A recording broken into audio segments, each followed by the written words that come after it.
寒夜子时，殿外还落着大雪。寒宁宫里炭火熄了些，整个屋子都有些冷。深宫寂静，裴青哄睡了榻上的孩子，看向刚刚走进来的婢女芝兰。女孩的手和脸冻得通红，发上还落着雪。娘娘，芝兰轻声唤她。外面冷，你先去烤火。芝兰心里一暖，应道是。裴青替孩子掖好被角，看着熟睡的萧继安，轻叹一口气，这才起身。芝兰烤暖了手，又仔细地将手炉添了炭，递给裴青，说：娘娘怕冷，可别冻着，手再冷也冷不过心了。裴青问：信可送出去了？芝兰点头说道：已找了信得过的公公，快马加鞭往南边去了。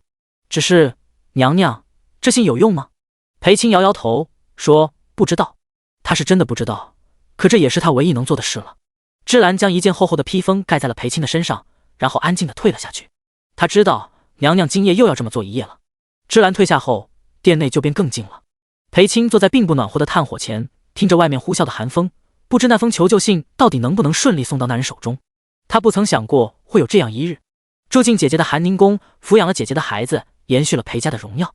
皇帝萧敬是一国之君，普天之下，唯有裴青可以唤他一声姐夫。他也的确是个好姐夫。姐姐裴婉去世，后位空置了整整3年，即便他身子每况愈下，膝下独一个嫡子萧继安却还年幼。朝中大臣为了大统成绩一事吵得不可开交，上书了一封又一封，他却始终不为所动。直至父亲裴之恒提议让裴家次女入宫，不能叫皇子如此年幼便没有母亲照料。裴青是已故皇后裴婉的同胞妹妹，是最不会害萧继安的人。朝臣呵斥裴之恒是为了裴家的地位与荣耀，更是为了裴家那个私放印子钱还草菅人命下了大狱的不孝子裴成。打着照顾皇子的幌子，实则却是惦记着空置的后位。如此拙劣伎俩，陛下岂会纵容？可萧敬却是一口答应了。裴婉在时，最疼的便是这个妹妹，她的孩子能由裴青来抚养，是最放心的。一道圣旨，裴青便入了宫。没人问过他愿不愿意。历朝皇后才能入主的寒宁宫，是多少女子做梦都想要的，而他不费吹灰之力便得到了，顺带着还有一个皇帝百般宠爱的皇嫡子养在身边。他日登基，等待裴青和裴家的便是至尊无上的荣耀。入宫后，皇帝的确待裴青不错，甚至十分有礼。私下里听着裴青唤他姐夫，与他细说裴婉幼时去世，萧敬那张从来没什么表情的脸上有了淡淡笑意。尽管那道入宫圣旨上指命裴青抚养皇子，并未提及名分诸事，可宫里宫外无人敢小觑裴青。谁都清楚他住的是皇后正宫，谁都知道他身边养的是唯一的皇嫡子，连陛下也常往这寒宁宫来，与他相谈甚欢，甚至连带着裴氏一族也得到重用。谣言渐渐传遍了宫里宫外，人人见到裴青都恭敬地称上一声娘娘。裴青知道自己担不起这称呼，可他已明白宫中争斗不亚于朝堂，姐夫的默许和恩赐何尝不是在保全他。入宫尚不足月，他就已见识了种种手段，直至代掌6宫的洛贵妃因暗中陷害被褫夺了封号，统摄之权被一道圣旨赐予裴青时，后宫才真正安静下来。陛下对裴青的庇护，一如对当初的皇后裴婉，于是无人再敢造次。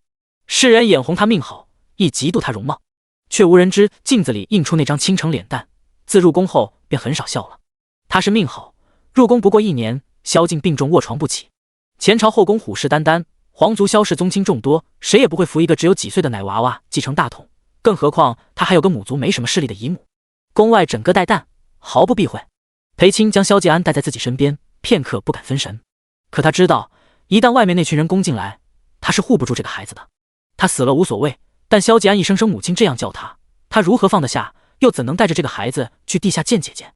没有朝臣愿意同他多说一句，亦没有嫔妃愿意跟他站在一处。就连裴家那个曾经视他为至尊荣耀的娘家，也只龟缩不前，怕成为众矢之的。这可真是命好啊！裴青写下那封求救信的时候，大概能知道看信之人面上会是何等的讥讽不屑。如果他能收到信的话，或者他收到了并也愿意打开看上一眼的话，裴青闭了闭眼，不去想那张恣意不羁的脸。他已做了最坏的打算，他对得起自己，也对得起姐姐了。宫外的军鼓敲得一天比一天响，除了每日去养居殿给萧敬请安和侍奉汤药，裴青都带着萧继安在寒宁宫看书习字。芝兰近日禀报的次数越来越多，起初是宫里的太监宫女夹带宫中珍宝私逃，裴青没说什么，都是人，眼见着大难临头，谁又甘愿被牵连而死呢？但这几日芝兰禀报的事不算小，皇帝虽不好色，但后宫妃位还是齐全的，有母族护着的都是奉了帖子来给裴青，却也没问他这后宫掌权之人究竟允不允，便擅自将人接出宫了。裴青拦不住，也没打算拦。只是那些娘家没什么人管的妃子，此番为了逃命，竟是与侍卫暗通款曲，秽乱宫闱又私自潜逃，这便是明摆着不将陛下放在眼里。裴青虽知他们也是为了活命，但这事实在过分，他只得去问过萧敬再做处置。午后哄着萧继安武器，裴青叮嘱了芝兰再加些炭火，叫他在一旁陪着皇子，免得他踢被子受凉。芝兰点点头，不放心地替裴青拿来那件厚厚的披风，又送裴青至寒宁宫门口，看着他独自踩着雪朝着养居殿而去。风雪渐大，他却是连一程轿辇都没有。也是，宫里有门路的都快跑光了，谁还有心思来服侍这个母族无事又非皇嫡子生母的娘娘呢？裴青行至养居殿时，天色有些昏暗，这是暴雪欲来的前兆。卑职见过娘娘。守卫养居殿的禁军统领孟闯腰间别着刀，看见裴青来了，上前行礼。裴青微微颔首：“孟统领，陛下可醒着？”孟闯点头，回禀娘娘，陛下刚刚差人拿了书卷，此时正在看书。裴青了然，一步一步踩着台阶进了养居殿。里面是熟悉的药味，他往里走，便听见了几声咳嗽。姐夫，他忙上前倒了一杯热茶奉到萧敬手里。他接过饮了一口，止住了咳，俊朗却苍白的脸浮上笑意，问：“继儿呢？”裴青一边将炭火炉往榻边拉了下，一边道：“正在舞气，背了半日的书，傍晚又还要练武，他一沾枕便睡熟了。许是暖炉尽了，又或是店里多了个人，萧敬觉得不大冷了，他又喝了一口热茶，将茶盏还给他。我正有话要与你单独说，正巧你也来了。”裴青双手接过茶盏，听了这话不免有些惊讶。“你先说吧，找我何事？”萧敬将方才拿在手里的书卷放在一旁，温和地看着他。“是于妃与侍卫私通，卷带了宫中财物，意欲从偏门私逃，叫禁军给拦下了。因这是宫闱之事，便先报到了我宫里。”裴青看了看萧敬，他果然没什么表情。他继续说：“于妃入宫已久，是陪在姐夫身边时日最长的，所以便先来问问姐夫的意思。”萧敬笑了笑，见他一脸肃穆的进来，还以为是出了什么大事。夫妻本是同林鸟，大难临头各自飞。何况这于妃算不得什么，逃便逃了。我要与你说的也是此事。萧敬看着裴青：“你在宫中撑了这么久，也到了该走的时候。”裴青原本低着头，听见这话，猛然抬起头来：“我的身子我知道，太医们也都尽力了。继儿还小，若我死了，你们斗不过宫外那群人的。他们想这皇位已经想疯了，不会顾及什么嫡庶尊卑。趁我还活着，他们若攻进来，少不得还要来我这里逼迫一番，或是口谕，或是遗诏，我总能多为你们拖上一些日子，叫他们无暇顾及旁的。”裴青听着这话，已经泪流满面，却不开口答应。一旦离开这个皇宫，继儿就不再是地位尊崇的皇子，一辈子都要东躲西藏，过不了一日安生日子。我把孟闯和他的那些心腹留给你们，待将你们送至平安地界，他们也会各自离开。听到这里，裴青哽咽着反驳：“姐夫这样安排，孟统领恐不会遵命。”萧敬被逗笑：“你倒清楚他那犟脾气。他跟了我这么多年，一路从长随小厮到禁军统领，吃了很多苦，却也有一身的本事。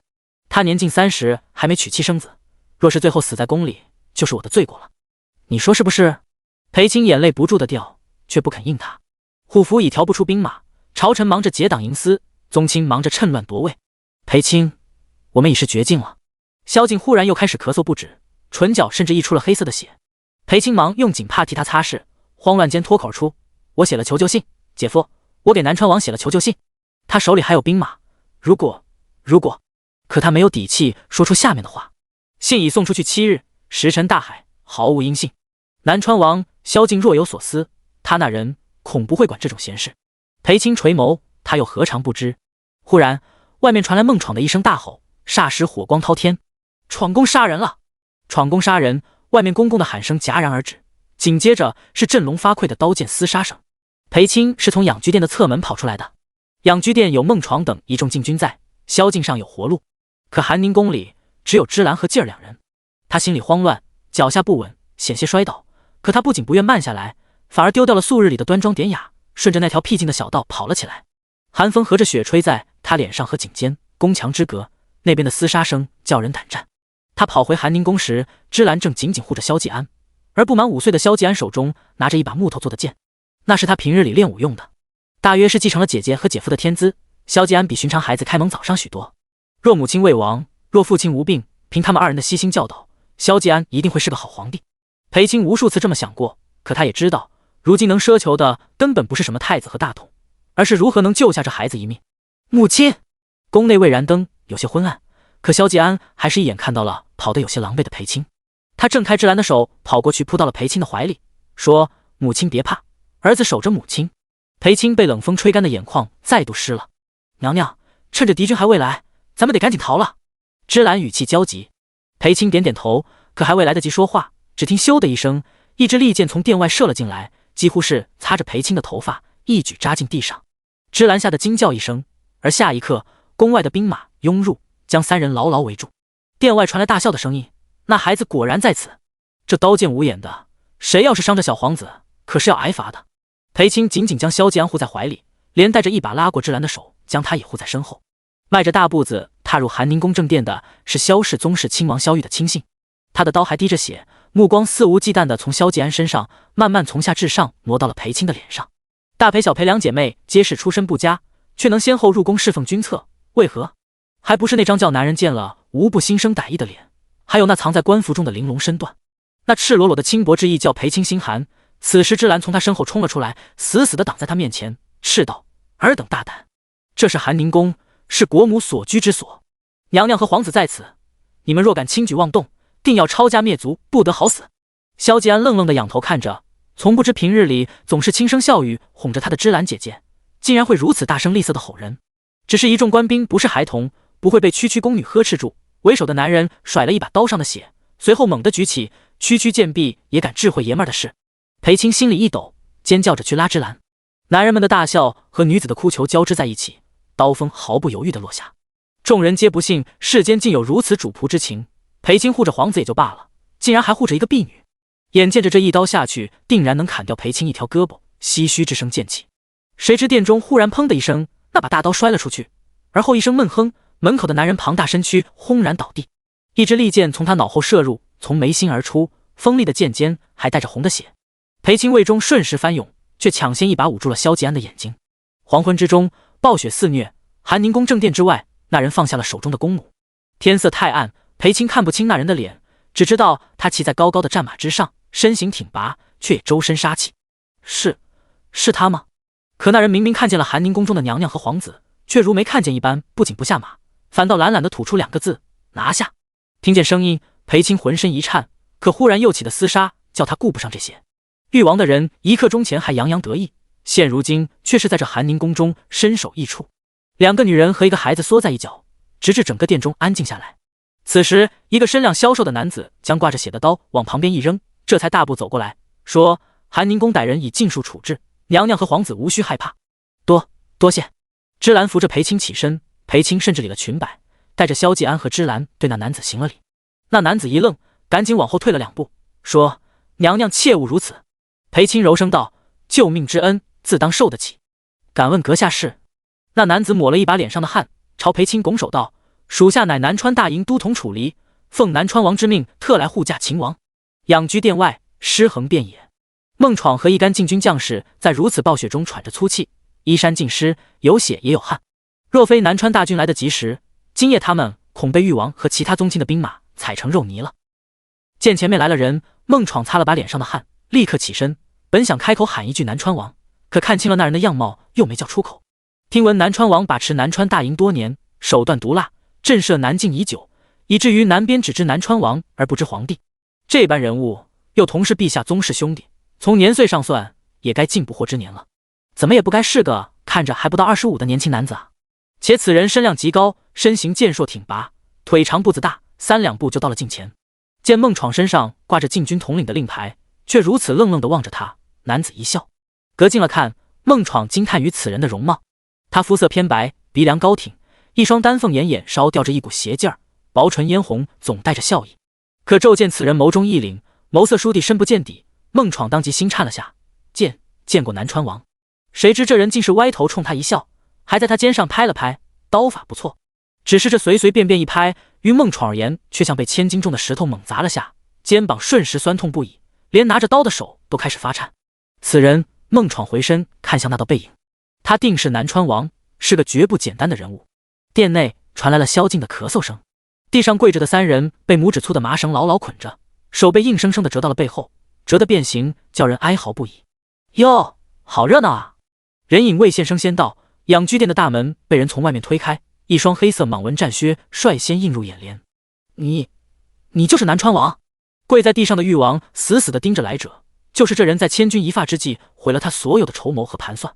然来者看都没看他一眼，反倒是慵懒随意地朝着萧敬行了个礼。南川萧渊特来救驾，他刀上的血滴了一路进来，血腥气浓重，这是大不敬之举。萧敬却淡然模样，有劳南川王。萧渊盯着病榻上的男人，他虽病得严重，苍白面色却掩不住俊朗。即便贼人杀到了门口，他仍泰若处之，面不改色。面对一个救他于危难之际的大功臣，也没有丝毫的卑躬屈膝，这就是帝王之态。萧渊不屑地笑了笑，只是胸中怒火渐盛。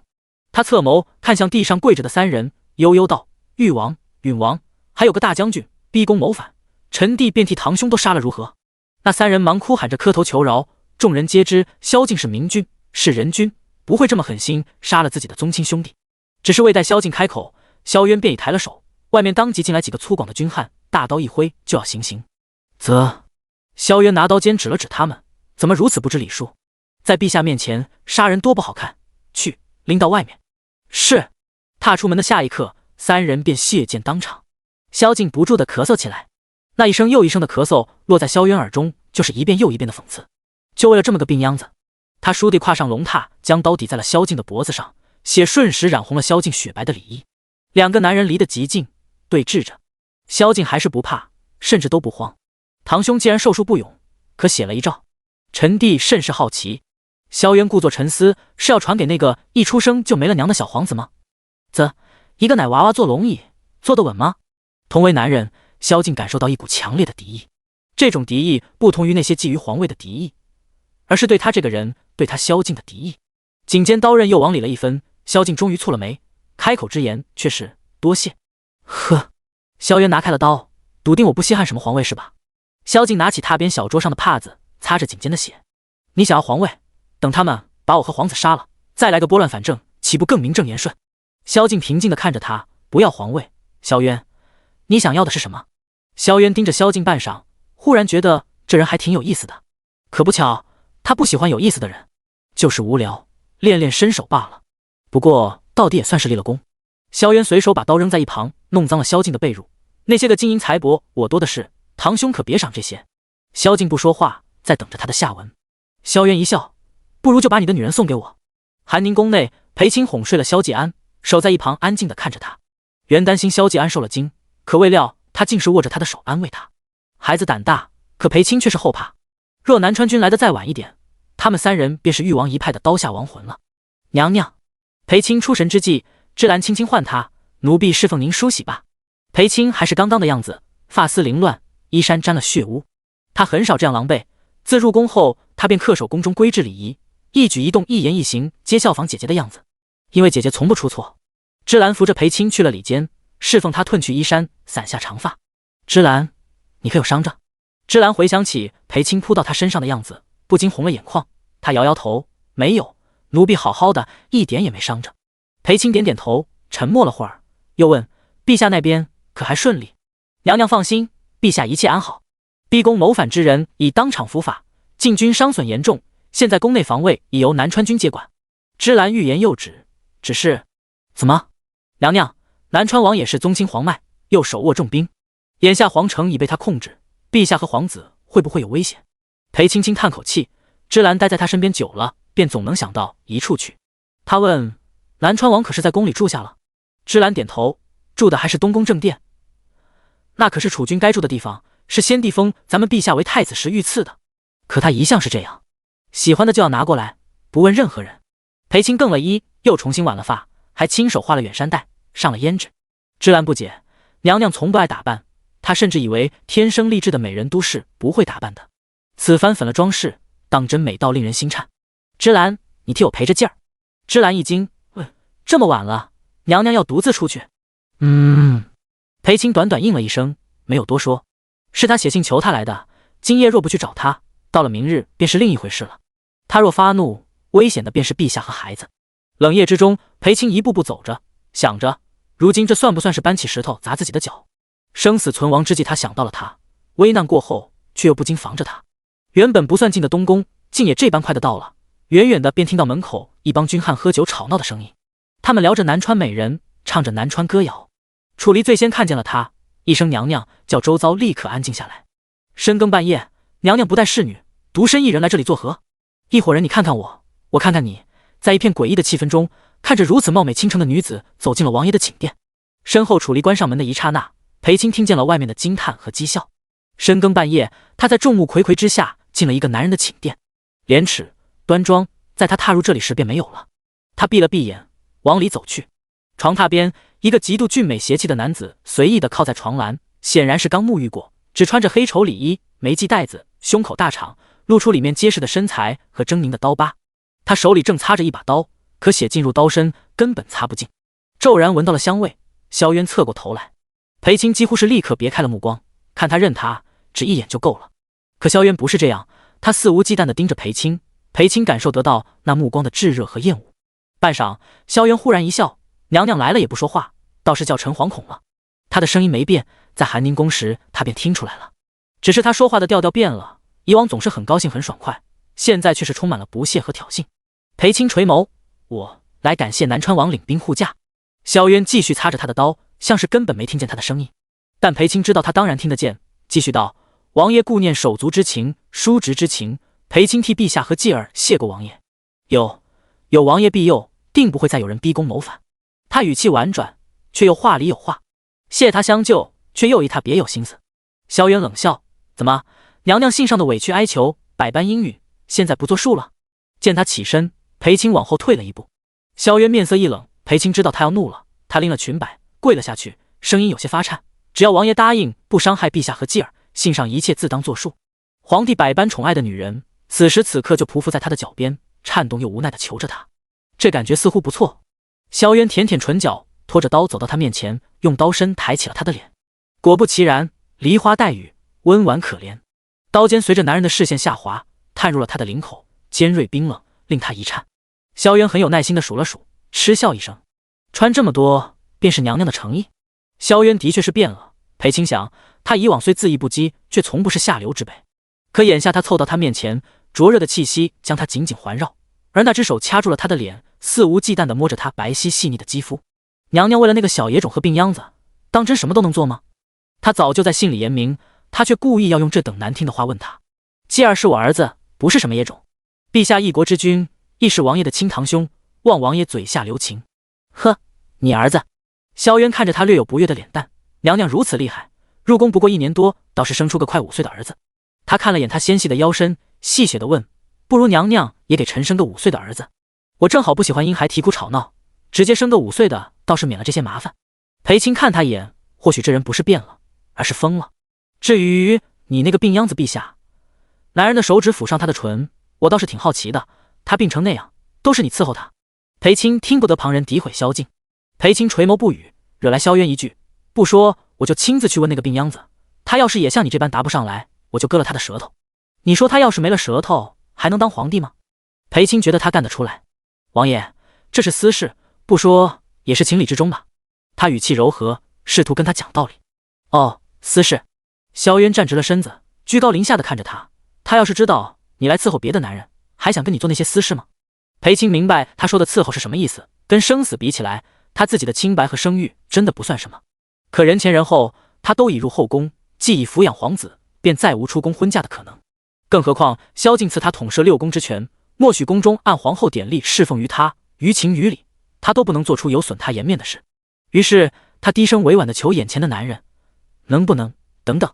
萧渊不应。裴青犹豫着，轻轻拉住了他衣襟一角，跪在地上仰头求他，我现在还不能。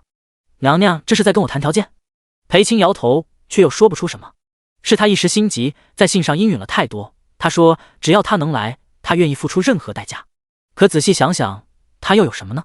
不过是姐夫赏赐的那些金银细软，那点东西根本入不了他的眼。不过他还有一条命，他明白他的厌恶与恨意，若能杀了他消气，他应该是愿意来一趟的。至于伺候，裴青以为他没那个心思。他那般的天之骄子，不屑于碰一个已入了皇帝后宫侍奉君侧的女人。萧渊低头看着脚边的女人，楚楚可怜又娇媚婉转，当真能勾的男人蠢蠢欲动。怪不得那个病秧子娶了大的又要小的，将两姐妹占为己有。可如今呢，他萧敬的女人正在讨好他萧渊呢。这么想着，他忽地一把攥住他的手腕，将人拉了起来，猝不及防地摔进那张床榻上时，裴青惊讶的表情竟也那般灵动惊艳。作为男人，萧渊很正常的起了歹心。完好的长发散落，几许发丝粘在了裴青脸蛋上，像是在同他一起不知所措。他有些害怕的望着萧渊，而他只有一个字：脱。他以前不是这样的，曾经的他是恣意少年，潇洒却不风流，任凭勾栏院的行手们怎么调笑勾搭，他仍嬉笑着绕开，还要多上一句嘴：这大冷天的，姐姐们多穿点。但他也有过冲动。曾几何时的漆黑山洞里，那张俊逸的脸上泛着情欲，额上冒着薄汗，直白又隐忍地盯着他。可看他又惊又惧，他只得强忍着哄道：不怕，我不碰你。真的。他一动都不敢动。看他吓得不行，他又忍不住逗他，也不一定。他泪眼汪汪的叫人心疼。他无奈道：要干点什么也得等程青入洞房啊，这破烂地方，你想我还不想呢。梨花带雨的人儿破涕为笑。裴青知道他终不是曾经的那个他了。萧渊对他的眼泪视而不见，反倒是享受着他惊惧又无助的样子。自己脱，只我一人看。我帮你脱，总也要叫外面那群刚浴血奋战的弟兄一饱眼福，毕竟也是娘娘请他们来的，给点甜头不过分吧。这般狂被羞辱的话，他竟能如此云淡风轻地笑着说出口。今夜大约是逃不过了。眼泪不住地落下来，滴在床褥上。裴青闭上了眼睛，手有些颤抖地拉开了系在腰上的带子，外袍顺势落下，屋里的馨香更盛。萧渊敞着衣衫站在床前，一瞬不移地盯着他一件又一件地脱下衣裳。裴青一直低着头，直至白皙的香肩露出，身上只剩一层薄纱做的里衣。骤然听见男子呼吸加重的声音，他不禁一抖，霎时不知所措，不敢再看他。萧渊语气轻佻，继续。羞耻心作祟，裴青实在不肯再脱，眼泪像下雨般浇湿了他的脸蛋，眼睫湿漉漉的。他跪在床上，脸色发白，声音极度哽咽：求你，萧渊，求你。他沉默着，看他哭得伤心又羞愧。扫兴。萧渊沉声：滚下来。裴青如临大赦般的想把衣袍穿回来，可手刚碰到，便感到他目光倏地凌厉。他手一抖，从衣服上拿开。即便没脱完，可穿着这般透的里衣，一举一动尽数落在他眼里，跟裸身没什么区别。他下了床，有些畏缩地站在他面前。萧渊不看他，只随意坐到了床沿，腿压在了他刚脱下的衣衫上。去弹琴。弹琴。裴青暗自惊讶，不禁四处望望，想看这殿中是否真的有情。见他半晌不动，萧渊嗤笑一声：怎么，待在床上更好？裴青忙走到一旁。这殿实在有些大了，他一边担心着床边的男人忽然反悔，一边又在找着琴。他当然想尽快找到，弹琴可比面对他容易多了。只是他不知道，身后有道目光一直紧紧追随，伴着那道纤瘦还漫着淡淡香气的身影，从东边到西边，从殿中至殿外。外面守着的楚离忽然看见屋里有人影走来走去，像是在找东西，于是扯着嗓子在外面喊了声：王爷，可是要找什么东西？属下得送进来。萧渊看见门口高大的黑影靠近，眸中一凛：滚！哦。楚离摸摸鼻子，又退回去。立时身边涌上一堆军汉，你一嘴我一嘴的猜着王爷是不是被皇后娘娘给训了，不然怎地还冲他们发了火？说到底还是南川好，谁也管不着。王爷每天吃喝玩乐，心情多好。楚离这种在军营里被骂惯了的人，早就习惯了自家主子的喜怒无常。可那生滚却是吼得裴青脚下一软，见他看过来，他忙小声说：找到了，琴找到了。萧渊不耐烦，倒是也没有吼，那还愣着做什么？等我把琴给你搬过来。天渐渐要亮了，谁也不曾想，这位后宫娘娘竟是来王爷殿中弹了一宿琴，弹的楚离等一干人是你看看我，我看看你，谁也不明白这究竟是个什么意思。自然谁也不知，他们口中的娘娘是指穿着透得一清二楚的轻纱里衣，跪坐在他们的王爷面前，红着脸，含着泪，既畏惧又委屈地弹了这一宿曲子。直至萧渊终于睡熟了，不再那般直勾勾地盯着他，也不再动不动让他弹些勾栏院常奏的曲子，只是安静地躺在床榻之上。裴青缓缓抬了手，琴音停下来，他也没有醒。他不敢靠近，只远远地坐在那里看着他。经历过一场血战，他早该累了吧？天亮才睡，就是为了等他来好好羞辱一番。还真是有仇必报，只是他们之间却算不上仇，可究竟算什么，他也说不清楚。裴青起身，揉了揉跪得有些麻的腿，踌躇片刻，还是朝着床榻走了过去。他的衣衫还在他腿下压着呢。慢慢走近，他也越发看清楚床上的男人。他还是很好看，甚至比以前还要好看，只是性子却是比以前粗暴了不知多少。裴青微微弯腰，轻轻从他腿下一点点扯出了自己的衣衫，然后抱到了屏风后，仔细的穿戴好。他又轻轻走到镜前，用冷水洗漱一番，对着镜子挽好头发，恢复了原来的端庄模样。只是细看，也还能瞧见红红的眼眶和淡了许多的装饰。他刚打开门，楚离就立刻迎了上来。好在外面只有他一人，他才不至于太过难堪。他张张嘴，却不知说什么。楚离倒是知意，也没多问，直到属下送娘娘回宫。裴青摇摇头，多谢，就不必麻烦了。若是叫人看见是南川王的部下清晨送他回寒宁宫，只怕是会更加流言纷纷。楚离便看着裴青一个人离开了东宫，他回过身来，进了萧渊的寝殿，一进去就看见主子坐在榻边一言不发。王爷，楚离看他那样，也不知是高兴还是不高兴，只得试探道：“咱用早膳不？”萧渊抬头，叫人盯着寒宁宫，他每日去哪里做什么，都报给我。楚离点头，是。说着又悄悄看萧渊一眼，凭男人的直觉，王爷这模样瞧着像是没吃着，怪不得要发火，多半就是见色起意，打了什么歪主意，叫娘娘给训斥了。那怎么喊？一个弹琴，一个听曲子呢？你打算在这里待多久？萧渊逆着出神的楚离，还不出去？楚离身为忠心下属，秉着忠言逆耳利于行的道理，大着胆子劝道：“王爷，这天底下美人多的是，虽然也不尽比得上，但人家已在皇帝陛下的后宫里，您虽护驾有功，也不好拿这事抢人吧。”萧渊冷笑道：“他本来就是我的。”楚离悻悻地闭了嘴，心里却暗叹不愧是自家主子，抢女人都抢得如此理直气壮。此时的裴青回到了寒宁宫，重新梳洗一番，带着萧继安去养居殿问安。也不知芝兰是怎么哄过孩子的，萧继安竟什么也没问，倒叫裴青松了口气。只是一路上遇到巡防攻城的南川军，异样的目光落在裴青身上，虽都只有一瞬，却还是被萧继安捕捉到了。侍卫暗自窥视，可是大错，他们竟敢明知故犯。萧继安疑惑地问：“母亲，他们为何这般看我们？”裴青眸中闪过一丝慌乱，说：“他们是从未进过宫，从未见过宫里的人，才多看了一眼。”萧继安若有所思地点点头：“他们护驾秦王，是忠诚的人，母亲不要怪他们无礼。”裴青点点头，牵着孩子的手，很快便到了养居殿。养居殿的炭火很足，裴青亲自查看了四处的摆置，得知工人们服侍得很好，这才放下心。他回过身来，萧继安正在殿中站得笔直，一字一句地背着古籍词句。作为唯一的皇子，萧继安从不懈怠偷懒，即便叛军攻入皇宫，险些要了他的性命，这孩子却还能如往常般早早起来，随他一起来养居殿请安。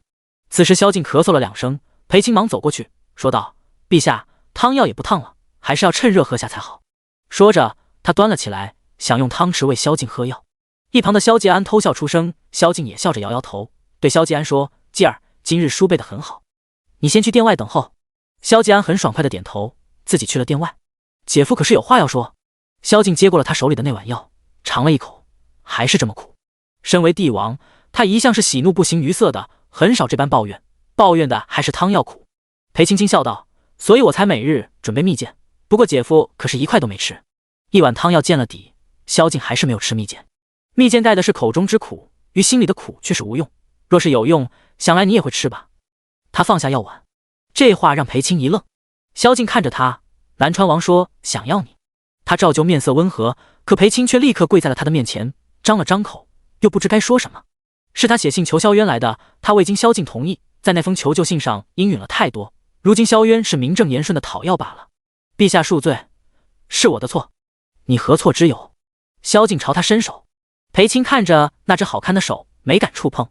错在不该写求救信让南川王击退叛军，还是错在拼死保护不是自己所生的孩子？萧静拍了拍榻边，地上凉，坐这里来。见他没有真的动怒，裴青这才起身坐到了榻边。当初直接宣你进宫，没有问过你的意思，是朕的不对。听萧静这么说，裴青摇头道：“这是不怪姐夫，我是姐姐带大的，母亲早逝，父亲宠爱妾室所出的儿子，不曾管过我们一日。直至姐姐偶遇陛下，入宫做了皇后，我在家里的日子才好过了些。我曾与父亲争执，离家不归，姐姐怀着身孕，又担忧着我的安危，神思欲劫财，是我的错。当初知道能照顾姐姐的孩子，我心里是愿意的。”萧静从不知裴青是这么想的。初入宫时，他甚至觉得他是在有意学着裴婉的一言一行，想要获得她的宠爱。所以起初他来寒宁宫，只看劲儿，不同他多说什么。只是日子久了，他才发现裴青对裴婉的感情和思念，丝毫不亚于他这做丈夫的。萧静叹了口气：“你姐姐难产，太医说到底是因着身体底子不好。裴青，你不能把所有罪责都揽到自己身上。”见他仍旧自责，萧静便不再提裴婉，只问：“你当初进宫虽是自愿，却是舍弃了他，对吗？”这个他是谁，不言而喻。眼泪终于滚落下来，裴青拭去泪，始终没说什么。萧静服过药后要安睡一会儿，宫里多了南川军的护卫，显然是安全了不少。裴青久违地带着萧继安在御花园里逛了许久。萧继安午膳用的不多，裴青知他是在屋里憋得久了，也顾不得冬日寒冷，叫御膳房将晚膳都摆置在了御花园的亭子中。萧继安果然吃的比中午多了些。裴青牵着他的手往回走，说：“待外面太平了，母亲便带继儿出宫去尝尝宫外的美食，可好？”萧继安拉着他的手：“那待我长大了，便是继儿带父皇和母亲去尝遍天下美食。”裴青红了眼眶，微微点头：“好。”他带着萧继安回到寒宁宫时，天已经黑了，逛了大半日，孩子也有些累，只是未料刚踏入宫门，便看见芝兰有些紧张地等在店门口。见裴青回来，他轻唤了声“娘娘”，而芝兰旁边站着持刀守卫的楚离。裴青握着萧继安的手紧了紧，楚离已经开口：“娘娘，我们王爷已经等您多时了。”这人来的毫无征兆，裴青只得带着萧继安进去。萧渊正用萧静赐给裴青那套沉香雕玉盏饮着酒，萧继安一进去，立刻便看到了，说：“你怎么能用我母亲最喜欢的玉盏？”闻言，雅座上的男子那双丹凤眼扫了过来。裴青忙上前一步，挡在了萧继安身前：“王爷喜欢，便用吧。”说着，他低头叫道：“继儿，来者是客，不可无礼。”萧渊虽是臣，却也是长辈，萧继安该喊他一声皇叔的。萧渊笑了，接着指尖一松，那昂贵的玉制酒盏砰地砸在桌角，若非滚到了铺了松软毯子的地上，恐就是要摔得粉碎了。哦，来者是客。男人站了起来，被裴青护在身后的萧继安才发现他有多高大。他看起来很吓人，不像父亲身上帝王威严的吓人，而是传说故事中动辄杀人如麻的大魔头那般吓人。坏人。萧继安心中浮现出这样两个字。萧渊走近，微微俯身凑到裴青面前：“臣倒是想领教下娘娘的待客之道。”他口中的待客之道，自然是与常人的待客之道有所不同。裴青明白，但仍护在萧继安身前，低声又恭顺：“今日有些晚了，待明日再亲自拜访王爷。”萧渊逆着裴青，在这个便宜儿子面前，他倒是还想体面些的拒绝呢。可惜南川王是个粗野之人，玩不来宫里这套逢场作戏。他又坐回到雅座之上，故意踢开掉落在软毯上的那只玉盏：“今夜我歇在这儿。”裴青倏地抬头，连同外面听见此话的芝兰也是满脸震惊。萧继安年纪虽小，却也知道连父皇都不曾在此歇息过，旁人便更不可了。他敌视着萧渊：“你不能睡在这里。”萧渊不怒反笑：“你敢不敢再说一遍？”裴青忙喝止萧继安：“继儿，不得对皇叔无礼。”随后他看向萧渊：“王爷心胸广阔，当不会同孩子计较。”他语气温和，手里却紧紧握着萧继安的小手，像是生怕他会对这屁大点的孩子做什么似的。这副嘴上顺从实则不信的样子，让他厌恶至极。也难怪，裴青就是这样的人，用得上时甜言蜜语的哄着他，用不上时便毫不留情的抛开他。萧渊的视线从裴青的手移到了他那张倾城绝色的脸蛋上，娘娘夜夜与不是自己所处的皇子同榻，倒是不怕天下人的闲言碎语。裴青皱眉：“他还小，宫里不太平，我才将他一直带在身边照顾。现在我的南川军接管宫防，还有何处不太平？”裴青语塞：“南川军守备森严，他也是因此才敢带着孩子在御花园逛了一下午。但再小，萧渊看向萧继安，也是个男的不是？按规制，皇子们满了3岁便不可与生母同榻。裴青是实在不放心萧继安不在自己身边，根本顾不上什么规制礼节。见他还是犹豫不决，萧渊冷笑一声。裴青心头一颤，这才立刻唤了声：“芝兰。”要不是被楚离拦着，芝兰早就进来了。他不信天底下还有这般恣意妄为、藐视皇威的臣子宗亲，竟敢提出宿在后宫内殿这种极度无礼的要求。可一进来还未开口，只是与那男人对视了一眼，芝兰便觉周身肃然冰冷发颤，那目光像毒蛇侵袭般，叫人觉得心生寒意。裴青将萧继安交到他手上，说：“你陪着继儿回他的旭阳宫吧。”娘娘。芝兰只敢看着裴青，他欲言又止，在那个男人面前不敢多说什么。裴青自然看得出芝兰的震惊，这样不体面的事，渐渐会有越来越多的人知道。那时候人人都知寒宁宫的这位娘娘平日里装得端庄高贵，实则却是水性杨花，不知羞耻。萧继安挣脱开芝兰的手，说：“母亲，我不走，我不让他欺负你。”闻言，裴青当即红了眼眶，他闭了闭眼，将泪忍回去：“回你自己宫里去。”萧继安正在原地，母亲从未这样厉色吼过他。芝兰这才顺利把他带走，直至店门关上，裴青的眼泪才掉下来。而不远处的男人支着下巴，百无聊赖地看完了母子情深的场面，嗤笑道：“原来娘娘惯会给人做继母，可否与臣说说，你在那病秧子面前又是什么样？贤妃吗？”裴青低着头不应他。萧渊起身走到了他面前，过于灼热的气息紧紧环绕，裴青不自觉地想要后退一步，可此时腰上一紧，他惊呼一声，整个身子都被那只有力的手扣入他怀中。萧渊低头与他气息交缠：“你怎么伺候他的，今夜便怎么伺候我。”天色更黑了，外面寒风越发凛冽，寒宁宫里却暖和得很，不仅暖和，甚至还有些热，热得叫人发汗。裴青站在冒着氤氲水汽的浴池旁，有些局促不安。他没有这般伺候过萧静，他来宫里时，他也不过是陪着下下棋，说说话，到用膳时替他斟酒布菜罢了。他脾气向来温和，虽有着帝王威严，手握天下江山，私下却从不会以此对他逾矩。可眼前的男人不一样，他嘲讽、不屑，更不耐烦：“你还要这样站多久？不会解衣裳？”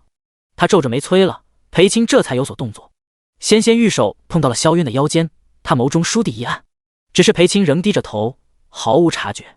腰带倒是好解，只是领口至胸前的扣子却是令他解得有些吃力。瞧着也没什么不同，可他左解右解愣是解不开。他不由得凑近仔细的看，想看明白这衣裳究竟有什么古怪。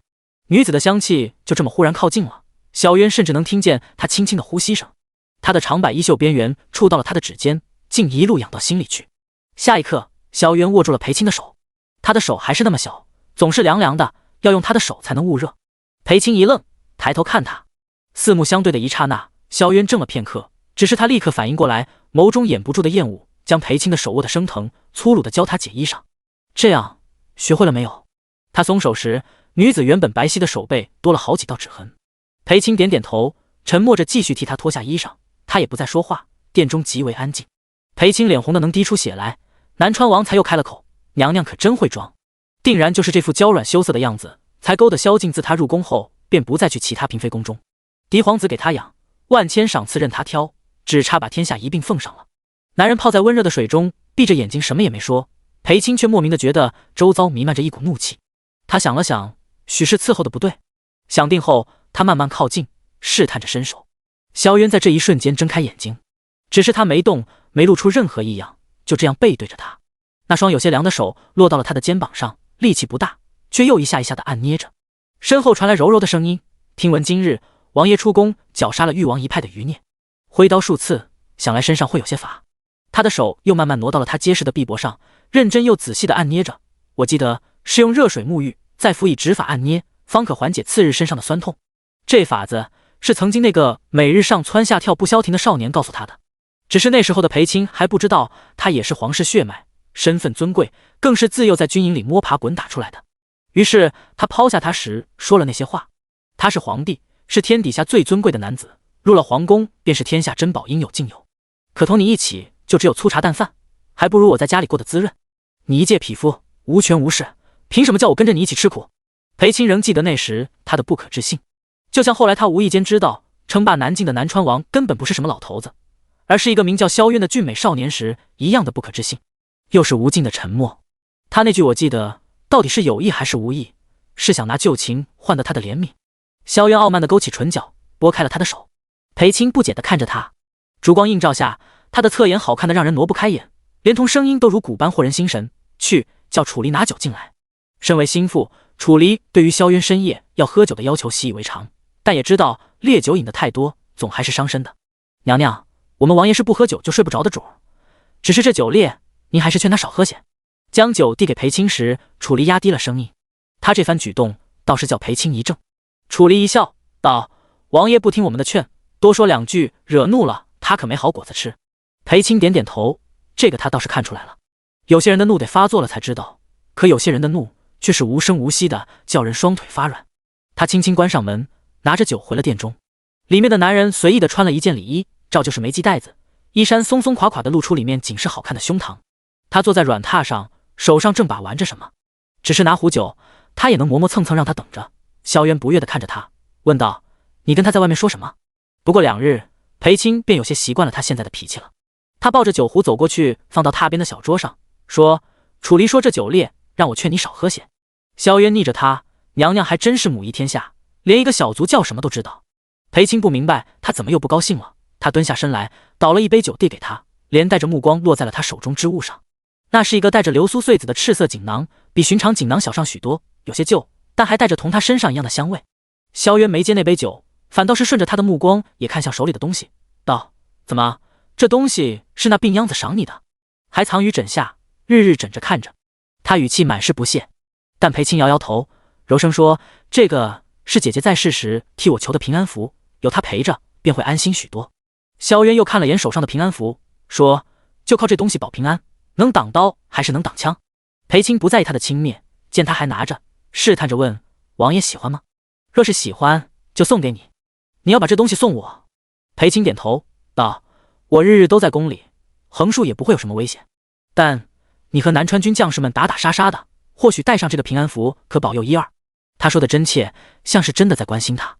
萧渊一笑，自然，他现在可是有求于他。娘娘可真会盘算，随随便便把这破东西转手一送，就想叫我南川军去卖命。裴青垂眸道：“我不是这个意思，我是真的感激你。”萧渊把平安符放到酒壶旁边，靠近时闻到了裴青发间的香味，又看向他手中的那杯酒。这酒端了半天，娘娘还在等什么？既是感激，也该有个感激的样子。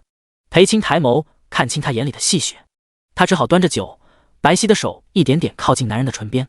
两人离得太近，裴青可以清晰地闻到他沐浴后的清香，更可以感受到他身体的灼热和眸中的侵略之意。他不敢再与他对视。可裴青不知道的是，深更半夜与一个男人独处，本就是危险至极的事。萧渊从不委屈自己，他的手已不知何时抚上了裴青的纤腰，肆无忌惮地想要解开他的腰带。裴青一惊，手里的酒盏掉落，烈酒洒在了萧渊手上，溅湿了周围衣襟。对不起，他不敢看他此时的样子，有些慌乱，拿出锦帕要替他擦拭。下一刻，男人的大手攥住了他的手腕，说：“怎么，不是说要感激我，碰一下都不行？”不是。他声音小得快要听不见。萧渊毫不客气地掐住了裴青的脸，迫使他抬头。那就用舌舔。这等过分的要求，让裴青原本那颗感激的心瞬时凉透。如此屈辱下作的事，裴青自是不愿。两人便这样僵持着。萧渊喜欢看他誓死不屈的样子，不过又更喜欢看他无可奈何，最终不得不对他言听计从的样子。曾经他有多呵护他，多捧着他，如今便有多想欺负他，糟践他。要么现在舔，要么把那个野种拎过来，在旁边看着你舔。娘娘更喜欢哪种？裴青眸中满是震惊，甚至气得身子都有些发抖。又心疼了，娘娘这继母做的真是不错。想来为了这便宜儿子，也是什么都能做吧。没有他，你可就做不成太后了。有点可惜。裴青偏头躲开他的手，萧渊冷眼看着他，直至他沉默了片刻后，一点点靠近，他这才满意地挑了挑眉。他眼睫纤长，鼻头清秀小巧，而那张嫣红的唇则看起来更加娇软诱人。萧渊身体一僵，手上青筋绷得越发明显。裴青没觉出他的异样，鼻尖闻到的是他沐浴后好闻的味道，舌头尝到的则是有些苦涩的酒味。他微微蹙眉，舌尖又苦又辣。别停！头顶上方传来略沙哑的声音，继续。还有9字，他自然知道不应该停。萧渊没忍住，低哼出声。骤然一出声，裴青赶紧抬头看他，一时怔住。他额上冒了薄汗，眸色幽深，眼睫像是漫上层水雾，那双丹凤眼正紧紧地盯着他。他这副呆愣愣的样子，让萧渊很是头疼。说了让你继续，总停下做什么？他面上隐忍，语气却是不耐烦。裴青这才回过神来，想快些结束这事，可一低头便被惊住了。他不自觉地想往后退，萧渊自然不许。他手疾眼快地一把攥住他的瘦肩，将人箍住，说：“躲什么？”他低头看了眼自己，没觉得有什么不妥。如此这般，若是还没反应，那才是不妥。既看见了，娘娘是打算坐视不理吗？裴青还是想躲，萧渊倏地将他拉近，凑在他耳边说：“娘娘若是一点甜头都不肯给，本王便只能即刻撤军回南川了。你说，蛰伏在宫外瞧动静的人，他们会做什么？”裴青不是不知道如今的形势，今日去养居殿，他不光知道了誉王一派的余孽被萧渊斩杀，还知道朝中重臣和其余宗亲借此为由，打着南川王挟持天子，他们要匡扶正义的幌子，在宫外大肆招兵买马。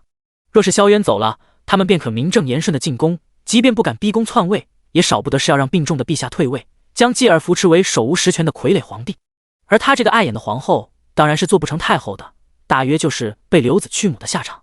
见他不再往后躲，萧渊松开了手。至于自己能做些什么，裴青还是知道的。裴青出身并不显赫，甚至出嫁前在裴家不受重视，也吃了许多苦，遭了许多罪，谩骂冤枉，皮肉私刑的罪都尽数遭遇过。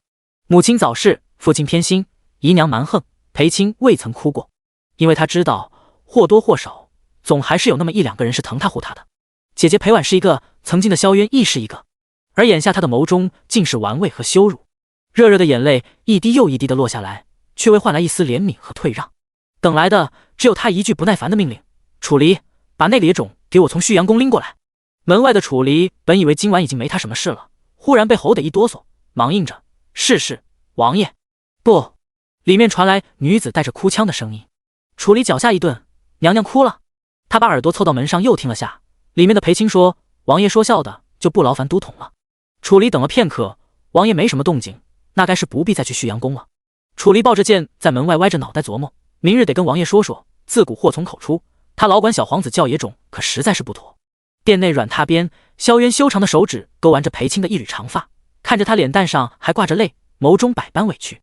不过是叫他将他手上9字舔尽，更过分的要求都还未提，他便是这样一副泪汪汪活像受了屈辱一般的模样，看得男人怒气更盛，那眼泪掉个不停，连舌尖都颤着，偏又勾得他心痒难耐。女子身上的香气很好闻，闻得久了，竟莫名压制了本已渐盛的怒火。好了，他抬起头来，唇瓣还沾着9字，有些畏惧地望着他，像是生怕他再提什么过分的要求。萧渊想，他就该把这双勾人的眼睛给蒙上，或者干脆挖出来，省得他眼睛眨巴2下，掉2滴眼泪，装出一副可怜劲儿，看着心烦得很。见萧渊没说话，却也没拦着，裴青才立即起身去了屏风后清理。但夜还很长，萧渊还想再做些什么。他从来不是什么正人君子，更不是什么好臣弟，规矩礼法在他眼里抵不过温香软玉的销魂滋味，更何况他本就该是他萧渊的人，是他在信上说什么都能答应，他又何必客气？裴青不愿，左不过就是替那个病秧子顾及面子，所以让他再等等。萧渊起身，凭什么让他等？为了救他那个手无缚鸡之力的软弱皇帝，他放着南川的舒爽日子不过，跑到这儿来腹背受敌，连个小孩都敢给他脸色看。越想戾气便越重，他就是要他哭喊求饶，越大声越好，最好传到养居殿，让那个快要死了的男人好好听听。只是临到屏风前，萧渊脚下一顿，没有水声，甚至没有一丝水汽，从里面传来的只有极为细小的呜咽哭声。若不仔细看，当不会看见屏风上映出了小小一团身影。即便没有走进去，他也知道他是如何缩在屏风后捂着嘴偷偷哭的，一如初见时那般，受了委屈的离家少女一个人缩在墙角哭，正碰上从天而降受了重伤的少年，少年还捂着伤吐着血问他怎么了，生怕他就这么哭死了。拳头紧紧地攥着，又松开。殿中烛光暗了些，映不出此时他面上的表情。裴青不知屏风外有人靠近又离开，他不知自己有什么好哭的，亦不能哭得太久，怕他等得不耐。他简单的清洗了自己，重换了衣衫，安静地走了出来。他没有靠近，只站在屏风旁，怯怯地看着躺在他床榻上的男子。今夜还未过去，不知他还会叫他做什么事。可等了许久，也没等来他的吩咐。裴青觉得他应该是睡熟了，他左右看看，目光落到了平日之兰会睡的一张小榻上。他脚步极轻地走过去，又看了眼男人，见他没什么动静，这才在小榻上躺了下来，身上盖了被子，立刻觉得暖和了许多。不久，小榻上便传来了均匀的呼吸声。萧渊睁眼，看见小榻上鼓起的一团，还有露在外面那颗圆圆的脑袋和垂顺的长发，说哭就哭，说睡就睡，让人厌烦的紧。下一刻，店里烛光熄灭，夜彻底静了下来。清晨，寒宁宫里飘出阵阵香味。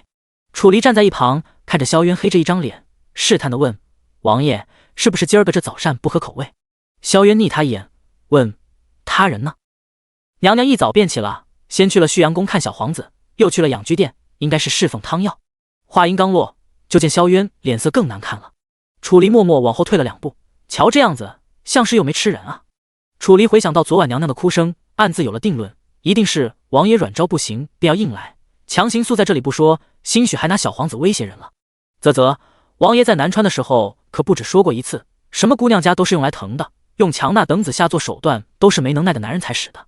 可这一瞧见绝世美人，是道理也不讲了，你情我愿也不管了，怜香惜玉更是抛诸脑后，城外都火烧眉毛了，他还在这儿跟陛下抢女人，你杵在那儿干什么？还不过来说军情？萧渊眼都没抬，就知道楚离心里在琢磨什么，城外什么情况。说到正事，楚离也肃了神情，上前回禀：“王爷，城外已陆续集结了各路兵马，咱们派出去打探的弟兄报，光是京郊大营鲁国公手下便有20万大军。鲁国公本是两部相帮，但不知为何近日同把持陆安军的曹睿吉来往多了起来。曹胖子是允王的人，他不敢跟着允王逼宫，现在允王死了，他倒是站出来了，不就打量着允王还有个儿子，撑一撑也够得上那把龙翼吗？”楚离说：“那他就是想拉拢鲁国公一同扶持允王的儿子，这可不妙啊！陆安军虽离得远，可一旦跟鲁国公的兵马会合，那可就是整整50万大军，比咱们南川军可多了快一半。萧渊一笑，问：怕了？楚离想都没想就摇头道：那倒没有，咱就是再艰难的仗也打过，那鲁国公都50好几了，能挥几刀还说不准呢。不过比较棘手的是，除了鲁国公和曹睿吉，还有那帮老臣，管粮库的、管军械的，还有管伙房的，若是他们都站在了咱们敌对面，宫内弹尽粮绝，只怕用不上他们进攻，耗都能把咱们耗死。萧渊起身问：晋军还剩多少人？孟统领说能战的还有8000。王爷是要叫孟统领过来商议。楚离跟着萧渊走出寒宁宫的大殿，停在了被雪压满枝桠的大树下。萧渊看着树上厚厚的雪，有时簌簌落下，被风吹散时晶莹又漂亮，衬得寒宁宫更加平静温馨。不必商议，叫孟闯不妨。楚离惊道：王爷是打算？萧渊云淡风轻道：你告诉他，城外一战用不上禁军，即便天塌了也不必开门，但若是8000人还守不住皇宫，别怪本王宰了他一家老小。楚离明白了他的意思，站在原地静默片刻，最终只得点头应是。他们的主子，他们的王爷是天底下最杀伐果断、最敢豁出去的人。此时的养居殿内，裴青侍奉完汤药，看着萧静欲言又止。萧静虽面色苍白，却尽可能不露半点虚弱之态，依旧笑得温和，可是有话要说。裴青问：姐夫，可是殿内炭火不足？为何这2日总是穿着2件礼衣？且外面这件衣领略高，他以前从未见他这么穿过。如今门外守着的都是南川军将士，应该也不懂侍奉之道。今年在陛下身边伺候的公公年迈，不是大事，萧静都不会叫他来。这一点裴青知道。萧静只是淡淡的拢了拢礼衣，说了句无事。裴青反而觉得有些奇怪，见他盯得紧，也不离开。萧静无奈的笑了笑：好了，不过是颈间有些发红疼痒，已上了药，你就不必操心了。怎么会忽然发红疼痒？裴青紧张的看向小桌上已经空了的药碗，难道是要有问题？不会啊，这要是我看着人间的，我再去查看一番。他说着便要起身，萧静立刻拉住了他，说：裴青不必去。未时他正要争辩，忽然看见有些敞开的衣领里的红痕，他一怔，这是刀口。萧静并未说话，他自然知道任是如何疼痒，也是挠不出这样的口子。他平静地拢好衣领，叛乱之人胆大包天，没什么做不出的。裴青垂眸，誉王、允王还有那个一同逼宫的将军，是被捆着带进陛下寝殿的，如何能伤到陛下？他已知道是谁，归根到底是他将人请来的，只是他没想到南川王真如传言般肆无忌惮，却也不明白萧渊到底想做什么。他能杀了萧静却没有，可为什么又要伤萧静？裴青亲手替萧静换了药，一句接一句的对不起，让萧静无奈，却又笑着摸了摸他的头。从养居殿出来已将近50了，他刚回到寒宁宫，便听见里面传来芝兰的哭求声：求王爷开恩，求王爷手下留情。裴青心中一惊，忙跑了进去。院子的雪地中，萧吉安小小的身子跌坐在地上，面前高大的男子手上正拿着一把尖锐无比的匕首。继儿，裴青忙跑了进去，一把抱起萧吉安，将他护在身后。萧渊看着他一副又惊又惧又防备的样子，怒火蹭地冒到头顶，让开！昨晚之事对他而言难以启齿，裴青今晨起的时候，生怕惊醒榻上的男人，他不知该如何面对他。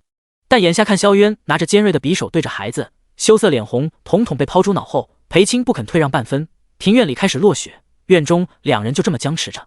是你儿子要捅我，皇子犯法与庶民同罪，娘娘还想包庇不成？什么？裴青闻言低头看萧继安，萧继安眼神没有半分闪躲，他握着裴青的手，仰头直视着眼前高大的男人。就是你欺负我母亲，他今早来看我时眼睛又红又肿，分明是哭过了。我父皇都不曾让我母亲哭过。提起萧静，萧渊冷哼，居高临下的看着他，你要为你母亲出气，躲在他身后算什么？有本事你就捅，但你要是伤不到本王，别怪我把你宰成18块给你那病秧子父皇当药引子。身后芝兰吓得不轻，忙朝裴青递眼色。裴青听了一大一小2人所言，也猜出今日是怎么回事。他敛了刚才的肃穆之色，试图缓和几分剑拔弩张的气氛。见萧继安还欲张口顶撞，他赶紧问：继儿，今日的书可温完了？裴青发问，萧继安立刻回答：还未。萧渊把玩着匕首，面无表情地睨着他，看他打算如何收场。只见裴青故作严厉道：你从不懈怠1日，今日事今日毕，待书温完了再过来。萧继安看了眼萧渊，只是还未反驳，便被裴青摸了摸头。在宫中哪有旁人敢欺负母亲？不过是昨日睡得晚些，是继儿误会皇叔了。真的？他问。裴青笑着点头。芝兰，你陪着继儿回旭阳宫温书。是。芝兰快步过来，牵起萧继安的手往外走，不敢有片刻犹豫，像是生怕院中有人反悔一般。待看见两人出了寒宁宫，裴青这才看向萧渊，准确的说是看向他手上的匕首。这东西危险，还是不要拿着了吧。说着，他上前欲接过匕首，却没想萧渊握住了他的手腕，直接将人拽进了殿内。匕首当啷一声摔在裴青脚边，他吓得后退2步，哪里还有半分刚才要同他拼命的架势？怎么，娘娘打算这事就这么算了？裴青摇头，自然不是，此事是继儿的不对，没伤着吧？萧渊以为他要说孩子还小，不要同孩子计较，却没想他会问出这话。原本窜到头顶的怒火一下矮了下去，他看着他那关心的模样，没看出他葫芦里卖的什么药。见他一言不发，裴青怔了怔，开始打量他，莫不是他没有防备，真被继儿的匕首划着哪里了？你看哪儿呢？他走近，堂堂皇后窥视臣下，这又是个什么道理？裴青忙抬头解释道：没有，我没有，我是看你有没有被划伤。继儿很小就开蒙，读书习武都很刻苦用功的。7，萧渊不屑，他那也叫武？跟着宫里的师傅能学出个什么来？基本功都没练扎实，就是兵器，打量着上战场就叫人砍死是吧？裴青不懂武，萧渊这话说的吓人，他轻轻扯住他的袖子，说：你不要生气了好不好？萧渊低头看着那只扯住他衣袖的手，白皙嫩滑，视线渐渐往上扫过他的腰，滑向裸露在外的锁骨和脖颈，最后落在了那张嫣红的唇上。他的视线直白又炙热，饱含另类意味的目光连裴青都感觉到了。他面色发红，松开了他的袖子。萧渊立刻沉了脸，那股无名的怒气立刻遍布整个寝殿。裴青生怕他一个不高兴便要去旭阳宫刁难孩子，他思索再三，虽松开了袖子，但转而握住了男人的手，冰冰凉凉的触感附上来，刚好适合熄火。裴青指了指处理一大早送来的那些策论和军务书册，我替你研墨吧，我很会研墨的。萧渊任由他拉着坐到了桌前，他贴心地将书册摊开放到他面前，他闻见了女子发丝的香味。裴青将笔沾了墨递给他，声音温柔：楚都统说都是城内伙房，料台的记载有些多，若要不妨便需尽快看完和下令。萧渊看着塞到手上的笔，你敢奴役我？裴青哑然，便不看了吧。男人俊眉蹙起，去倒杯茶来。好。裴青起身去取了最珍贵的那套玉盏来，茶香掩了他身上的馨香，这才叫萧渊能静下心来看书册。旁边的人也安静，一会儿研墨，一会儿倒茶，离开片刻的功夫，竟还做来了一碟甜软糕点。南川王被伺候的舒舒服服，可舒服了片刻又冷哼，那个病秧子把你弄进宫就是伺候人的吧？婢女们做的事你倒是如此顺手。裴青不明白，他看军务看得好好的，怎么又忽然提起陛下了？他沉默不语。萧渊亦不再说话，这般喜怒无常叫人猜不透。裴青只好走到床榻边坐下，离他远些。萧渊觉得有道视线一直粘在自己身上，他冷傲的抬眸，大大方方的与他对视。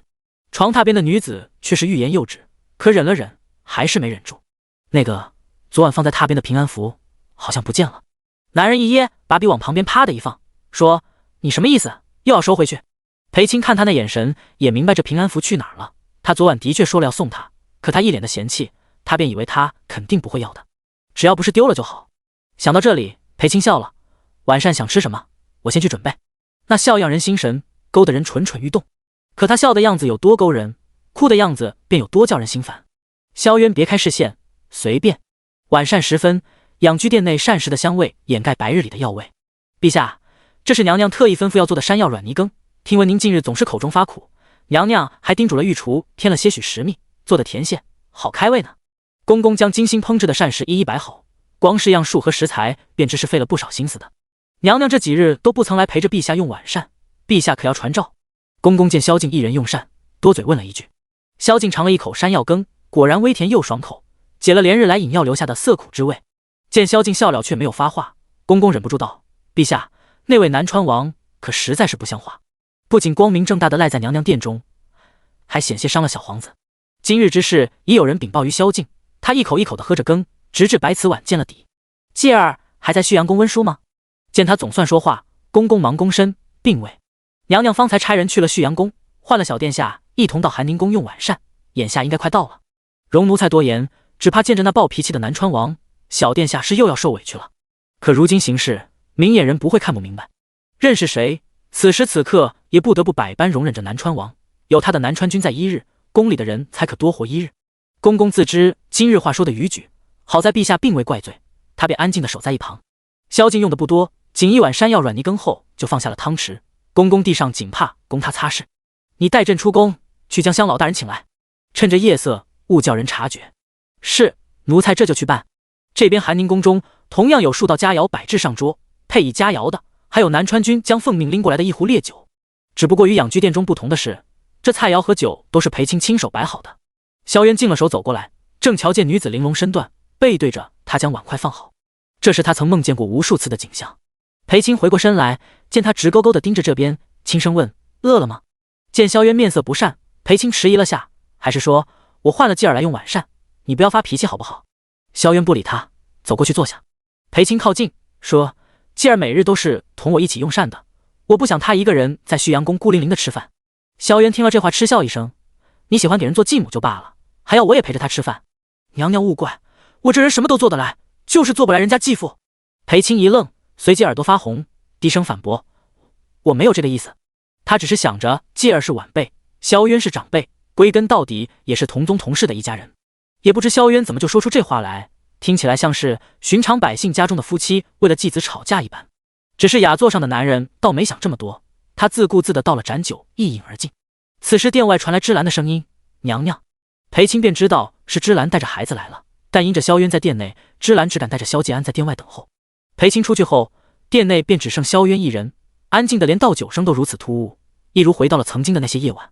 他离开后，他也是这般一个人坐着喝酒吃饭，不会再有人嫌他挑食，亦不会再有人往他碗里夹菜。那张嫣然笑脸和那些温婉灵动的叮嘱，搅得他夜夜无法入眠，唯有被炽烈的酒灌得烂醉如泥，才能缓解一二。他不喜欢这样的静，甚至极度厌恶。正要发脾气时，那道身影出现在了视线当中。也不知他在外面同这小东西都说了些什么。总之，萧继安在见到萧渊时，不再像白日里那般有敌意了。裴青牵着萧继安的手，对上萧渊的视线，莫名有些紧张。那双水汪汪的眸子，好像在说：“别发脾气。”萧渊蹙眉，自己就这么可怕？难不成自己是什么洪水猛兽，能一口吞了他儿子？一见他蹙眉，裴青便更不敢带着孩子上前了。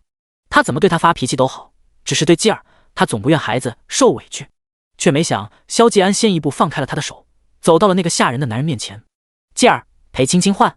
萧继安小小的身子站得笔直，他抱拳行礼，一字一句道：“今日是我误会皇叔，还对皇叔无礼，继安向皇叔道歉。若皇叔要责罚，继安愿意领罚。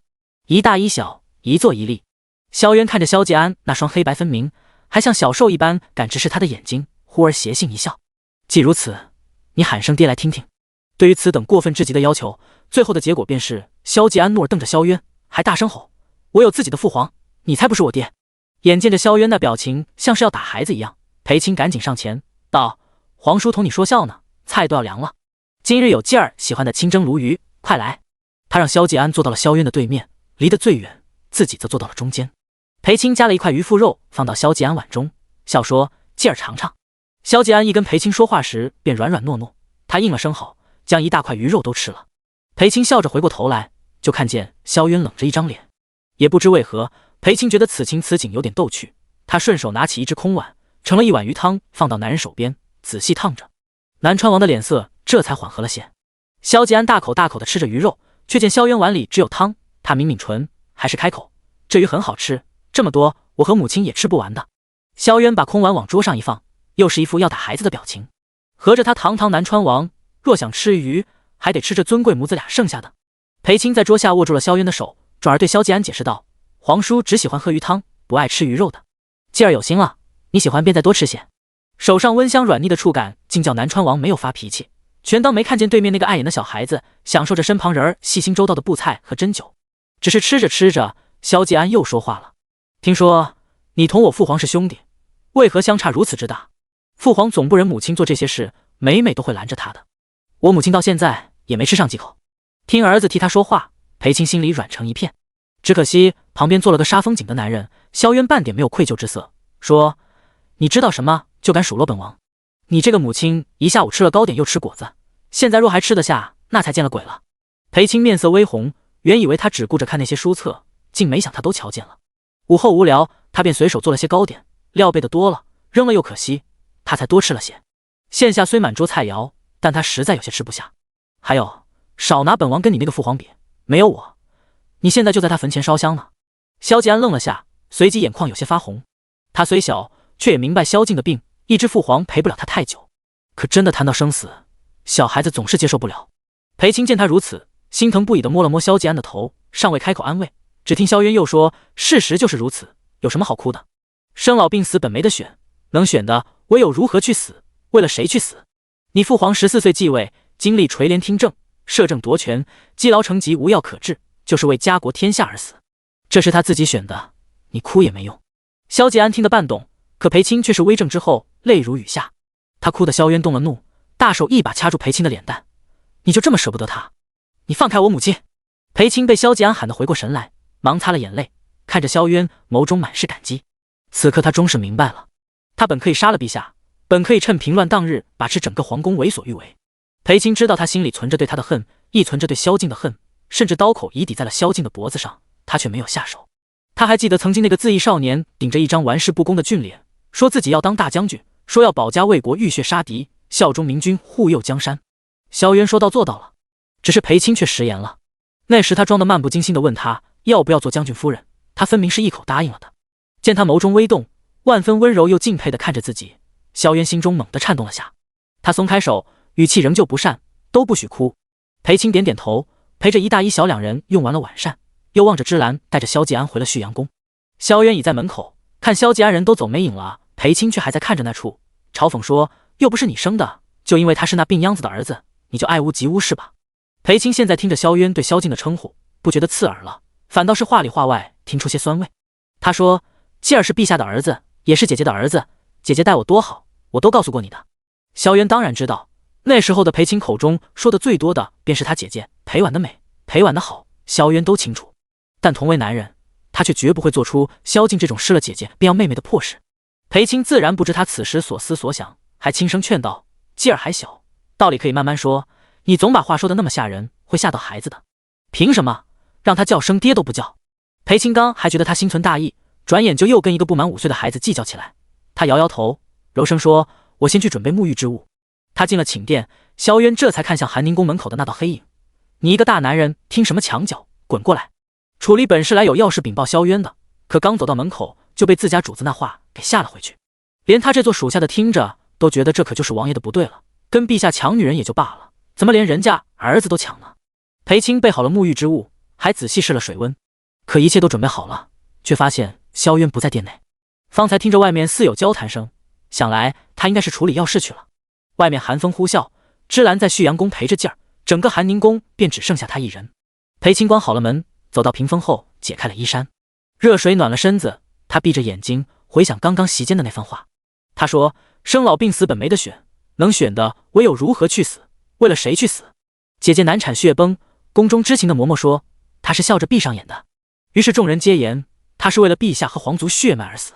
姐夫积劳成疾，重病至此，若有朝一日，那便是为了江山社稷，家国天下而死。”可是裴青睁开了眼睛，誉王和允王逼宫的叛军虽被剿灭，但城内城外仍虎视眈眈。南川军昼夜换防，一刻不歇。楚离汇报军情从来都是脚步匆匆，他便明白过来，事情远没有他想的那般简单。出其不意的来源容易，想要全身而退恐就难了。不知为何，他心中有些酸涩。如今想来，那封求救信大抵是一道拖人进死水深渊的催命符吧。沐浴后，他换上了礼衣，擦着长发。都说南川王脾气暴戾，动辄杀人如麻。当初不过有人在朝中弹劾他几句，回府路上便被削了脑袋，自此无人再敢在朝中言说南川之事。如今看来也不尽然。南边常年温暖如春，可如今天寒地冻，又是血战，又是昼夜巡防，宫里的南川军将竟是没有一声埋怨和哀叹。若非治军严明，又岂能如此？起初得知那些事的时候，他心里是怕的。后来知道了南川王名叫萧渊，还年轻俊美之时，他心中更是怕的。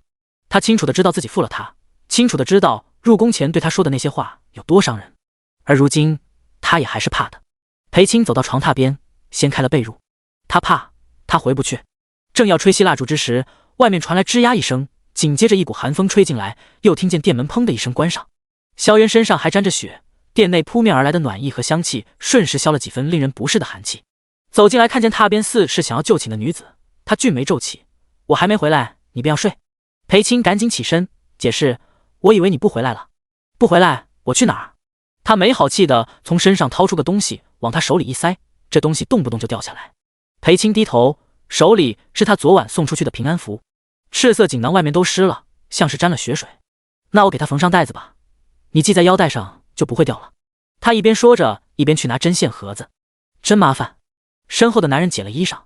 裴青拿着针线盒回来，这外衫怎么全湿了？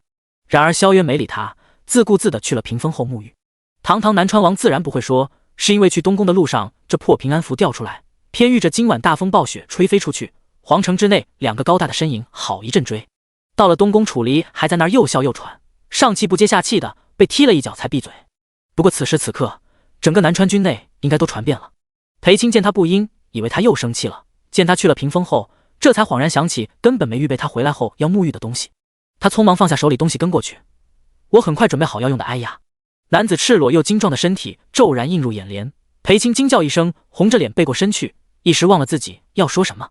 你准备的沐浴之物就是冷水？他问。裴青没想到他还要回来，更没想到他衣服脱得这么快。他指了指旁边，解释还有些干净的热水，就是没有刚才那般烫了，加进去应该刚好能用。萧渊侧头看了眼他指的地方，又回过头来看了眼他，冷哼一声。那双白白嫩嫩只会弹琴研墨的手，他是根本提不起那满满的热水。身后传来哗哗的水声，裴青松了口气。既然他已自己解了衣裳，旁的应该也用不上他什么。于是他说：“那你先沐浴，我去缝带子了。”看着那道迫不及待要离开的背影，萧渊不满地开口：“拿过来缝。”什么？裴青还是背对着他。若是缝得我不满意，以后那个萧介安就不准来此吃饭。屋外仍在落着大雪，寒宁宫内水汽氤氲，暖得让人昏昏欲睡。但时不时传来的一声轻问，便立刻能叫人清醒过来。这样缝可以吗？裴青拿着平安符靠近，柔声解释：“这样的话，线不会露出来，与锦囊更相配。你看好不好？”萧渊看着这张近在咫尺的绝美脸蛋，难得没有嘲讽的应了声好。裴青微微诧异，随即笑着说：“那就这么缝了。”这么久了，他笑起来的样子竟是一点没变，一如当初的那般好看，又那般温柔乖巧。他总是认真的听他说话，他要做什么，他也总是在一旁帮忙。他兴起时拿坏消息逗他，看他相信后担心不已的样子，心里曾不止一次的想，他这么好骗，可不能被人骗去啊！只是没想到被骗的哪里是他，分明是他。是他信了那些温声安慰，是他信了他说会当将军夫人，是他在被抛下之时，竟还想着他会不会有苦衷。他不堪的偷偷去找他，看见的却是无比风光的凤鸾仪仗。之后每每听见的都是寒宁宫里那位小裴娘娘如何得宠，如何与皇帝言笑祈福，两人恩爱和睦。直至那封求救信传来了南川，楚离奉上信之时，那信封上的娟秀字迹如同重锤砸在萧渊的心上。他甚至以为是他后悔了，后悔入宫，后悔去侍奉一个身子每况愈下的帝王。是不是想要自己去接他？这个念头让骑了10几年马的南川王在勒马时摔了跟头，吓坏了一众军将。他顾不上找什么大夫诊治，亦不管腿上生疼，原本一潭死水的心，只因萧渊轻启这4个字波澜骤起。可打开信的一刹那，犹如一盆冰水泼在了灼热的心头。他求他去救他的陛下和继子，甚至愿意为此付出任何代价。看着看着，他便笑了，笑自己被温柔刀砍了一次，居然还能有第2次。他就那样拿着信做了整整1夜。次日清晨，楚离上禀了皇城玉生宫变的消息。南川天高路远，若不是主动打听，恐怕新帝继了位，他们才会知道来龙去脉。只是楚离带来的消息远比裴青信上所言要严峻得多，所以连同楚离在内的所有南川军高阶将领都惊异于萧渊要即刻起兵的命令。皇城事虽急，却也不急在这一时。南川军在朝中早已臭名昭著，即便不趟这浑水又有何妨？好了，一声轻狞将萧渊的思绪换了回来。眼前的人儿将夹了带子的平安符举起来晃了晃，说：“以后肯定不会掉了。”那双美眸黑白分明，婉转动人，初见时可怜害怕的样子叫人心动，眼下含笑的样子便更能轻易蛊惑男人的心了。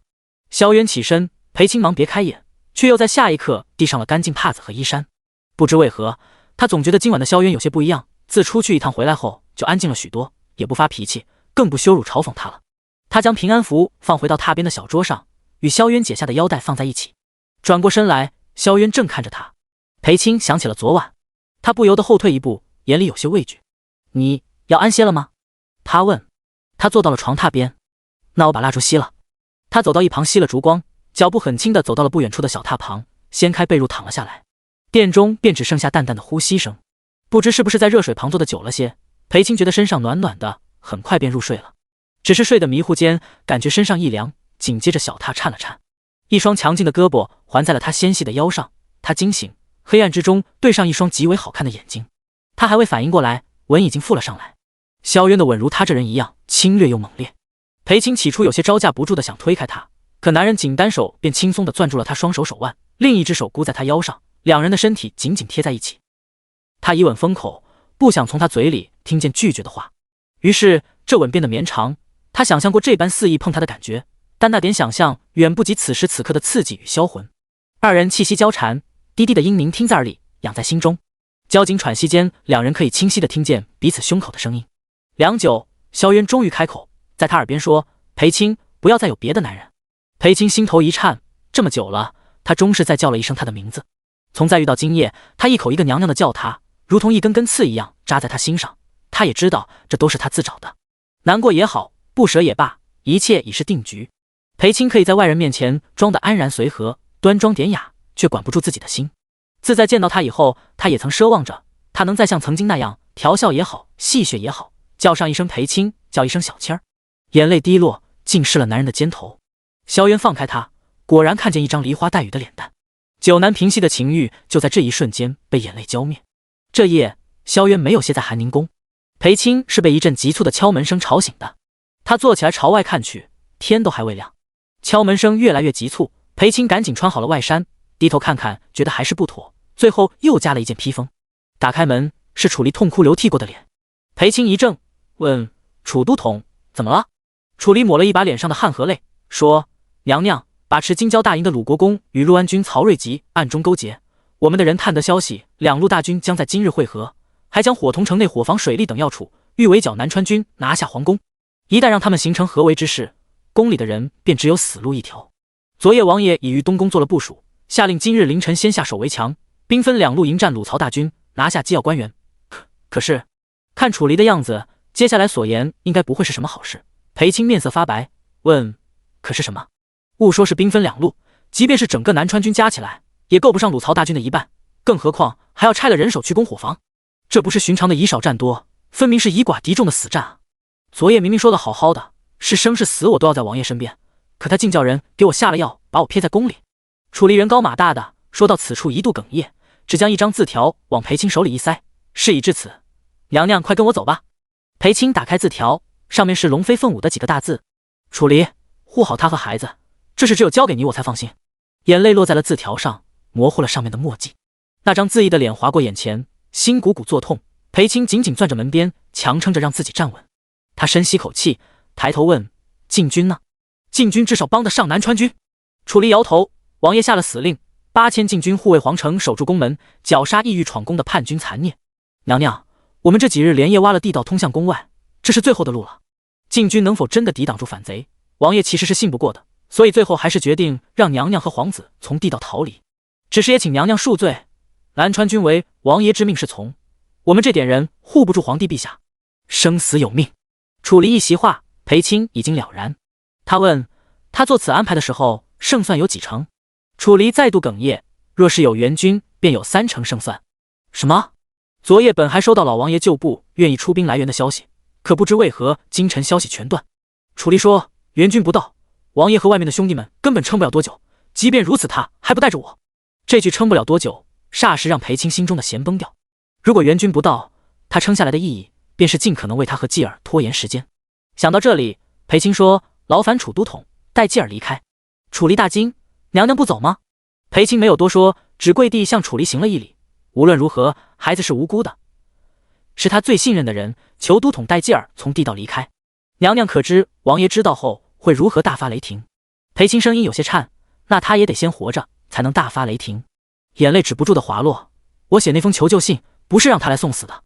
楚离微怔，沉默片刻，拱手行礼：“娘娘若有救王爷一命的法子，楚离定当配合。请娘娘放心，即便豁出命去，我也一定护小皇子周全。”楚离走后，裴青失神地走回殿中。他不知自己是怎么一件件穿好官服，如何挽了发，又是如何走出寒宁宫的。一夜的暴雪让皇宫雪白又凄美。裴青一步步踩在雪里，身后留下一长串脚印。他怕的是终归是要发生了。怎么死？为了谁去死？他是这样选择的。寒风凛冽，却冷不过他的心了。裴青知道，此时此刻才到了真正的绝境。风愈大，雪一身，距养居殿的路难走极了。发丝被刮得凌乱，眼眶中的泪被风吹干，冷得生疼。裴青回想起了他昨晚的异样，更明白了他为何会说那样一句话。他为何当时就没听出来呢？那句裴青不要再有别的男人分明那般耳熟。曾经的他们也遇到过今日这般的绝境，他被追杀，连带着身旁的他也被追杀。悬崖穷途之时，他面色苍白，却还嬉皮笑脸道：“小青儿，对不起啊，连累你了。”他哭得可怜兮兮的，替他捂着血流如注的伤口，一个劲的摇头。若非跟在他身边，他早已不知被那些地痞恶霸欺辱成什么样了。出了家门才知道，天下竟有那般多的难言委屈。刀枪剑矢逼近，他不得不抱着他跳了崖。上天垂怜，让崖下是一条缓流。他费了很大的力气将他拖上了岸。可那时的少年已经奄奄一息，躺在他怀里，竟还在操心之后的事。我可能没法娶你做将军夫人了，你别生气啊。这不是，嗨，还有下辈子吗？这辈子，你就找个读书人嫁了，别找行伍之人，他们提着脑袋过日子，你整日都要担惊受怕。他的眼泪止不住的流，想扶他起来，可他起不来。不行，读书人不会武功，怎么护你啊？算了，还是找个会点武功的，衙门差役甚好，会武功又不用上战场，但就是俸禄很少啊。腹部的剧痛让他停顿了好一会儿。小青儿，那种连胭脂水粉和衣衫襦裙都买不起的，可不能嫁。你别说了，我带你去找郎中，前面有炊烟，定是有人住的。他声音急切，可他摇头，还艰难地咧着嘴笑。要不裴青，你别嫁人了好不好？那些男人都配不上你。他气息越来越弱。你听说过捡尸人吗？裴青不可置信地看着他。捡尸人以收尸为生，尸体或送去给富贵人家陪葬姻亲，或给郎中验毒验药，最后多半会变得七零八落，扔到乱葬岗喂畜生。萧渊说，等我死了，你别葬我，下葬要花很多银子的。你就把我的尸身卖给捡尸人，像我这种年轻体壮的，能卖好几两银子，可以给你当盘缠。说着，他满是鲜血的手从怀中掏出一块碎了一角的玉佩，然后你拿着这个去南川，一个叫楚离的人，他是我的至交好友，从小一起长大，他会把我所有的银子都给你，你一定要收好，然后叫他给你雇个各路山匪地痞都怕的镖局，送你回家，好不好？他哭着摇头，只是萧渊已说不出哄他别哭的话了，那是他临死前对他的叮嘱，怕他受委屈。而昨夜他再度说了那句话，也是知道自己选了一条死路吗？裴青远远地看见了养居店3个字，而此时宫外轰隆一声，像是什么东西炸开，厮杀刀剑声明显逼近。裴青心猛地揪起，他顾不上什么礼仪规制，拎着衣襟下摆跑了起来。他不会让他死的，就像那时一般。他也不知自己是如何做到的，亦不知自己那时为何会有那般大的力气，能背着比他高得多重得多的男子，硬生生走了几个日夜，最终在行脚帮的村子里找到了大夫。萧渊总吹嘘自己命数好，是天命之子，他本是不信的，但见到了那名神医，亲眼见到萧渊起死回生之时，他信了。他是上天眷顾之人，不会轻易死掉的。又是轰隆一声，裴青倏地望过去，这是撞击宫门的声音，沾了火油的箭矢射了进来。裴青跑进养居店的内殿之时，萧静依旧神色淡然，说：“你来了。”裴青毫不犹豫地跪在了他面前。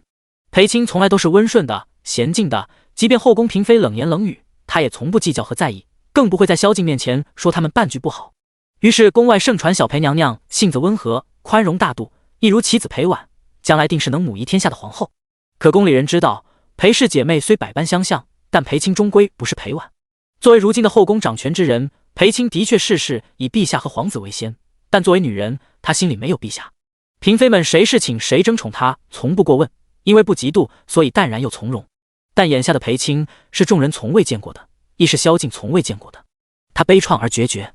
萧静咳了2声，缓和下来，平静地问他：“来找我是想做什么？”“我要开宫门。”他脱口而出。萧静看着他：“你可知开了宫门会有什么后果？”裴青自然知道，开宫门意为献降。城外大军觊觎的是皇位，想杀之人是萧静，开宫门便意味着是将他们想要的东西拱手奉上。如此一来，萧静必死，皇位必落入他人之手。但这能给宫外的南川军一丝喘息的机会。只需片刻，凭萧渊的本事，撤兵也好，四散逃亡也罢，他一定能够活下来。裴青低头不语，萧静不怒反笑。允王叛军欲逼宫之时，他本已认为到了绝境，可那时的裴青不曾有过丝毫献降的意思，能让他硬撑的，与其说是那封求救信，不如说是对那个男人的信任。他相信，只要萧渊来了，便一定平安无虞。而眼下，萧静并不认为是绝境，只要南川军拼死一战，保住皇宫，并非完全不可能。可他却是要开宫门献降。事关外面那个男人的生死，他便失了素日所有的温婉安静。萧静盯着裴青，原来这个平素温婉可人的女子是能如此决绝狠心之人。她与裴婉有着相似的脸蛋，却有着截然不同的性子。以往种种乖顺，如今想来皆是因为不在意罢了。虽已知他入宫缘由，可不知为何一股怒火还是莫名的涌了上来。萧静起身，消瘦却高大的身影走到了裴青面前，他俯身，苍白又绷着青筋的手掐住了裴青的脸蛋，迫使他抬头。朕若不允呢？裴青望向那双深邃黝黑的眸子，里面厉色骇人。他亦是第一次见这样的萧静。当今陛下性情仁厚，普天之下无人不知。他治国有方，从不滥用酷吏私刑。他从不疾言厉色，更不会如此咄咄逼人。此时此刻，那张俊朗的面容上神情未变，可裴青却觉得整个大殿寒冷刺骨。外面又是轰隆一声，惊得他身子颤了下，可眸中却又坚定了几分。他一字一句道：“陛下病重，既设宫中事，裴青当有此权利。”萧静眸色当即一深，裴青脸上被掐出了红痕，可转而他却放开了他，什么也没说的坐回了床榻边。裴青看他还赤着脚踩在冰凉的地上，一起过往的一一照拂。陛下放心，继儿已经被南川军护送出宫，不会有事。他顿了下，声音发颤：“开宫门之后，无论何种后果，我都会陪在陛下身边。”闻言，萧静一怔：“我知道我很自私，可我真的不想他死。”他一忍再忍的眼泪终是簌簌的落了下来。我负过他，伤过他，还贸然去招惹他，将他拖入如此残酷的纷争当中。萧渊是很好的人，他活着还能守卫江山社稷是有用的。裴青明白，后宫中的女子无论有无名分，无论位分高低，都以侍奉陛下为命，只要膝下育有皇子公主，便是终身不能出宫嫁人。既已入宫，此生与他便再无可能。我没有其他的东西，唯有一条命，报姐夫赵福之恩，报姐姐在天之灵。所以生死之际，我绝不会让陛下一个人面对，只求陛下应允，让他活下来。偌大的养居殿里回荡着带着哭腔的声音。萧静静静地听完裴青所言，沉默片刻后轻笑了一声：“朝夕相处这些时日，我竟从不知你裴青是性子如此刚烈之人。”见裴青的泪尽数滴落在地上，地上湿了大片，萧静说：“起来吧。”裴青不明白他的意思：“你去倒2杯酒，就当是此生诀别了。喝完，朕即刻下令开宫门。”“谢谢姐夫，谢谢陛下。”他忙擦着眼泪起身。裴青很快端来了酒，萧静又咳嗽了2声。裴青听见后立刻转身将殿中的炭火挪得近了些。回过身来时，萧静正看着他，唇角略带笑意。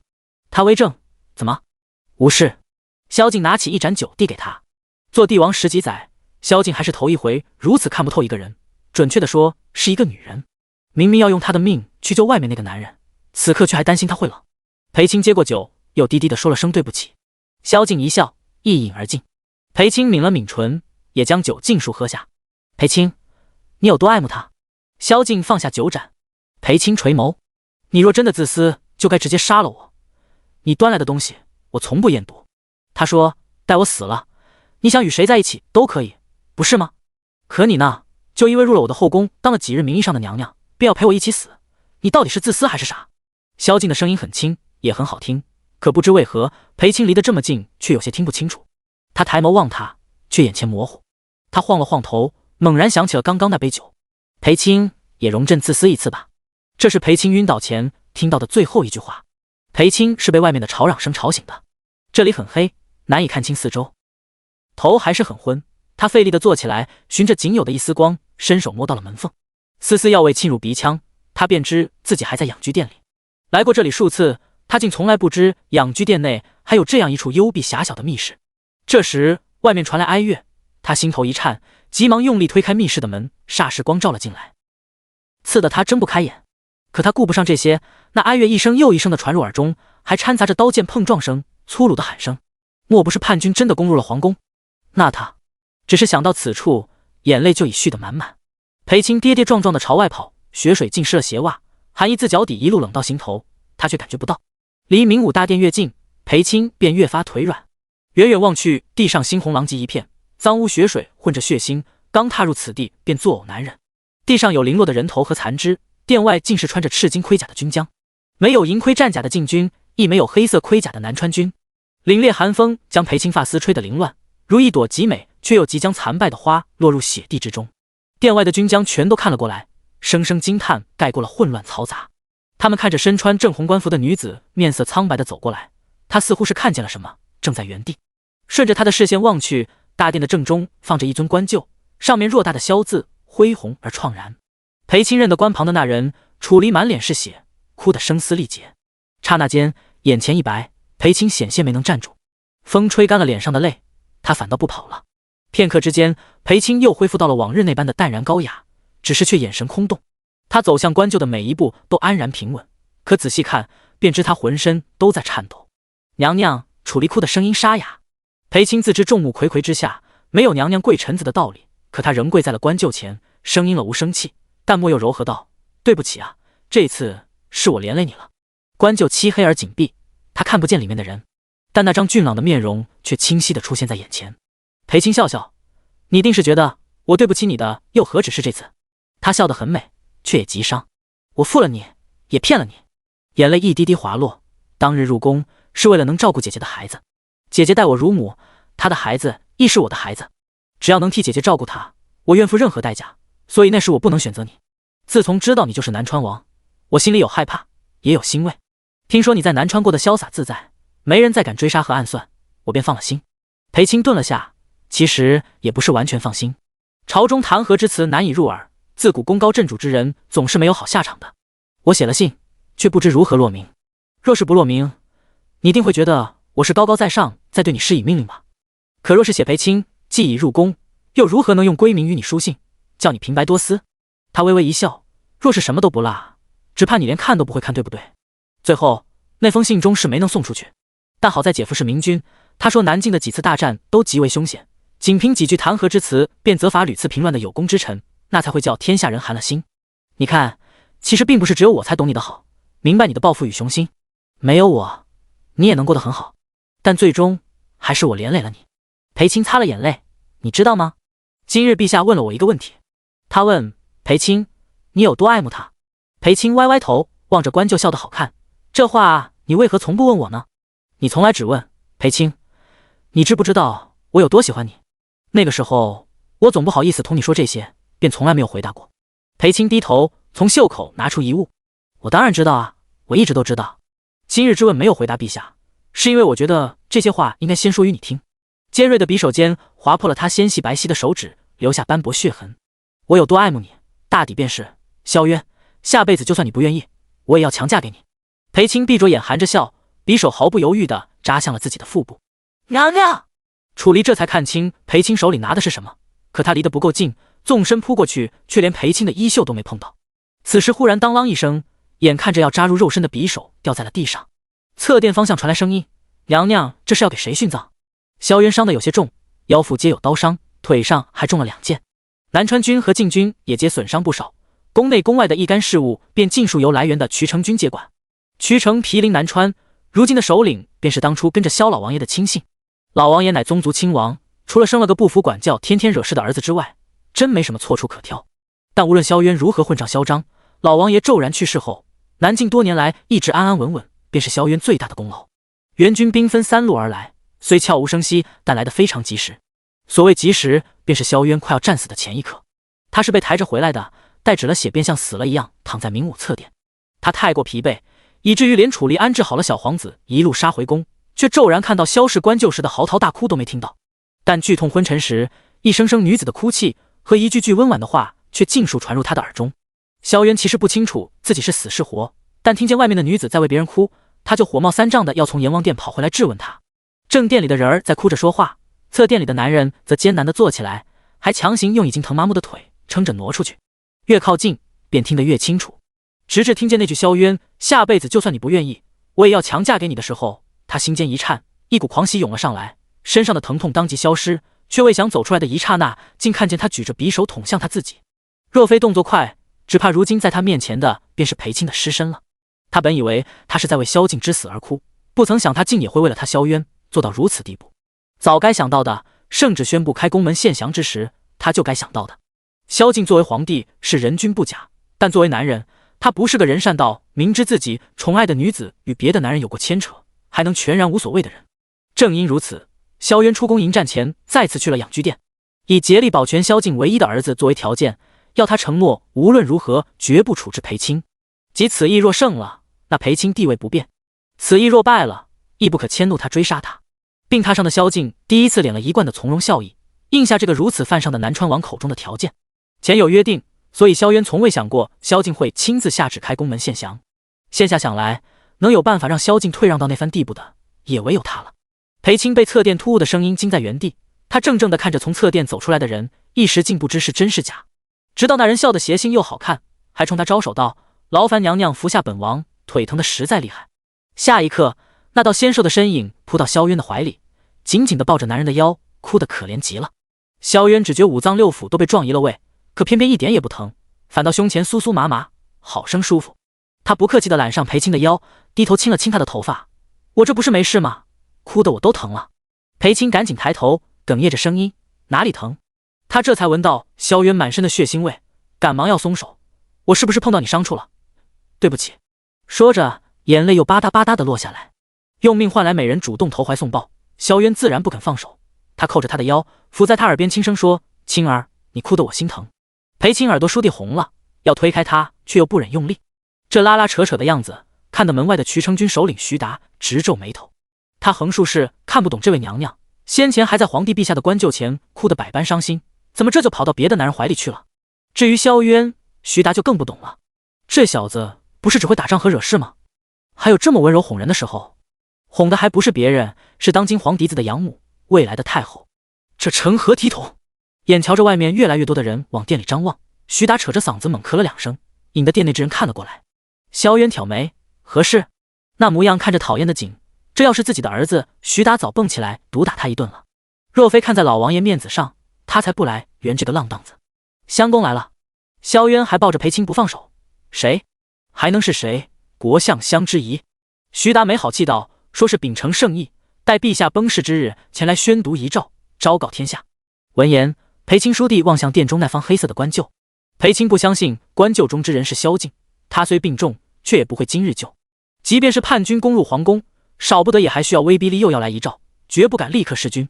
萧渊顺着他的视线望过去，沉默片刻，牵住了他的手。他看向一旁又哭又笑的楚离，说：“皇子呢？既宣遗诏，他也须得在场。”楚离见萧渊终于同他说话，尽管语气还很嫌弃，他却毫不在意，回王爷的话：“属下已放了信号弹，皇子已在回宫路上。”方才发现萧渊没死，楚离也哭着想扑上去抱他，结果就被萧渊那凶狠的眼神给瞪了回去。楚离只好自己擦了眼泪，揉了揉贵妈了的腿，起身出去放了信号弹，授意宫外保护皇子的南川军护送皇子回宫。萧渊都懒得说他，若不是他不分青红皂白的跪在地上哭，也不会让裴青误以为棺柩里的人是萧渊。但这也怪不得楚离，他杀红了眼，一回来没看见萧渊，只看见棺柩，也是脑中一片空白，顾不上多问一句，便扑通跪在棺柩面前哭了起来。陛下他是如何崩逝的？裴青怔怔地问道。毒发。徐达说，养居殿服侍的长宫太监回话道，陛下说娘娘已从偏门去了旭阳宫照看皇子，随后便下了那道开宫门的圣旨。陛下闭门不许人去打扰，最后是禁军去通报战胜的消息时，公公进殿才发现陛下已经经太医验毒下在了酒盏之中。什么？裴青后退一步，萧渊扶住了他。他端来酒后，不过就是转身挪了下炭火的功夫，酒中就被下了药。一盏下的是迷药，一盏下的竟是毒药。他不明白萧敬如何能这般决绝，他当时云淡风轻说的此生诀别，居然是这个意思。母亲！一声孩童的呼唤让裴青回了神。萧继安由南川军快马护送回来，外面军将嗟叹如此年幼的孩子，竟敢无畏地穿过湿泞的血地，无视地上的尸身，径直踏入了明武大殿。他扑倒在裴青怀里，终于哭出声来。他明白棺柩意味着什么，亦明白自己失去了什么。裴青抱着孩子，一时哭得伤心。萧渊蹙眉看着他，身子哭得一抖一抖的，生怕他就这样哭晕过去。萧渊又看了眼萧继安，丧父之痛他最清楚，大手摸了摸那颗小脑袋。萧渊说：“新帝继位，我南川必誓死追随，忠心不二。”短短一句话，却有千斤之重，意味着他将扶持幼帝继位，保裴青坐上太后之位，铲除余孽，平息动荡。这一脚踏进来，数十年内便回不了南川了。徐达沉默地看着萧渊。老王爷临死前唯一嘱托便是不允萧渊离开南川，更不允他涉足政事，掺和到皇权纷争中去。他们这一脉只剩萧渊，切不能让他步老王爷的后尘。可兜兜转转，萧渊还是来了皇宫，甚至差点死在这里。这究竟是逆天改命，还是本就命中注定？殿外传来侍卫高声：“见过国相大人。”年逾古稀的国相襄之仪肃着神情走了进来。他头发胡子皆已花白，却没有一丝老迈绵软之态。他未理会众人的行礼，而是走到了关舅面前，重重地跪下去，磕了3个头。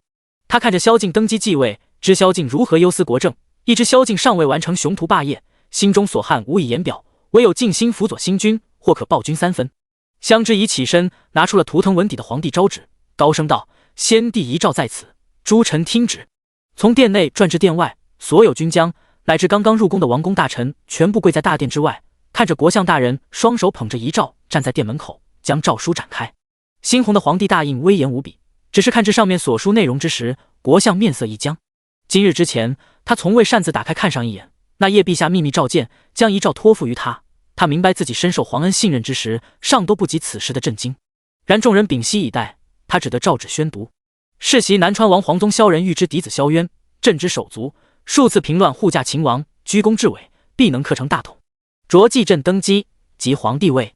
皇嫡子萧继安，天资过人，深得朕心。念其年幼，令之过继，改宗换脉，称萧渊为父。已故皇后裴氏嫡长女裴婉，遇皇子有功，追封谥号惠贤，与朕同葬皇陵。其妹裴氏嫡次女裴清，温公淑婉，抚养皇子亦有功劳，危机之时护朕之心天地可见。裴氏功德不可磨灭，特令裴清继先后之位。深夜亥时，寒宁宫内氤氲着水汽。裴清穿好了衣衫，听见屏风外芝兰的声音：“娘娘，陛下来了。”以往听见这话，裴清只会淡淡一笑，然后命人去旭阳宫接萧继安过来，再吩咐厨司做些清淡可口的夜宵。可如今听见这话，他却有些心颤。国葬的第2日便是登基大典，紧接着又是封后大典。登基大典尚未出什么纰漏，可封后大典，身旁男人从头到尾都臭着一张脸，吓得宣旨公公脸都白了。朝臣们虽震惊，但仔细想过之后，多少还是明白那道兄终弟及的遗诏的。一个不满5岁的孩子当皇帝，且不说诸国虎视眈眈，即便是本国之内，都不知要掀起多少腥风血雨。但若是凶狠跋扈的南川王继位，那便不同了。人的名数的影，文帝有文帝的韬略，武帝却也有武帝的威慑。再者言来，这个南川王似乎也不尽如传言般张牙舞爪，残暴至极。他能拼死护卫皇宫，以寡敌众不退一步，便是世间最大义之举。听说他在南川尚未婚配，可如今一道过继皇子和一道立裴氏次女为新后的旨意，就令他一朝登基便多了个儿子和皇后，想来肯定是会极度不悦的。诸臣胆战心惊地看着新任陛下那张明显不高兴的俊脸，心里却不禁赞他，即便如此，都还一一遵照了先帝遗诏，可谓至仁至义了。但他们不知的是，萧渊根本是嫌那封后大典不够盛大隆重，偏偏驳了礼部大操大办安排之人是裴清，他语气轻柔的规劝，叫他发不出脾气。还没沐浴完，殿内响起熟悉的声音，萧渊轻车熟路地走了过来，那正好一起。他还随手脱了龙袍，芝兰见状赶紧退了出去。裴清正要出来，迎面就撞到男人怀里，炙热的气息瞬时将他紧紧包裹。萧渊低头瞧他，如此迫不及待。裴清脸红得发烫，没有。萧渊看着他绯红的脸蛋，不自觉的喉头吞咽。他目光直白又灼热，裴清忙轻轻推了下他。还有伤呢？今日备了药浴，还是先沐浴吧。水气氤氲，实在太热，待他沐浴之时，裴清便出来找出了干净的礼衣放好，又去拿了药膏。听见出浴的水声，他回过头来，却见他里衣穿得松松垮垮的走了过来。男人结实的身体好看极了，水珠顺着胸膛滑向小腹，浸湿了衣衫，反而衬得健硕的线条更加诱人。他立刻别开视线，怎么不系好带子？受了风伤就更好不了了。萧渊看他那副娇羞的样子，觉得甚有意思。他懒懒地坐到床榻边，说：“反正也要脱，系带子多麻烦。”裴清惊异于此人脸皮之厚，这般放荡的话也能如此云淡风轻地说出口。萧渊招招手：“上药不就是要脱衣裳吗？你这般惊讶是为何？”裴清这才反应过来，他竟是想到，瞬时觉得羞臊得很。他拿着药膏却不肯靠近，要不还是叫楚将军来替你上药吧。这打仗受的伤，想来还得是打仗的人更明白怎么上药最舒适。萧渊皱眉：“我让他当将军，不是让他成日往后宫跑的。眼下风平浪静，他再敢往后宫来，我就砍了他的腿，风干了，做成肉干喂狗。”此时正在京郊大营盘点军库的楚离重重地打了个喷嚏。男人恶狠狠的语气还算有点用。裴清拿着药膏走过去：“楚将军待你多好，你为何总是凶他？”纤细的手指沾了药膏，轻柔地抚在伤处，伤处痒痒的。萧渊随意地支起长腿鞋靠在一边，手指环绕着一缕他的长发：“那我待你好，你为何还想拒绝我？”说着，他顺势握住了裴清的手：“我不想吓着你，但青儿，我忍不了太久。”裴清听出他话里的委屈，低着头不敢看萧渊的眼睛，我没有拒绝，我只是担心你的伤。原来你是担心这个。裴青没看见男人眸中闪过的得逞之意，只觉他的手伸进了自己的里衣，他瑟缩了下，却没有躲开。萧渊得寸进尺的靠近，手已经在解他的衣裳，嘴里却假意商量：既如此，那你再帮我瞧瞧。有一刀伤在小腹，也不知对其他地方有无影响。裴青果真立刻抬头，面上担心不已：什么地方？一会儿你就知道了。萧渊低笑着吻上了他的唇。怎么了？见他神色有异，裴青轻声问道。萧渊摇摇头，又亲了亲裴青的唇，温柔一笑：我是在想，现在该是那个病秧子嫉妒我了。裴青不明白他怎么忽然扯这些，只道先帝待我以妻妹之礼，本就是你多心了。萧敬待他以妻妹之礼，哪个男人会为了妻妹退让到把命都搭进去？世人艳羡裴婉，不过是觉得萧敬不忘发妻，用情至深。然而那情究竟是男女情爱，还是愧疚怜悯，便不得而知了。不知过了多久，裴青累得昏昏欲睡，半睡半醒，感觉又有人在舔他。青儿，别睡好不好？任凭裴青性子在谦恭有礼，此时也不想搭理身旁之人。他扭捏了下，软软地拨开他的手。他低笑：那你陪我说说话。裴青点点头，红着脸要起身。萧渊一把拉住他：做什么去？裴青被他拉了回来，还坐到了他腿上。他这才清楚他为何急着下床，但转念一想，他是不是不想？男人的手试探地抚上裴青平坦的小腹，问：是不是不想有孕？裴青一怔：什么？萧渊自顾自地说：帝王家儿子多了也不是好事，不生便不生，有萧继安一个也足够了。裴青安静了片刻，坐在他怀里又想了片刻，还是觉得他定是误会什么了。我没有不想。他捧起他的脸，认真地看着他的眼睛：为皇家延绵子嗣，开枝散叶是身为皇后的本分，是应当要做的事，我都明白的。我这里没什么应当不应当，裴青，我绝不逼你。他拿命换来与他共度余生，绝不让他像裴婉那般难产而亡。与他比起来，生不生孩子又算得了什么？裴青听了这话，心里软成一片，眼里又泪汪汪的。他不自觉地勾上萧渊的手指，小声说：我愿意的，若是能再有一个像继儿一样的孩子，我当然百般愿意。却没想萧渊蹙着眉，欲言又止。他的军营里全是男人，从小男童到大糙老爷们，他没一个看得顺眼，每日就知道吵吵嚷嚷，简直是看在眼里烦在心里。怎么？裴青问：你不喜欢劲儿吗？萧渊摇头，特别真挚地告诉他：我想要小公主。裴青，给我生个乖巧听话的公主可好？看他一脸严肃，裴青还以为是什么大事。听了这话，他没忍住笑出声来，主动圈上他的脖子逗去：倘若公主不乖巧不听话呢？那我也喜欢。萧渊抱着他：我定让咱们的女儿过得恣意洒脱，不让她吃半分你曾吃过的苦。萧渊登基，裴青正为皇后，但裴家却是满朝文武百官中最战战兢兢的。想是谁在新帝登基第一日便被叫去御书房冷落着，都是要惊出一身冷汗，彻夜难眠的。萧渊只是凉凉地问了几句，裴之恒裴老爷当日回去便发卖了最宠爱的妾室，连同那个只会惹事的庶子裴成也被送去软禁在了乡下庄子里。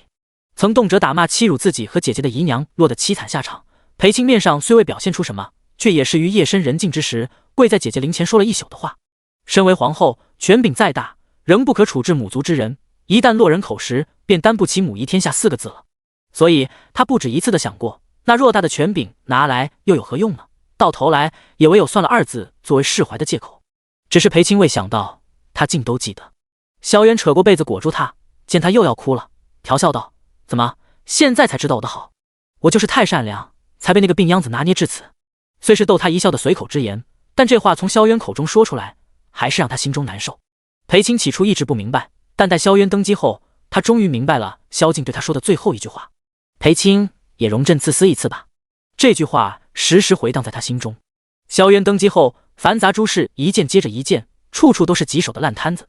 朝内有大臣要处置，亦有大臣要安抚，而朝外更有叛军余孽潜逃四处，作乱民间。在远处些，还有列国虎视眈眈地盯着，就等着新帝继位腾不出手，他们便可趁机作乱。一切的一切都因那道遗诏而转嫁到了萧渊肩上，令他一个本可以回南川安逸度日的闲散王爷，变得日理万机，背负着沉重的江山社稷。如此才使得继儿能在后宫安乐成长，不必担心成为众矢之的。裴青渐渐明白萧敬口中的自私是为何意。当皇帝未必就是天下第一得意事，他不愿萧继安去完成他未完的抱负与雄图霸业，最终落得重病缠身的下场。他以裴青为饵，又萧渊永远留在皇城，代替继儿成为这笼中之兽。他笃定萧渊会答应。萧敬的筹谋从不会失算，只是他也有未筹谋到的，譬如裴青。萧渊在裴青面前越是云淡风轻，他心里便越像被人揪住一般难受。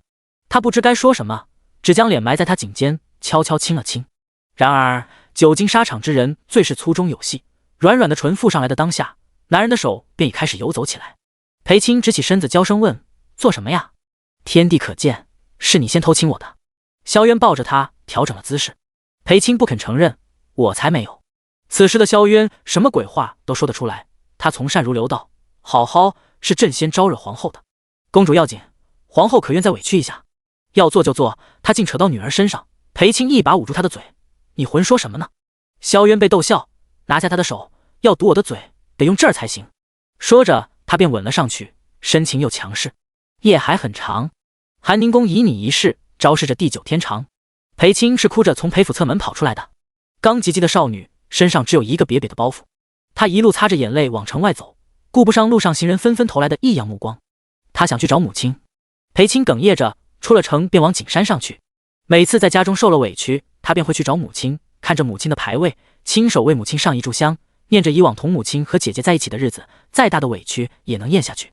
但这次他不想咽下，也不想再回裴家了。往山上走的路上，他闻着山间林叶的清香，心思平复了几分。没了母亲，就等同于没了父亲。为裴家生了儿子的姨娘把持后院，庶子庶女无不锦衣玉食，比他这个嫡出次女不知风光了多少倍。裴青不愿计较这些，他答应过母亲要过得舒心，所以他从不把父亲的漠视和姨娘的凶蛮放在心上，亦不管庶弟庶妹去他房里抢了多少东西。他从来只安心看书写字，最宽心的事便是每月与姐姐的书信。姐姐身为皇后，日子过得定比他好。只要想到这里，裴青便觉得高兴。况且自姐姐嫁入宫中，他在裴府的日子也好过了不少。偶尔几句难听的话入耳，他也全当没有听见。直到姨娘做主要将她嫁给一个老员外做继室夫人时，一向没什么脾气的她断然拒绝了。父亲虽是国丈，但先前也不过是个五品官，即便姐姐登上后位，百般受宠，陛下并未爱屋及乌的赐予裴家高官厚禄。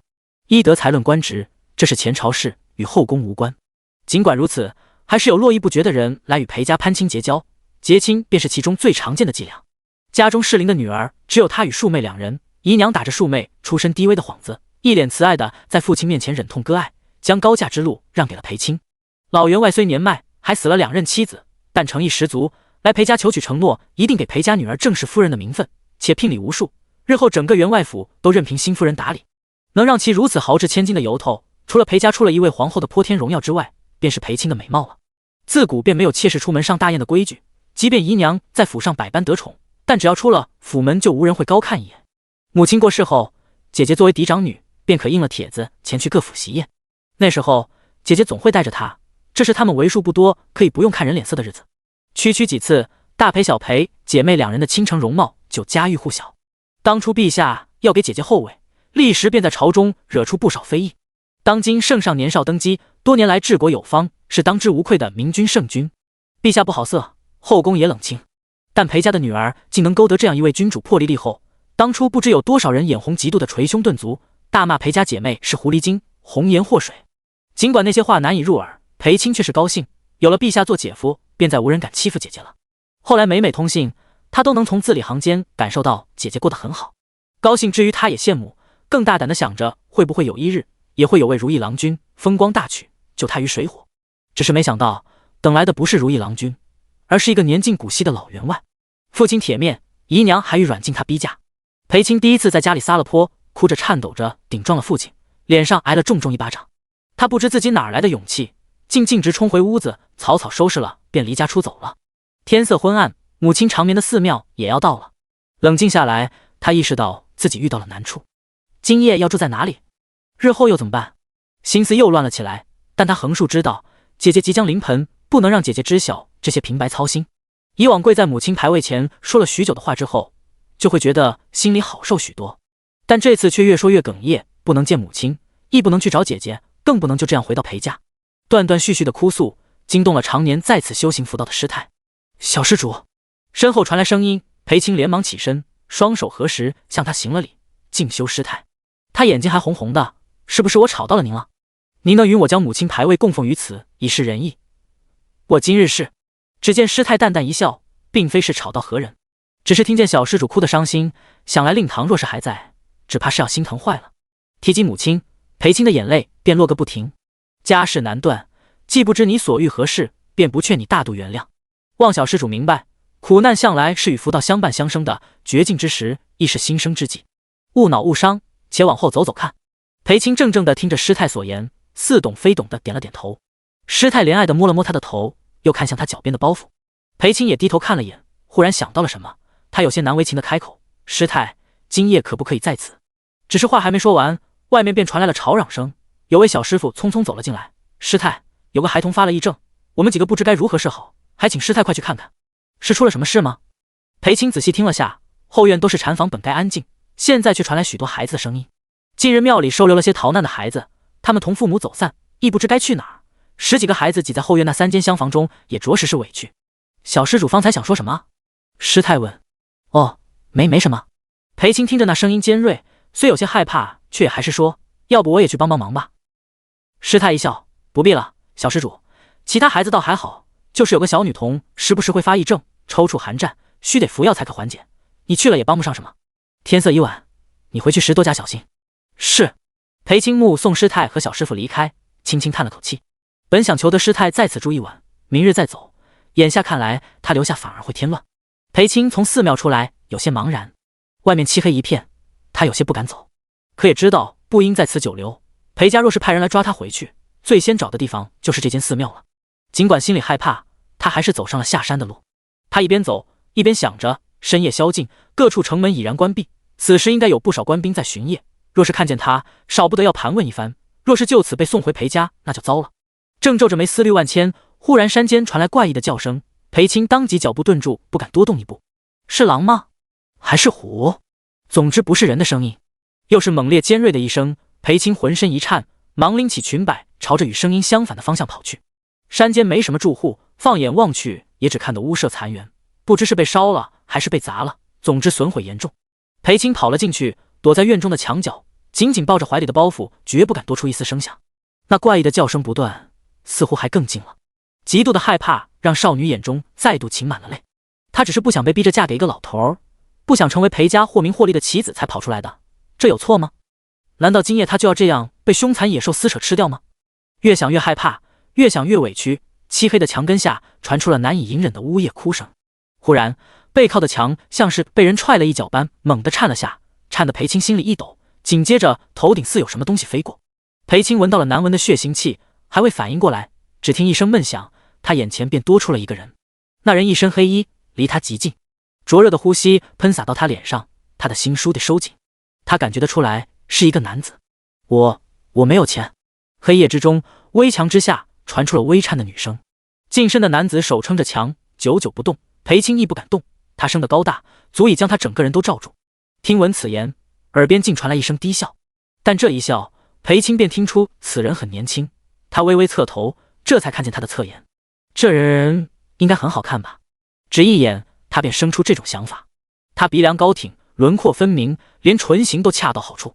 下一刻，裴青对上一双黑眸，目似朗星，俊逸绝伦，大抵便是如此了。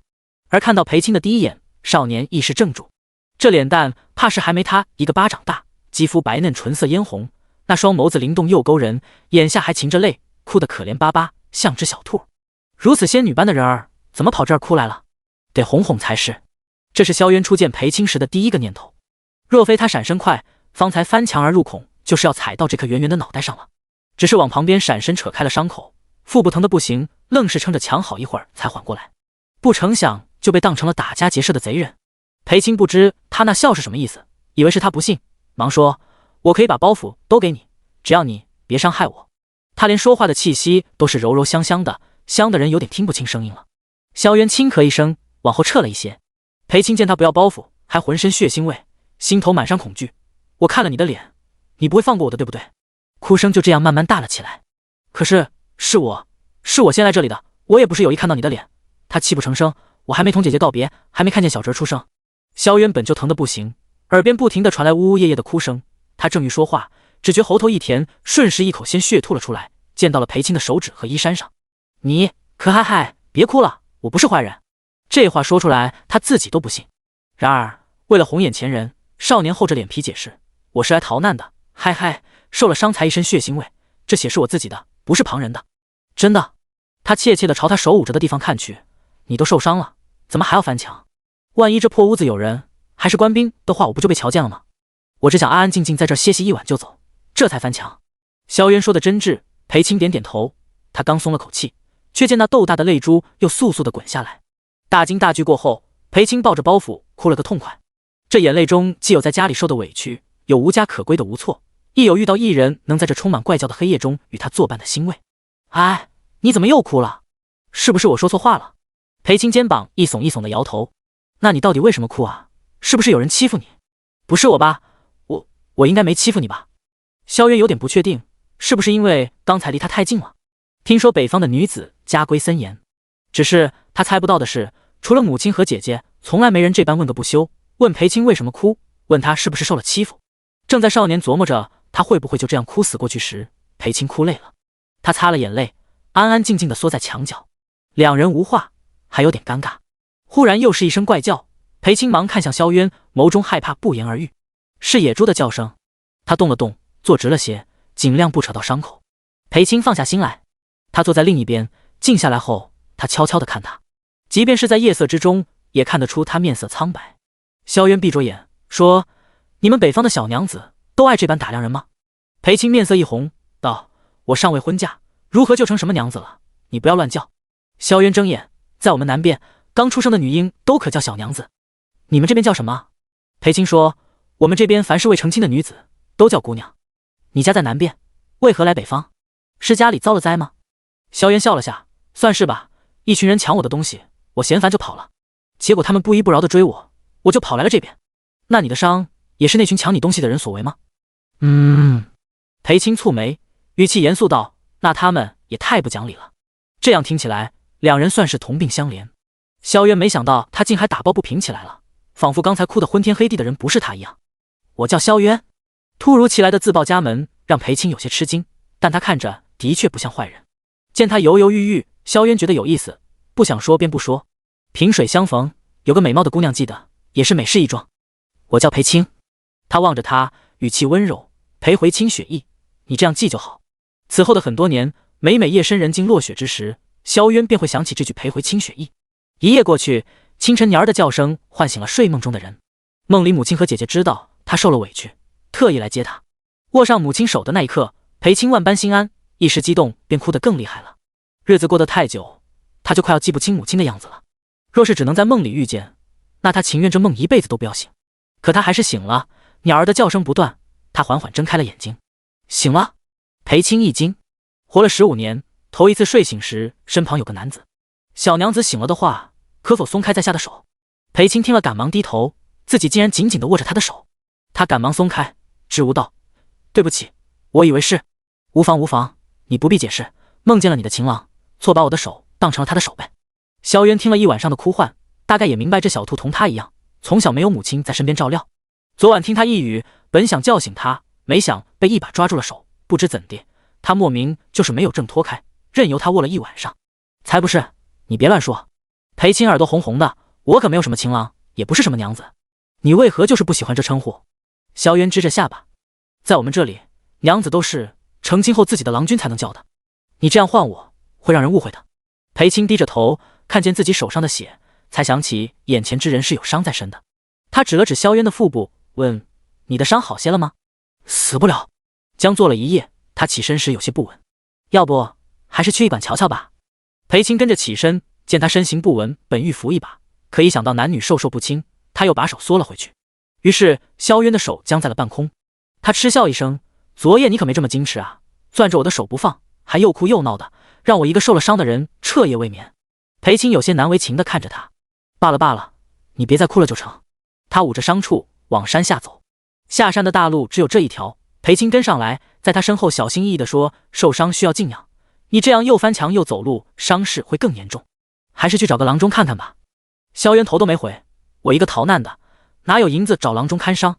忍忍就过去了。我有钱。”身后又传来小小的声音。少年脚下一顿，回过头来，悠悠道：“你昨晚不是说你没钱吗？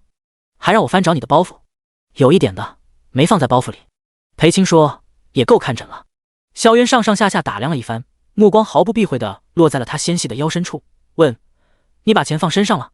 那目光直白又灼热，裴青不由得后退2步，眸中警惕。萧渊一噎，这是又拿他当贼人了。女人的脸还真是6月的天，说变就变。你先别急着防我，倒是看看那钱袋子还在不在。听了这话，裴青有些疑惑，可当着他的面也不好查看，只得背过身去，在腰间摸了摸，还仔细翻找了下，竟真的没有找到钱袋子。他不可置信地转过身来，萧渊挑眉。昨夜翻墙落地之时，不小心碰到他，那腰细的他一只手都能握过来，纤软至极。若是有银子这种硬物，不可能感觉不到。贴身钱袋子被偷了，都全然不知，竟还想着施舍给旁人看病，这么出门还不得被人卖上800回。裴青无措地站在那里，眼眶又红了。萧渊赶紧开口：别哭别哭，我可没拿你的钱袋子，我若真拿了，何必说出来，偷偷走掉便是。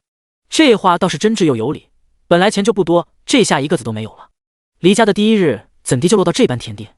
你昨日都去了哪里？是不是去了人多的地方？他走近问道。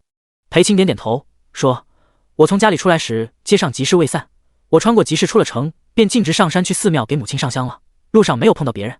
感情是一出门就被人扒了钱袋子，看他又茫然又委屈，实在是越看越像只被人偷了吃食的可怜兔子。萧渊一个没忍住就笑了出来，这一笑后果可就严重了。裴青不敢相信天底下竟有这般幸灾乐祸之人，竟当着面就嘲笑起来，亏他还想用自己的银子给他看伤。他气不过，推开这挡道之人就往山下走。萧渊胸口的伤被人猝不及防给按了个正好，这猛一下疼得他冷汗都冒出来了。裴青看他脸色都变了，也怔住。弄疼你了吗？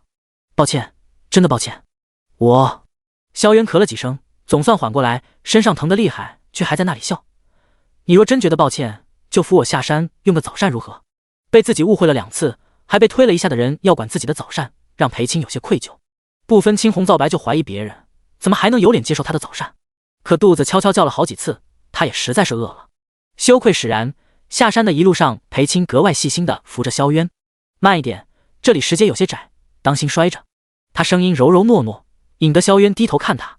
他正认真地低头盯着脚下，这样看过去，只能略看到半张脸蛋。发丝香气萦绕，被他的手轻轻扶住的地方有些痒，心头也有些痒。许是感受到了他的目光，裴青侧过头来，他立刻别开视线。是不是伤疼的厉害？要不还是先去看郎中，再吃早膳吧。他认真道。本是关心他，可他看见这般认真，便想逗他。我身上的钱也不多，去医馆和吃早膳只能选一样，如何是好？当然得先去看郎中。他没多犹豫，银子总会再有的。听你这意思，你赚过银子？萧渊随口一句话就戳穿了某人。我可以学，我能识字，会理账，还会洒扫浆洗，总不会饿死的。裴青不知哪来的笃定。算了，不去医馆，咱们换个地方。到了山脚，萧渊指了指不远处的一处铺子，裴青看过去是一家当铺。你在外面等我，我很快出来。萧渊将他安置在当铺外面。为什么？裴青抱着包袱，说不定我这里也有可以当掉的东西，可以让掌柜的看一看选一选。你这贴身包袱能给人随便翻的？里面就没几件小衣礼仪的？他大喇喇的一问，骚得眼前姑娘满脸通红。女子小衣怎可随意挂在嘴上说啊？萧渊趁机长腿一迈就进了当铺。裴青在外面没等多久就见他出来了。裴青好奇地问：你当自己的东西怎地这般痛快，不会不舍吗？萧渊一笑：谁说我当是自己的东西？路上随手捡了个玉扳指，还换来好几两银子，这下可以痛快地吃早膳去了。他顺手握住裴青的手腕，将人带进了当铺对面的客栈。清晨时分，里面没什么人，唯有一个老板娘正将算盘打得啪啪作响。一瞧见有人进来，他立刻喜笑颜开：两位客官可是来用早膳的？有劳掌柜的给做些清淡的膳食才好。好好，我们家的百合桂圆粥可是一绝，配上小菜，保管您吃得满意。来来，这边坐。老板娘一走近，一眼便看到了裴青衣衫上的血迹。哟，这小姑娘怎地这般大意？来来，快随我去收拾收拾。裴青茫然地被拉了起来。老板娘低声问：是不是身子不爽利了？可不能这样上街去。这么说了，裴青立刻脸红，支吾道：不是的。小姑娘脸皮薄，老板娘是过来人，笑着将她往楼上牵。好，不是就不是，但你这裙子又是土又是血的，可不好再穿了不是？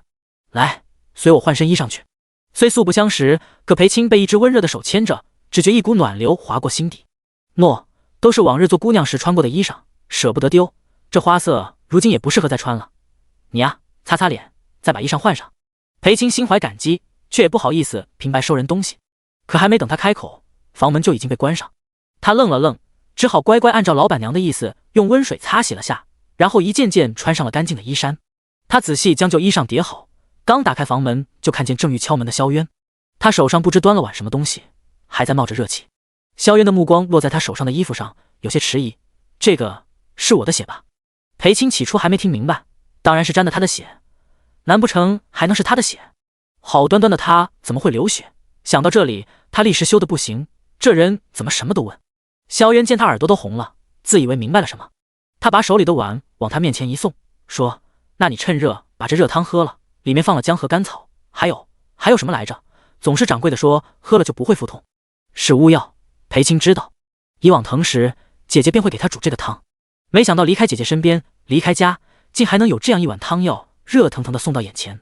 他接过来一饮而尽，末了抬头，软软的说了一句谢谢。在下楼时，客栈的大堂里已坐了不少人，他们三三两两的坐在一起，桌上的清粥冒着热气，几样小菜摆在一旁，伴着言谈说笑，诉着人间烟火气。这时掌柜的也来了堂前，夫妇二人一边上菜，一边同客人热络的打招呼，这样看着像是在招待着自亲戚。裴青看了看身上的衣裳，大概明白了为何这家店自清晨便生意兴隆了。原本只有银钱的买卖，被素不相识的情分给捂热了。若有可能，他也愿常来这里。世间还是好人多，萍水相逢之人待他都比家里人待他好。吃过早膳，老板娘又塞给裴青几张饼，说：“来来，路上带着吃。”裴青连忙婉拒：“婶婶，不能再要您的东西了，平白拿了您的衣裳，已经是受了很大的恩惠了。”老板娘看了萧渊一眼：“你看你家这小娘子多懂事。”萧渊靠在一旁，朝着裴青挑眉，满脸写着：“这可不是我叫的。”裴青正要解释，就见老板娘摆摆手：“好了，一瞧就知道你们是逃难来的，年纪轻轻，脸皮薄，不好意思拿人东西。你都叫我一声婶婶了，那婶婶也告诉你，这人活在世上，就是你欠我，我欠你，相互帮衬的人情记在心里，这日子才过得下去。眼下是我帮你，若是哪天我这小店有了关口，你愿意来搭把手，我也感激不尽。”裴青满眼感激，婶婶心地善良，生意一定会越做越大的。哟，这话可说到婶婶心里了呀。行，那就借你吉言，白日好行路，你们早些走吧。裴青点点头，还庄重认真的朝老板娘行了个礼。走出客栈好久，抱着饼的少女还在恋恋不舍的回头看，看得一旁的少年觉得好笑：“你是不是头回出门啊？对着吃了顿早膳的客栈也能一步三回头。”裴青正沉浸在不舍之中，猛地被这句话搅扰，回头见萧渊一脸的云淡风轻，他又低头看了看手里的饼，也难怪他会如此，明明是自己花钱买的早膳，到头来恩惠却去了别人那里。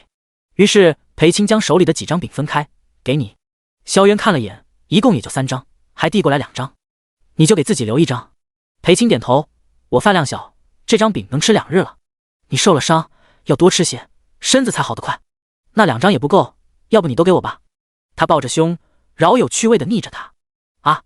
裴青看他这人高马大的，想来2张饼也确实不够，于是把最后1张也包好，一并递给他：“那都给你吧。”萧渊半分没犹豫的拿过来：“谢了，那我们就此别过吧。”裴青怔了怔，没想到分别来得这么快。怎么，春宵一夜舍不得了？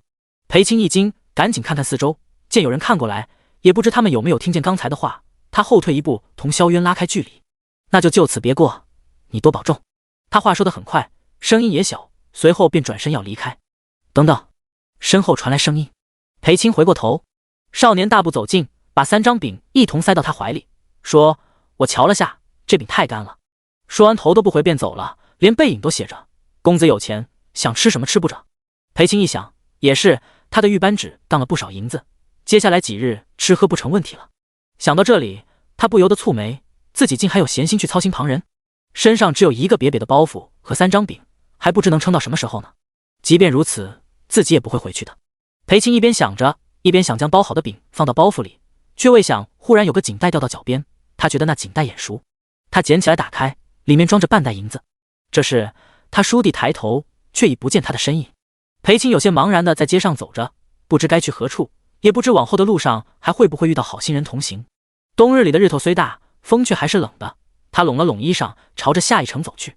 沿途酒肆不少，亦有行色匆匆的商人和伙计。他独身一人走在路上，引来注视纷纷。裴青感觉得到，不由得攥紧了手上的包袱。忽然腰后传来异样，他身子一僵，回过头来：“姐姐，能施舍点银子吗？”看着眼前的小童，裴青松了口气，随即又有些怜悯。女童身上穿着单薄的粗布衣裳，袖口衣领处都磨破不少，许是在寒风中待得久了，脸上皲裂，捧着破碗的手上全是冻疮。可女童眸子很亮，黑黝黝地望着他。裴青想起了客栈老板娘的话，活在这世上都是你欠我，我欠你，将人情记挂在心里，这日子才过得下去。于是他笑了笑，你等等。说着，他便将包袱打开一个小角，拿出里面的锦带，将一点银子放在了女童的破碗里。谢谢姐姐，谢谢姐姐，你一定好人有好报。可紧接着便有很多的小乞丐围了上来，他们个个抱着破碗，伸着小手，可怜巴巴地喊着姐姐。一人一点点，原本沉甸甸的锦带不知不觉间空了。没有了，我也没有银子了。裴青温声解释。哇，好香啊！离他最近一个小男孩凑近闻了闻裴青的包袱，姐姐，你有吃的吗？他骨瘦如柴，满眼期冀又紧张。此话一出，其他乞儿便像狗儿一般纷纷凑上来闻，甚至拉着裴青的手小心翼翼地摇了摇。姐姐，你行行好，可怜可怜我们吧，我们没有爹娘了，每天都好饿好冷。几只小手都又脏又冷，裴青于心不忍，只好将包袱中用油纸包好的3张饼拿了出来。可刚拿出来，小童们便蜂拥从他手上抢了过去。裴青被吓到，你们能不能给我留一块？可10几个孩子已经为了3张饼抢成一团，没人理会他这个好心人在说什么。哟，姑娘，你可真是心善，身上的银子饼子都分完了，瞧着你像是要出门，接下来的路可怎么走啊？此时一位年迈的老妇人上前握住了裴青的手。裴青见老妇人满脸慈爱，方才的惊慌也缓了缓，只柔声道，多谢嬷嬷关怀，再往前就是历城了，听说那里繁华，我总可以找到点营生养活自己的。天气冷，您快回家吧。老妇人惊喜道，姑娘你都会些什么？算账理事、浆洗洒扫可都会。裴青点点头，哟，那可巧了，我老婆子也是出来给主人家物色女使的，我家老爷新娶了2夫人，正是缺人手的时候，你不妨来做个几日工，待银子赚够了再上路可好？这历城说远不远，说近也不近啊，你这身无分文的哪里能赶路呢？裴青觉得他说的有些道理，可又有些迟疑道，既然是做女使，真的可以只做几日吗？官宦人家也好，商贾人家也罢，既是要用女使，都是要长期侍奉的，这种到大街上物色还只做个几日的，倒是闻所未闻。老妇人笑着点点头，以往自是不行的，这不是2夫人是带着身子进门的，着急用人伺候。天大地大，总归是老爷的子嗣最大，也不瞒姑娘笑话，大夫人的人2夫人是绝技不敢用的，宁可差我来街上物色。这么一说，裴青就懂了，后宅女人的恩怨，家家户户大抵都是差不多的。他这才点点头，那劳烦嬷嬷同2夫人禀明，我只做个5、6日便要离开的。好好，姑娘你可真是帮了老身大忙啊！来，我这就带你去见主家夫人。老妇人指了指不远处的巷子，穿过那条巷子便到了，也不是什么高门大户，姑娘不必拘谨。裴青点点头，跟在老妇人身后。但即将进入巷子时，身后忽然响起一道邪里邪气的声音，小娘子可别被骗了。裴青脚步一顿，回头看过去，正对上一双玩味的俊眸。看到裴青惊讶又欣喜的神情，方才看着他傻乎乎被骗，想要呵斥的话尽数咽了回去。你不是走了吗？裴青迎上去，手上还拿着空锦带，把你的银子用光了，但我很快便赚回来。我刚找到了一份活计，就是……裴青回头，老妇人却已不见踪影。怎么？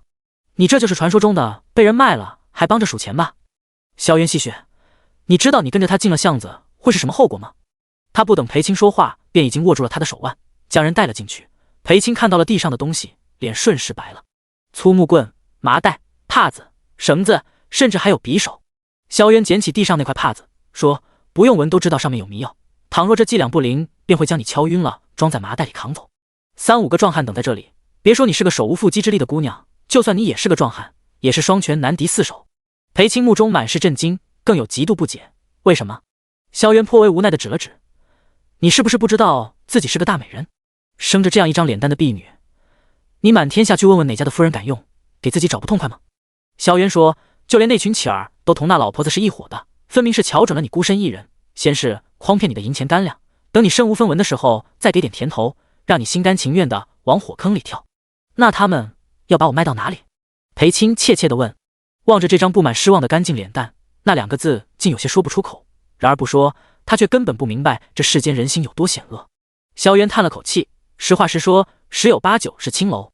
这2个字对于曾饱读诗书又是官宦人家出身的裴青来说，只是听到便已觉得不堪入耳，更别提要被卖入其中，还要日日衣衫不整的迎来送往。眼眶倏地红了。他以为自己做了一回善人，救济了那些可怜的孩子，紧接着又遇到了慈爱的嬷嬷，施以援手，甚至以为往后的路也不会有多难走了。竟没想到，原来有人可以如此面不改色，满眼笑意地做着那般歹毒的事。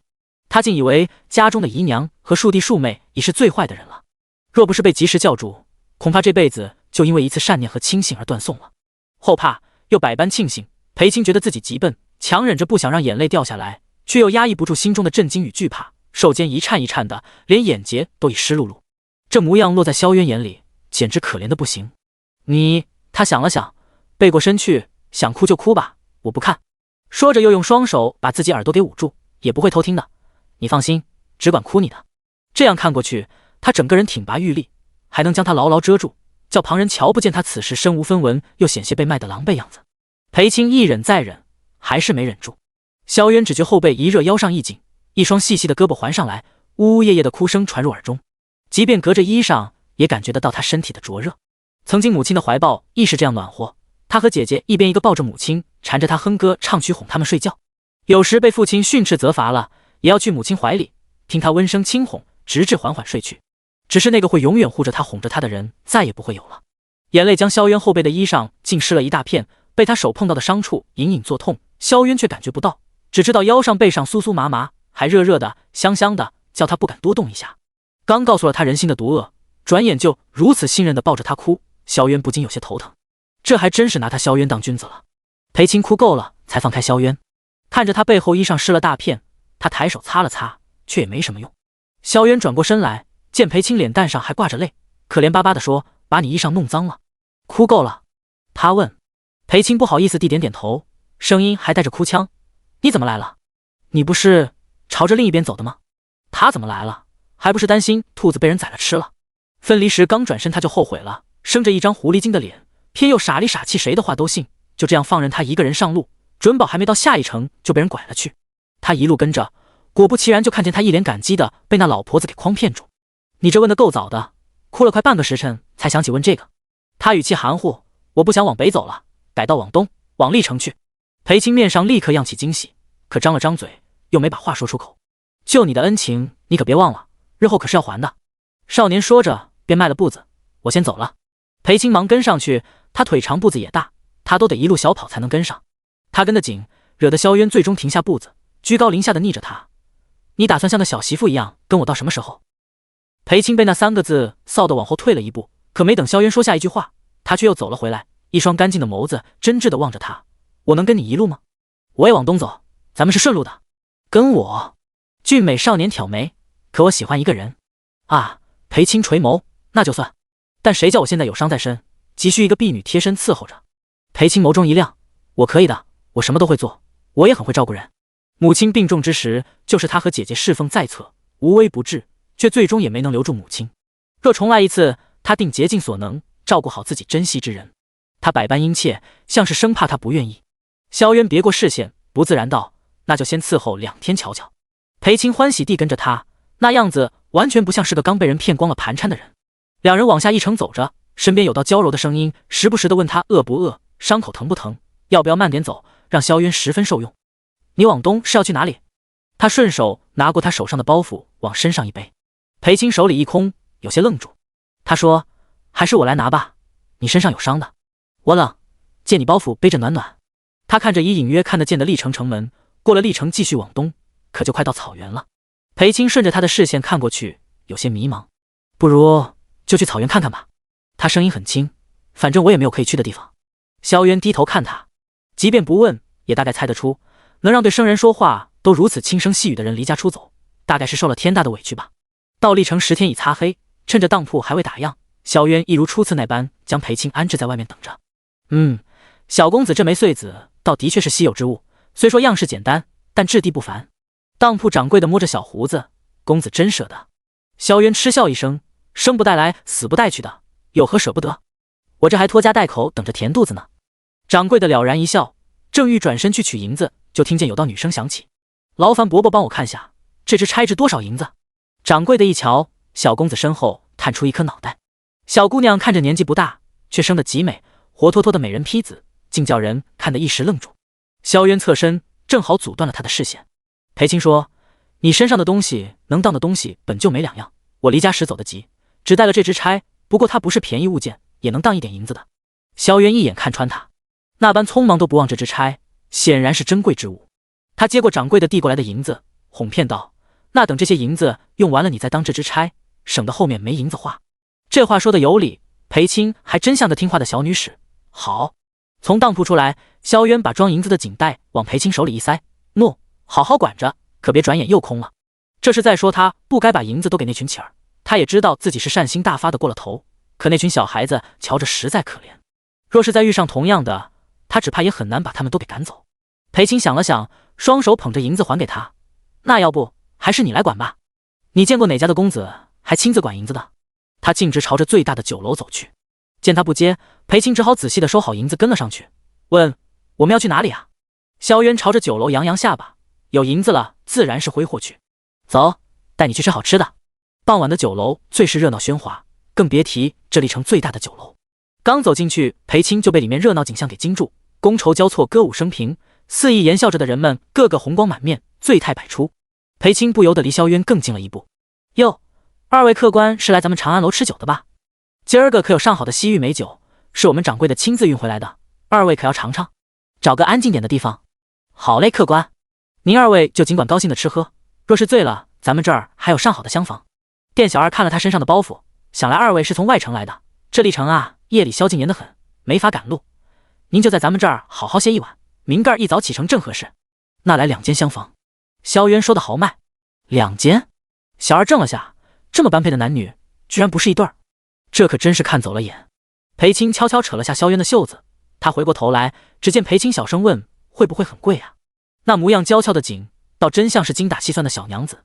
店小二人精一样，连忙道：“不贵不贵，您二位又是吃酒又是住店，还是2间厢房，我们掌柜的自然要多多替二位省银子的，尽管放心就是。”裴青这才点点头：“多谢。”萧渊好笑地看着他：“现在能去吃酒了吗？”裴青不知他笑什么，不过他也的确有些饿了，便有礼道：“劳烦小哥带路。”“哎，是，姑娘客气了。”店小二走在前面，心里思忖着，这难道真的不是小夫妻俩？可那公子连吃个酒都要问一声，难道不是被管得严了？两人落座，刚点了几道招牌菜，就见裴青正眼巴巴地望着他，就差把银子不够写在脸上了。可有外人在，他也不好明说。萧渊会意的摆摆手：“得了，什么西域美酒就不必了，再给这位姑娘上碗补汤就是。”菜上的很快，色香味俱全，裴青小口小口吃着，渐渐的脸上有了笑容。“好吃吧？”他支着下巴，看他吃的脸颊鼓起。裴青立刻点头。萧渊戏谑道：“好吃就都吃了，省得到了草原被风刮飞，我还得找你去。”裴青一噎，赶紧喝了一口热汤压下去：“我哪有那么弱不禁风？”两人临窗而坐，街上的喝彩与叫好声吸引了楼上人的目光。裴青惊奇地看着卖艺人，又是喷火又是碎石，舞剑舞得出神入化，都顾不上跟眼前人说话了。对面的少年立刻蹙了眉，不咸不淡地评价：“就这点功夫还好意思出来卖艺？”裴青果然被吸引回来，说：“这还不算厉害吗？你瞧那人的剑速度极快，叫人眼花缭乱。那个不难，我舞得比他好多了。”话音未落，他得偿所愿地从他眼中看到了惊喜之色。裴青像是不信般地问：“你也会舞剑？何止会舞？”萧渊坐直：“本公子这从小练起来的功夫，可不是旁人随便比得的。那我们也卖艺好不好？”“什么？”裴青指了指街上那人拿着满满一兜子的碎银子，笑得好看极了。酒楼之上，一个俊美年轻的公子正面无表情地听着面前姑娘说话，听着听着就皱起了眉头。裴青顿了下：“是不是我说错了什么？”萧渊语气不善：“你这意思是你也要去卖艺？”裴青毫不犹豫地点头：“我会跳舞，也会唱曲子，还会弹琴的。不过我们一时寻不得情，便算了。”萧渊想都没想：“不妥。”裴青微怔，随即解释说：“我是想着，如今这样只进不出，光靠当东西是撑不了几日的。我们在富庶之地可以当东西和卖艺赚银子，待到了荒芜之地，没有当铺，也没有那么多赏艺的人，便只有花银子的份了。”说着，他看了看锦袋，温声劝道：“趁着还有银子，明日先去找郎中给你治伤好不好？”他软声软气，平白叫人发不出脾气来。虽从没问过，可看他的言谈举止，就知并非真的女使，少不得也是小官家的小姐出身，如何能这样毫无顾忌的上街卖艺？若是哪日被有心之人翻出来，将来还怎么议亲？想到这里，他看了眼裴青，然而他却不知萧渊的思绪已与所谈之事相差甚远，见他似乎面色不悦，立刻想到气大伤身，他身上还有伤呢。我就是同你商量，并非一定要这么做。横竖我还有一支差，当了之后也能撑不少日子呢。趁着汤还热，他盛了一碗放到萧渊面前，这补汤没有药味，很好喝，你也尝尝。看他如此哄着，萧渊当知是心中莫名涌起的不悦被他看出来，他端起碗将他盛的汤一饮而尽，随后一笑，卖艺可以，可要怎么卖须得听我的。好，听你的。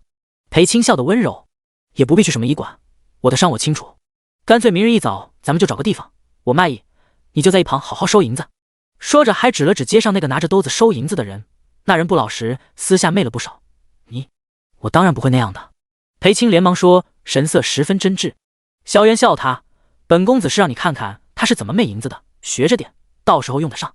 裴青不解，他这个收银子的若是媚了银钱，吃亏的岂不是他这个卖艺的？夜色深了下来，裴青当真在窗边看了半天，萧渊也陪着他看，直至裴青自己困得打了呵欠，两人这才各自回了厢房之中。可到了房中，躺在床榻之上，裴青却睡不着了。他辗转反侧，一会儿下床去看看已经上了栓的房门，一会儿又坐起来瞧瞧紧闭的窗子。这是他第一次在裴府以外的地方过夜，离开了自己那间小小的屋子，在一个全然陌生的地方，尽管暖香宜人，他却没法真正入眠。裴青想到了裴婉嫁入宫中坐上后位的姐姐，那时他只顾着替姐姐高兴，现在想来，姐姐那时应该也是很难入眠吧。姐姐的寒宁宫他也去过一两次，里面样样都置办的齐全，冬日大雪纷飞之时用的都是金丝炭，暖和极了。可惜每每去时，不是有嫔妃在请安，便是有个高门的夫人去拜见，想要像以往那般同姐姐躺在一个被窝里说私房话，也成了奢望。即便是胞妹，也不可留宿皇后娘娘宫中。就这样，他们便用书信代替。但算算日子，他们也有许久未通信了。自姐姐有孕，陛下便不让任何人打搅，只叫姐姐静养安胎。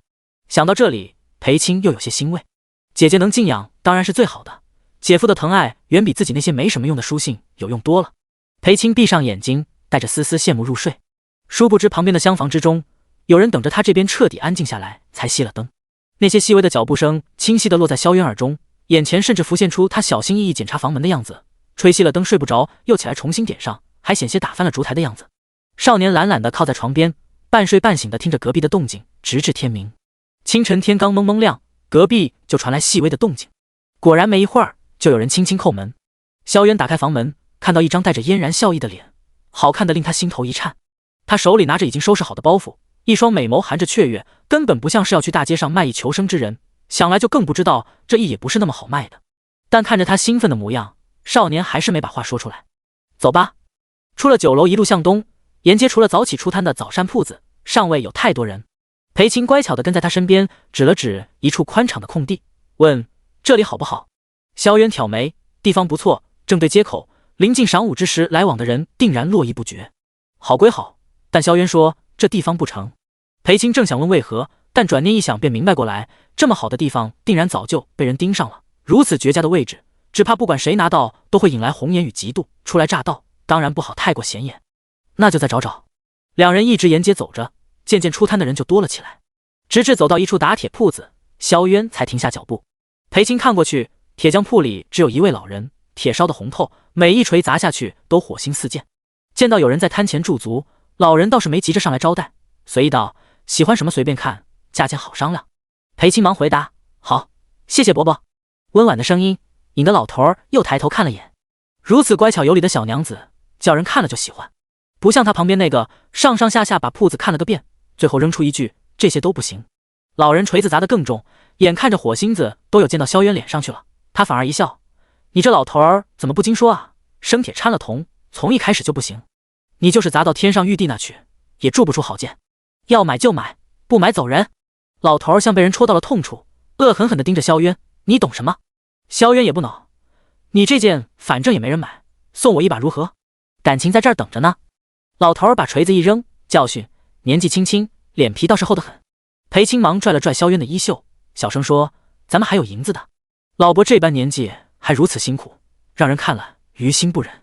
然而萧渊摇头，又说：不送的话，借用一下行不行？我就在旁边舞两下，舞完还回来。铸剑辛苦，能被人用，当然比挂在墙上蒙尘的好。满铺子的剑已许久无人问津，老头冷哼：自己取。裴青惊喜道：多谢伯伯。老头面色缓了缓，说：“你这个小娘子倒是有理得很。”裴青面色一红：“不是的，我只是婢女。”老头眼睛一瞪，上上下下打量了下正在挑剑的萧渊，穿得破破烂烂，还是婢女。萧渊正巧回过头来，穿得寒酸，却遮不住那股子纨绔傲气，那张脸生得俊美极了，不知道骗过多少未经世事的小姑娘。见老头瞪他，萧渊晃了晃手中的剑，反悔了。未等老头说话，只见他一跃而起，棚顶传来一声闷响，老头和裴青皆是惊讶一瞬，两人匆匆出来，就看见上面的人动作敏捷，手中之剑像是被施了法术般花样百出。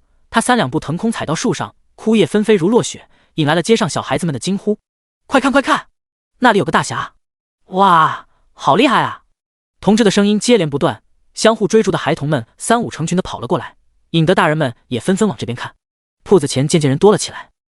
裴青眼见着萧渊从滩顶到高树，又从高树到屋顶逛了个遍，直到挤满了围观的人，他才懒洋洋地朝这边看了眼，将剑一收，脚步极轻地踩着棚顶而下。连他这个外行都看得出来，他轻功出神入化，薄薄的棚顶被踩了个便，却没有一丝裂缝。哎，怎么不舞了？见萧渊收剑落地，立刻就有人出声。然而萧渊也不说话，拉着裴青就要走。大侠，大侠！一群小童围了上来，我们要拜你为师，你也叫我们去房顶上舞剑好不好？裴青看向萧渊，后者还是冷傲的不行。看来这位高人是不轻易出手的，我愿奉上重金，请大侠再舞一次。人群之中，有一穿戴豪奢的贵公子从马车上下来。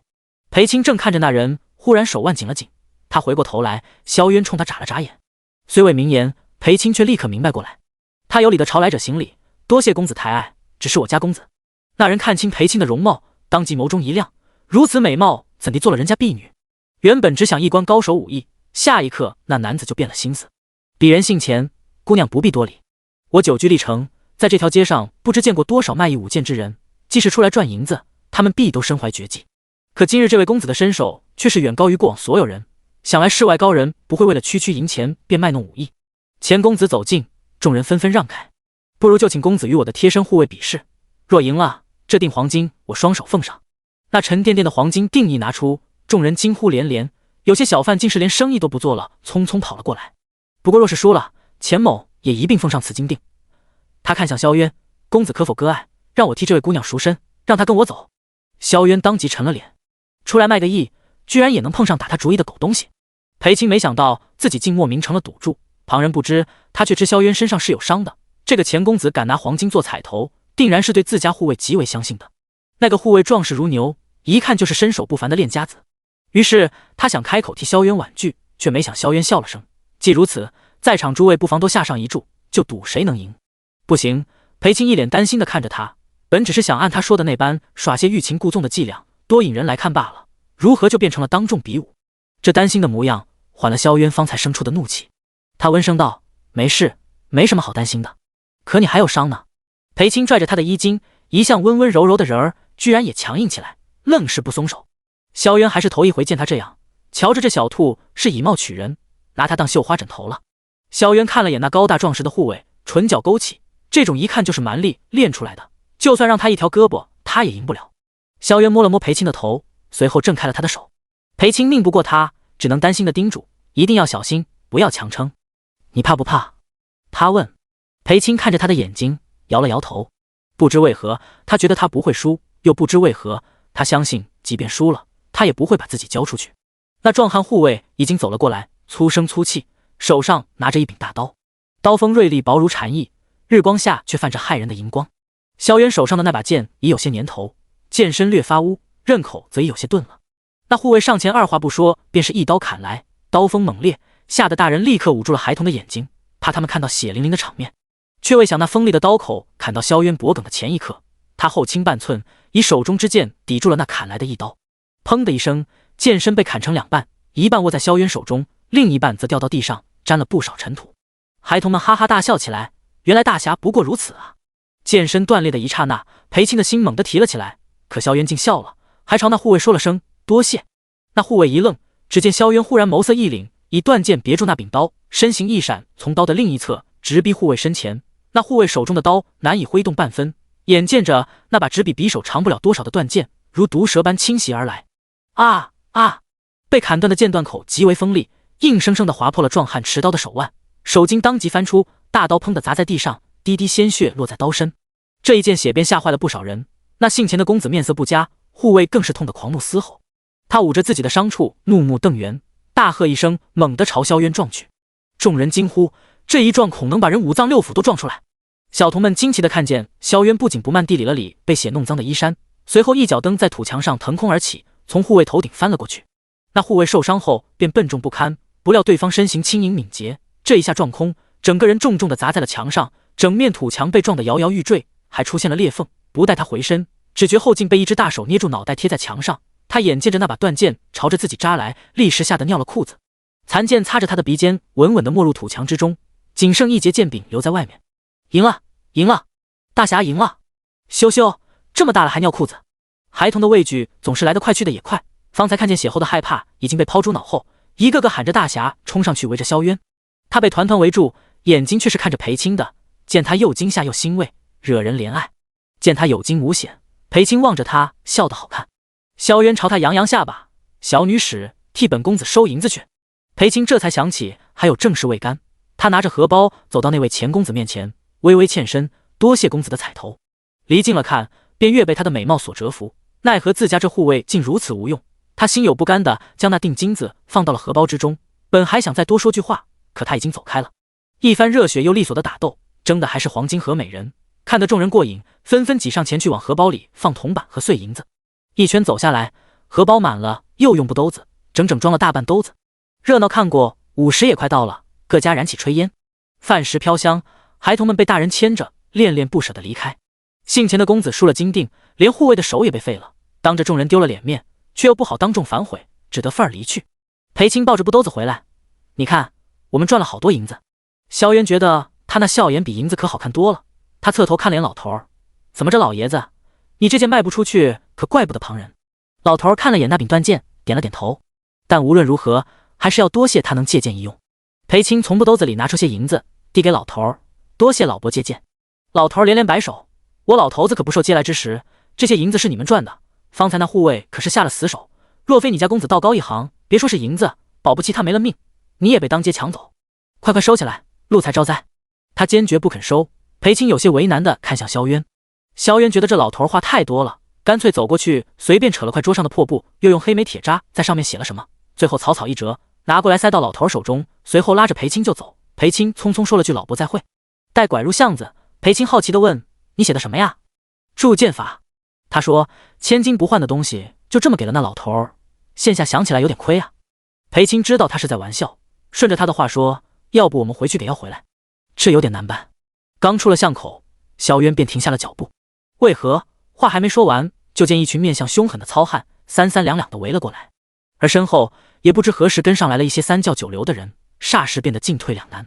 各位好汉，这大晌午的，诸位不去吃酒，怎地在这儿等着？萧渊笑道，吃酒？吃哪门子的酒？一上午的生意都被你们抢了，还大侠，今日便领教领教，这是什么大侠？哎，有话好说。萧渊摆摆手，这出来混口饭吃，抢旁人生意确实不对，不如我将今日的银子分给诸位，大伙都消消气。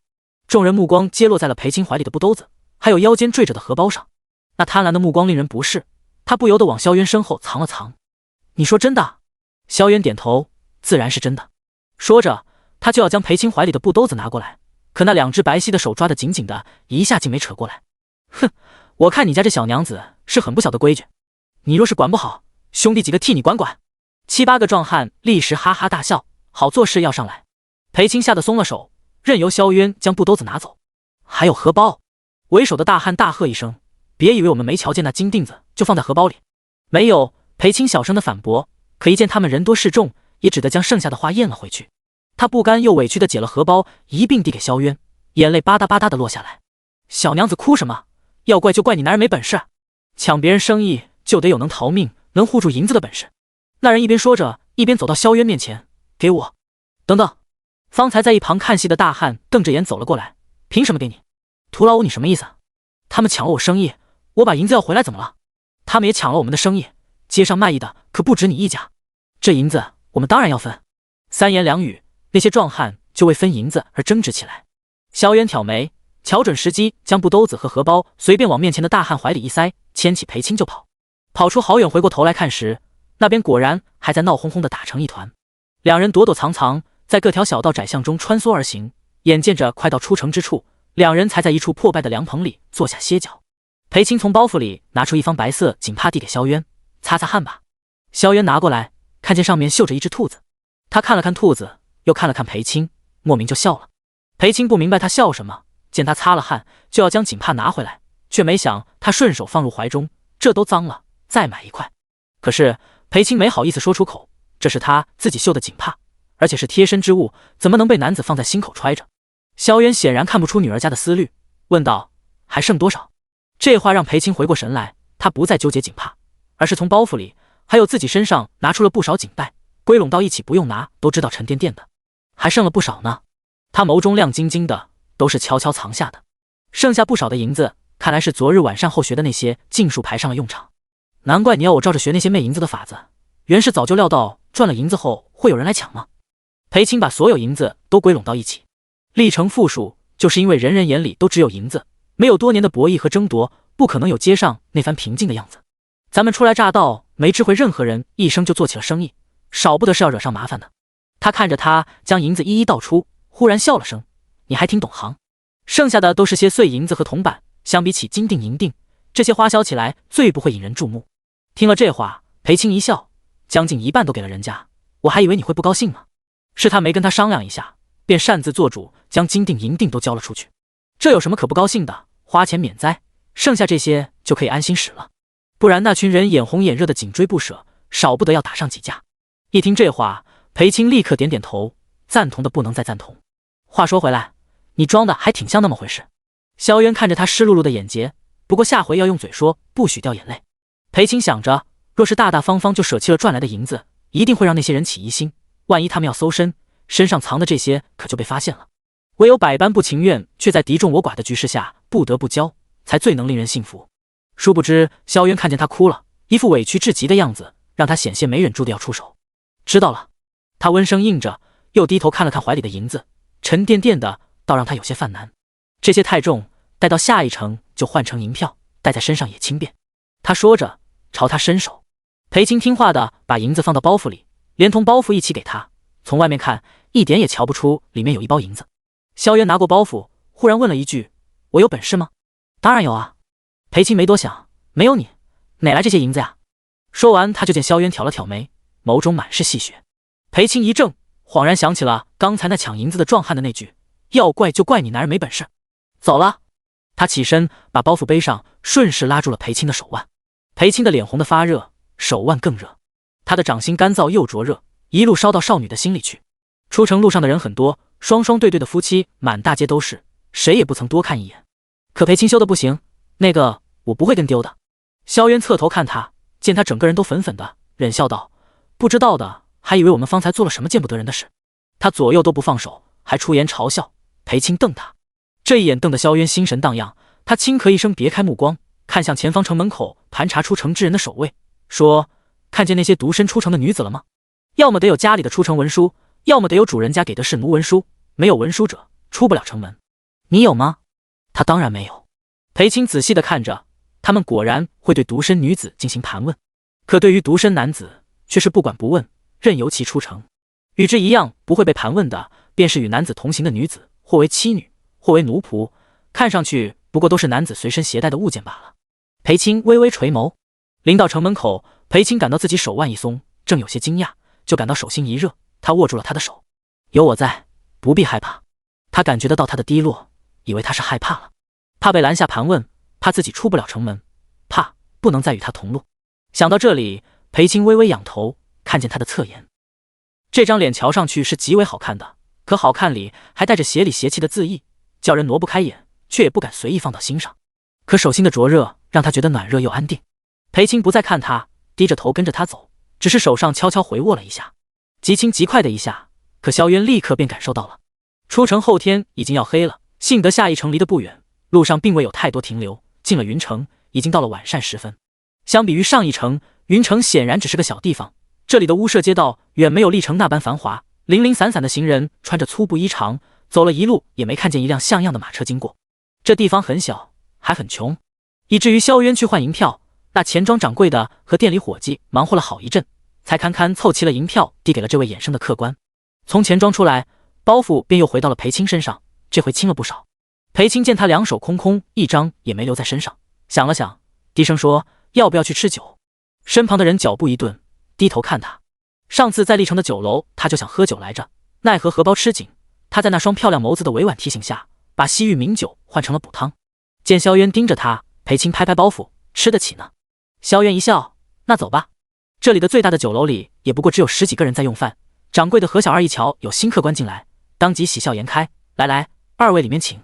小店酒菜是咱们云城最好的，瞧着两位是外地来的，那可一定要尝尝我们云城的蒸云糕。”这回裴青任由萧渊说了一堆菜名，掌柜的欢喜的合不拢嘴。待他张罗着去备菜时，裴青才问：“不喝酒了吗？”萧渊指了指店里放酒的地方，一看就是掌柜的自己酿的，肯定不好喝。裴青轻笑，原来这位是只喝名贵的酒。小店的菜倒做的的确不错，一顿吃下来也没花多少银子。外面的天已经彻底黑了，两人便去了离酒楼最近的一家客栈。掌柜的，2间上等房，再备些热水沐浴。好嘞，客官，二位且跟小的来。两人的屋子是相对的，中间隔的还有些远。裴青抱着包袱：“我先去进去了，窗子关严实，免得着凉。”萧渊看着他，后面跟了一句：“若是睡不着，可以过来找我。”旁边还有人在，他忽然就没脸没皮起来。裴青赶紧关上门，这才缓了缓面上泛起的绯红。外面的脚步声渐远，屋里屏风后冒着热气。裴青将身上的包袱放到桌上，可看了眼没有门栓的房门，又拿起来抱到了屏风里面。里面装的可是他们两人所有的盘缠，还是在眼前看着更心安些。热水洗去周身疲乏，裴青闭着眼睛，有些困意。忽然他听见一声异响，心当即提了起来：“谁？”没有回应，也没有异响了。裴青赶紧穿好衣衫出来，屋内一切如旧，看着并未有任何不妥。他又看了一眼房门，那里紧紧闭着，也无不妥。难不成是他听错了？他坐在镜前，将头发擦得大半干，房内也不知是什么地方漏风，将烛光吹得左右摇晃，放下木梳准备去歇息，他却手一顿，从镜中看去，门外分明有黑影闪过。裴青心中猛地颤了下，下一刻他已顾不上自己仍只穿着里衣，匆匆抱起包袱便开门跑了出去。萧渊方沐浴完，衣裳都还来不及穿，就听见急促的敲门声。只是还未等他去开门，门就已经从外面推开了。他看见一张苍白又惊惧的脸蛋，只穿着里衣，散着长发，泪汪汪地抱着包袱。男子裸着的上半身骤然映入眼中，裴青惊得一时忘了自己该做什么。片刻缓过来，他才立刻转过身去：“对不起，我不是有意的。”那单薄的背影微微发颤，想来是吓坏了。萧渊回想起上次住客栈时他的百般不安，问道：“害怕一个人住？”这可算是问到他心坎里了。他道：“没有门栓，总觉得有人会闯进来。”说着，他便看见了旁边桌上的药膏和药砂，眼前立刻划过方才那一眼看见的伤处。他缓缓转过身来，萧渊已经将衣裳穿好了，正若有所思地看着他。裴青抿抿唇，说：“我帮你上药吧。”萧渊看他一脸别有所图的模样，挑眉道：“上药之后呢？”裴青不好意思看他眼睛，微微退了一步，一手背到身后，当着他的面把门给关上了。萧渊就那么看着他，他抱着包袱的手紧了紧，鼓足勇气对上那双眸子：“我今晚能在这里睡吗？”憋了半天，终于说出实话来了。裴青说完就低下头，就算他不愿意，他也不会走的，他就坐在门边凑合一晚，总比一个人在对面那间屋子要好得多。睡我这里。萧渊慢悠悠地走到裴青面前，忽然一手撑在他身后的门上，低头看他，灼热的气息将他环绕。裴青缩了缩身子，用点头作为回应。离近了看，他白皙嫩滑的肌肤毫无瑕疵，鼻头小巧，唇瓣嫣红，连墨色发丝都柔顺好看，还散着淡淡香气。他莫名地将一缕青丝绕上指尖：“小娘子，你知道深更半夜又衣衫不整的跑到男人屋里睡觉会是什么后果吗？”裴青听了这话，脸就更红了。即便如此，也要留下。萧渊凑近，又问了一句。两人气息交缠，裴青只穿着里衣，却觉得自己都要热得冒汗了。好吧。他不等裴青回答，自顾自地直起身，随手扯开了系在腰侧的带子。裴青呆呆地看着，萧渊随手将里衣往桌上一扔，朝屋里唯一的床榻走去。过来。他背上有一条很长很狰狞的疤，虽愈合得很好，但看得出当时应该伤得很重，若非极度的皮肉绽开，那疤也不至于如此难看。萧渊转过身来坐下，就见裴青抱着包袱跟了过来，在离他还有3步远的地方停住。他低头看了眼胸腹的伤，一番打斗又跑路，口子有些崩开，渗出的血与沐浴后尚未擦干的水混在一起，看起来有些脏。算了，还是自己来。可还未开口，就见裴青把包袱放下，去将那药膏和药砂端了过来。他蹲下身，用一块干净的药砂将那些血水擦净，然后手指沾了药膏。上药之前，他抬头问：“是这样直接涂上去吗？”他满眼认真：“涂吧。好，若是疼了，你就告诉我。”干净的手指沾了白色的药膏，尽可能轻地顺着伤口涂药，每到一处都能感觉到伤口血肉的颤动，应该是很疼吧。裴青不由得更轻更慢地为他上药，这简直是种折磨。有人伺候上药，尤其还是难得一见的美人，这本该是件得意美事。然这美人太真挚了，凑得极近，一边替他上药，一边轻轻帮他吹，生怕弄疼了他。然而伤口疼不疼的萧渊已经感觉不到了，只闻到他身上的香气，看得到那张精致绝美的脸蛋，再任由他这般上药，他恐是要忍不住了。萧渊一把攥住裴青的手腕，将人拉起来。裴青吓了一跳，脚下不稳，就往他身上倒去。他顺势扶住了他的腰，他则下意识地扶住了他的肩膀。两人一坐一站，离得极近。怎么了？是不是弄疼你了？他语气里含着抱歉的意味。要不还是你自己来吧，自己的手更有数些。他将药膏放到他掌心，又说：伤好之前赚银子的事你就不要管了。为何？萧渊看着他走到旁边，从柜中翻找出被子。裴青转过头来，语气不善：再多折腾2回，你的伤就彻底好不了了，万一不幸溃烂了，连性命都保不住。他眼眶都红了，背过身去，将被子铺到了地上，手间一颤一颤的。萧渊忙说：我这伤就是看着吓人，而且这药膏不是普通药膏，是我家里秘制的，我随身携带，只要受伤后立刻就涂，不仅不会溃烂，连疤都不会留。骗人！裴青铺着被子不理会他，明明后背有那么大一条疤，还能说出这番鬼话。哎，你说说话，你这样我有点心慌。萧渊凑过去坐在他刚铺好的被子上。裴青见他已经自己涂好药，便起身将他的里衣拿来，声音闷闷道：你经常受伤吗？为何还会随身带这种药膏？萧渊把衣裳穿好，听见他终于说话，唇角勾起：这么好的药，要是不受伤涂一涂，岂不可惜？裴青一噎，这又是什么新花样的鬼话？他有些后悔不该提卖艺赚银子的事，自己不仅没帮上什么，反倒害他伤口崩裂。他垂眸道：早些歇息吧。萧渊赖在他铺的被子上，还摸了摸，这摸起来还挺舒服。裴青不明所以的看着他：你去睡床，我要睡这里。他指了指床榻：那怎么行？地上湿气重，一个不好就要染风寒。萧渊皱着眉头：你这女使怎地脾气这么大，还敢不听公子使唤？不许仗着生的好看就恃宠而骄。去，把灯熄了睡觉。裴青拧不过萧渊，只好将又去找被子担入，能铺能盖的都盖到了萧渊身上。萧渊好笑地说：我看你就是想热死我，好把咱们赚的银子占为己有。裴青还愁会不会不够，听他这么说，又无奈又好笑。这主意好，姑且试试好了。他这一笑，笑得萧渊心神荡漾，赶紧闭上眼装睡，没再敢多看一眼。他听见裴青脚步极轻的在屋里走了一圈，吹熄了所有的烛火，最后上了榻，盖好了那被他扔回榻上的被子。若是冷，一定要说啊。他不放心的叮嘱。萧渊背对着床榻，懒懒的嗯了一声，心里软成了一片。夜里安静，许是多了一人的陪伴，裴青便觉这夜没有那般难挨了。被子松软厚实，盖在身上暖和的紧。他缩成小小一团，没一会儿就睡着了。却未想睡到一半时，忽然身上一凉，紧接着一具炙热的身体靠了上来。他猛地睁眼，尚未来得及开口，便被人从后面捂住了嘴。得益于闻到的药味，裴青知道身后之人是谁。只是深更半夜，他竟钻入他的被子，与他的身子紧紧相贴。裴青浑身绷紧，男子灼热的气息洒在耳边。有迷药，他低声说。裴青点了点头，又往被子里缩了一点，想用被子捂住口鼻。只是刚略动了一下，便听见吱呀一声，房门开了。他心头一惊，只觉环在身上的胳膊又紧了紧。不怕。萧渊感受到他浑身的僵硬，顺势将他往怀里搂了搂。屋里传来细微的脚步声，裴青听见那脚步声越来越近，像是径直朝着床榻而来。他分毫不敢动，只紧紧地缩在萧渊怀里。那脚步声在离他们只有几步的时候停住，来人往榻上看了几眼，又退了回去。我说什么来着？他们果然不是一般的主仆。一声嗤笑伴着窸窸窣窣翻找东西的声音。还真让你说准了，白日里瞧着公子奴婢规矩得很，夜里还不是滚到一张榻上去了。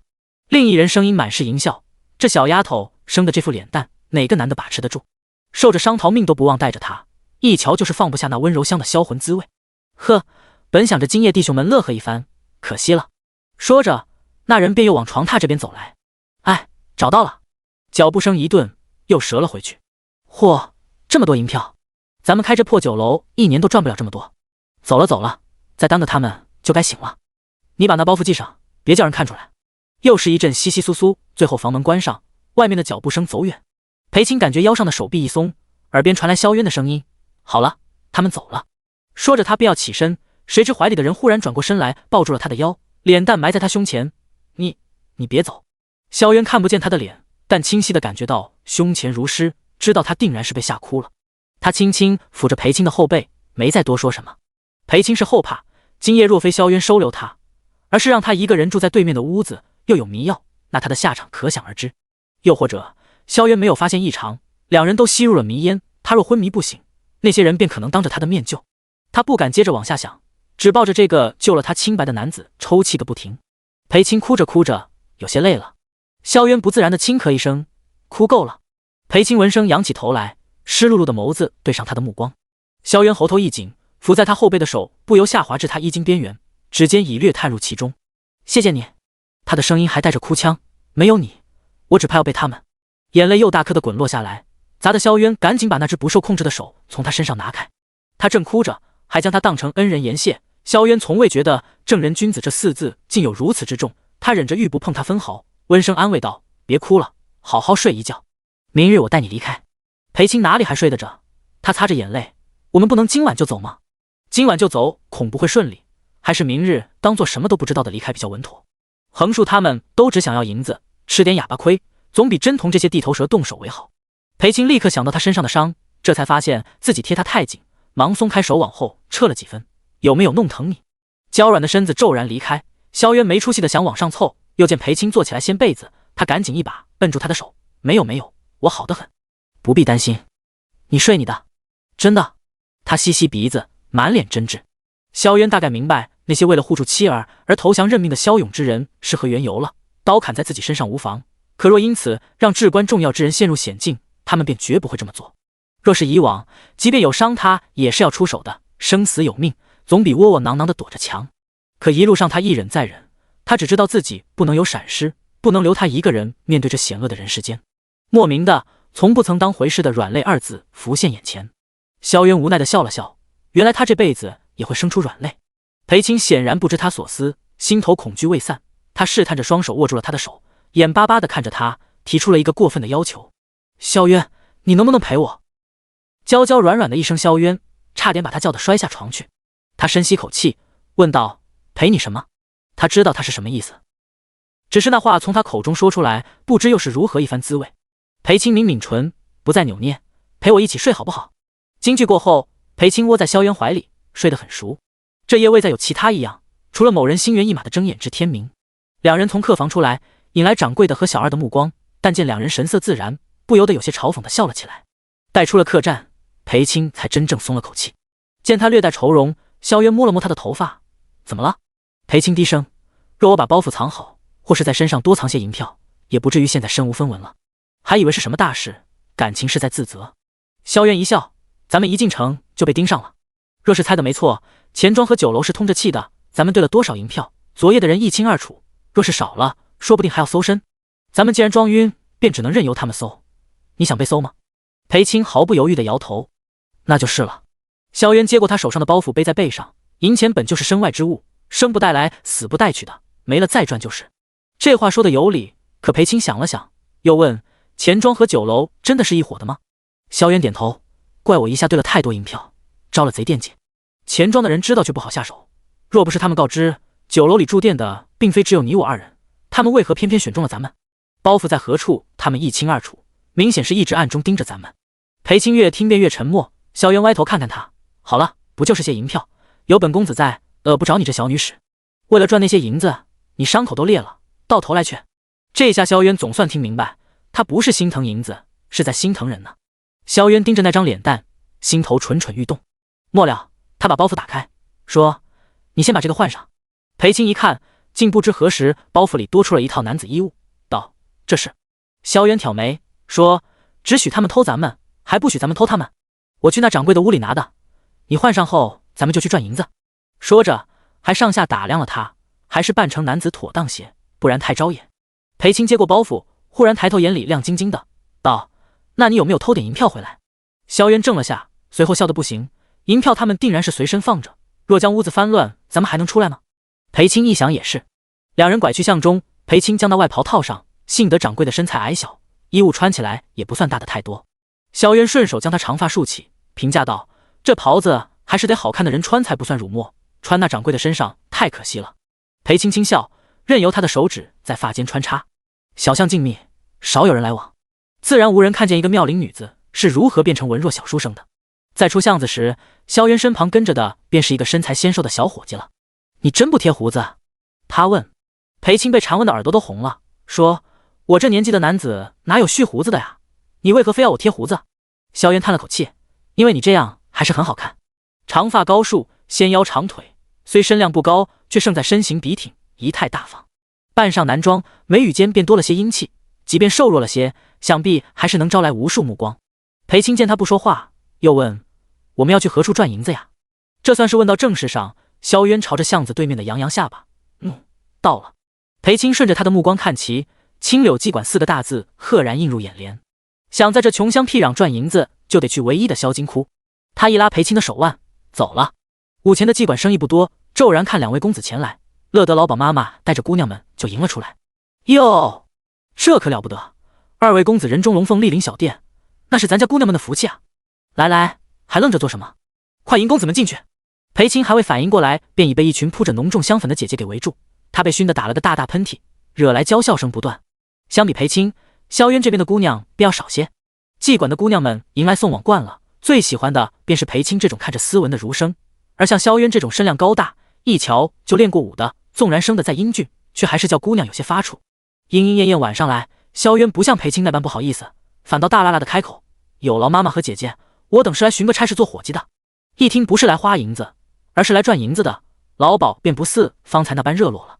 他上上下下打量了眼前两人，对着萧渊道：“你瞧着还有把子力气，来我这做个小厮打手，倒也不算屈才。”说着，他又看向裴青：“你能干什么呀？”女里女气的，瘦的身上没2两肉。裴青忙说：“我会写字，会理账，还会浆洗洒扫。哦，我还能帮姐姐们梳妆。”他说的是真心话，然而边上的姑娘们全都被逗笑了。裴青显然忘了，这话从姑娘口中说出来是样样能干，但若从一男子口中说出来，那便是哟，没瞧出来你倒是个在我们这种地方常来常往的。也罢，难得有个懂梳妆的男人家，那你若帮着我家的姑娘们招来更多客人，我便将你长久留下。这云城各处小厮的月钱可都没有我这儿多。两位难兄难弟就这样被留了下来。裴青不信萧渊说的是占了脸的便宜，愣是觉得遭遇种种之后又遇上好心人了。做工的头一日，萧渊去后院劈了一院子的柴，见他初来乍到却懂规矩，原先的伙计们喝茶的喝茶，歇脚的歇脚，都没为难他。临近午时放饭，人人都去了后厨领午膳，剩萧渊一个人码柴火。这点活于他而言全当舒展身手了，却不知有人一直担心。身后传来脚步声，他抬臂擦了把汗，转过头来，正看见裴青四处张望着，一脸小心的朝他走来。那模样不知道的还以为是来偷偷幽会的。你怎么不去用午膳？他问。我去过了，没见到你。那些人说你还在这里劈柴。裴青一边说着，一边将手里的东西递给萧渊。给他接过来打开，是用油纸包的软糕，上温热且香气扑鼻。我这就要去了，你自己留着便是。这一路也没碰上这么香软的糕点，他这是还惦记着自己是婢女，有点什么都想着他这公子呢。今日午膳的菜都有些辣，你身上有伤，不能多食，先用这个垫垫吧。他凑近又看了看，热着的时候更松软，冷了便会有些腻。青音姐姐是这么说的。谁？裴青一笑，就是今日曲子弹得最好听的那位姐姐，秦妈妈让我替她画眉，青音姐姐觉得我画得好，便赏了糕点给我。萧渊起初以为他是为了留下而扯了谎，没想他还真懂那些胭脂水粉。你怎么不给自己画画？他又把糕点放回裴青怀中，转身去净手。裴青跟上去，将旁边干净的帕子递给他。我现在可是男子。萧渊接过那方帕子，顺带着看了眼他嫩白的手背，若真是男子，生成他这般模样，怕是也要被人盯上，否则怎地头一日便有人赏糕点？这么想着，他干脆坐在了身后那堆柴火上。裴青不解道：“你不想吃这个吗？”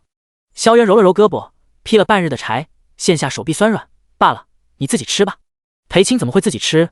下一颗糕点就喂到了他唇边，多少吃一点好不好？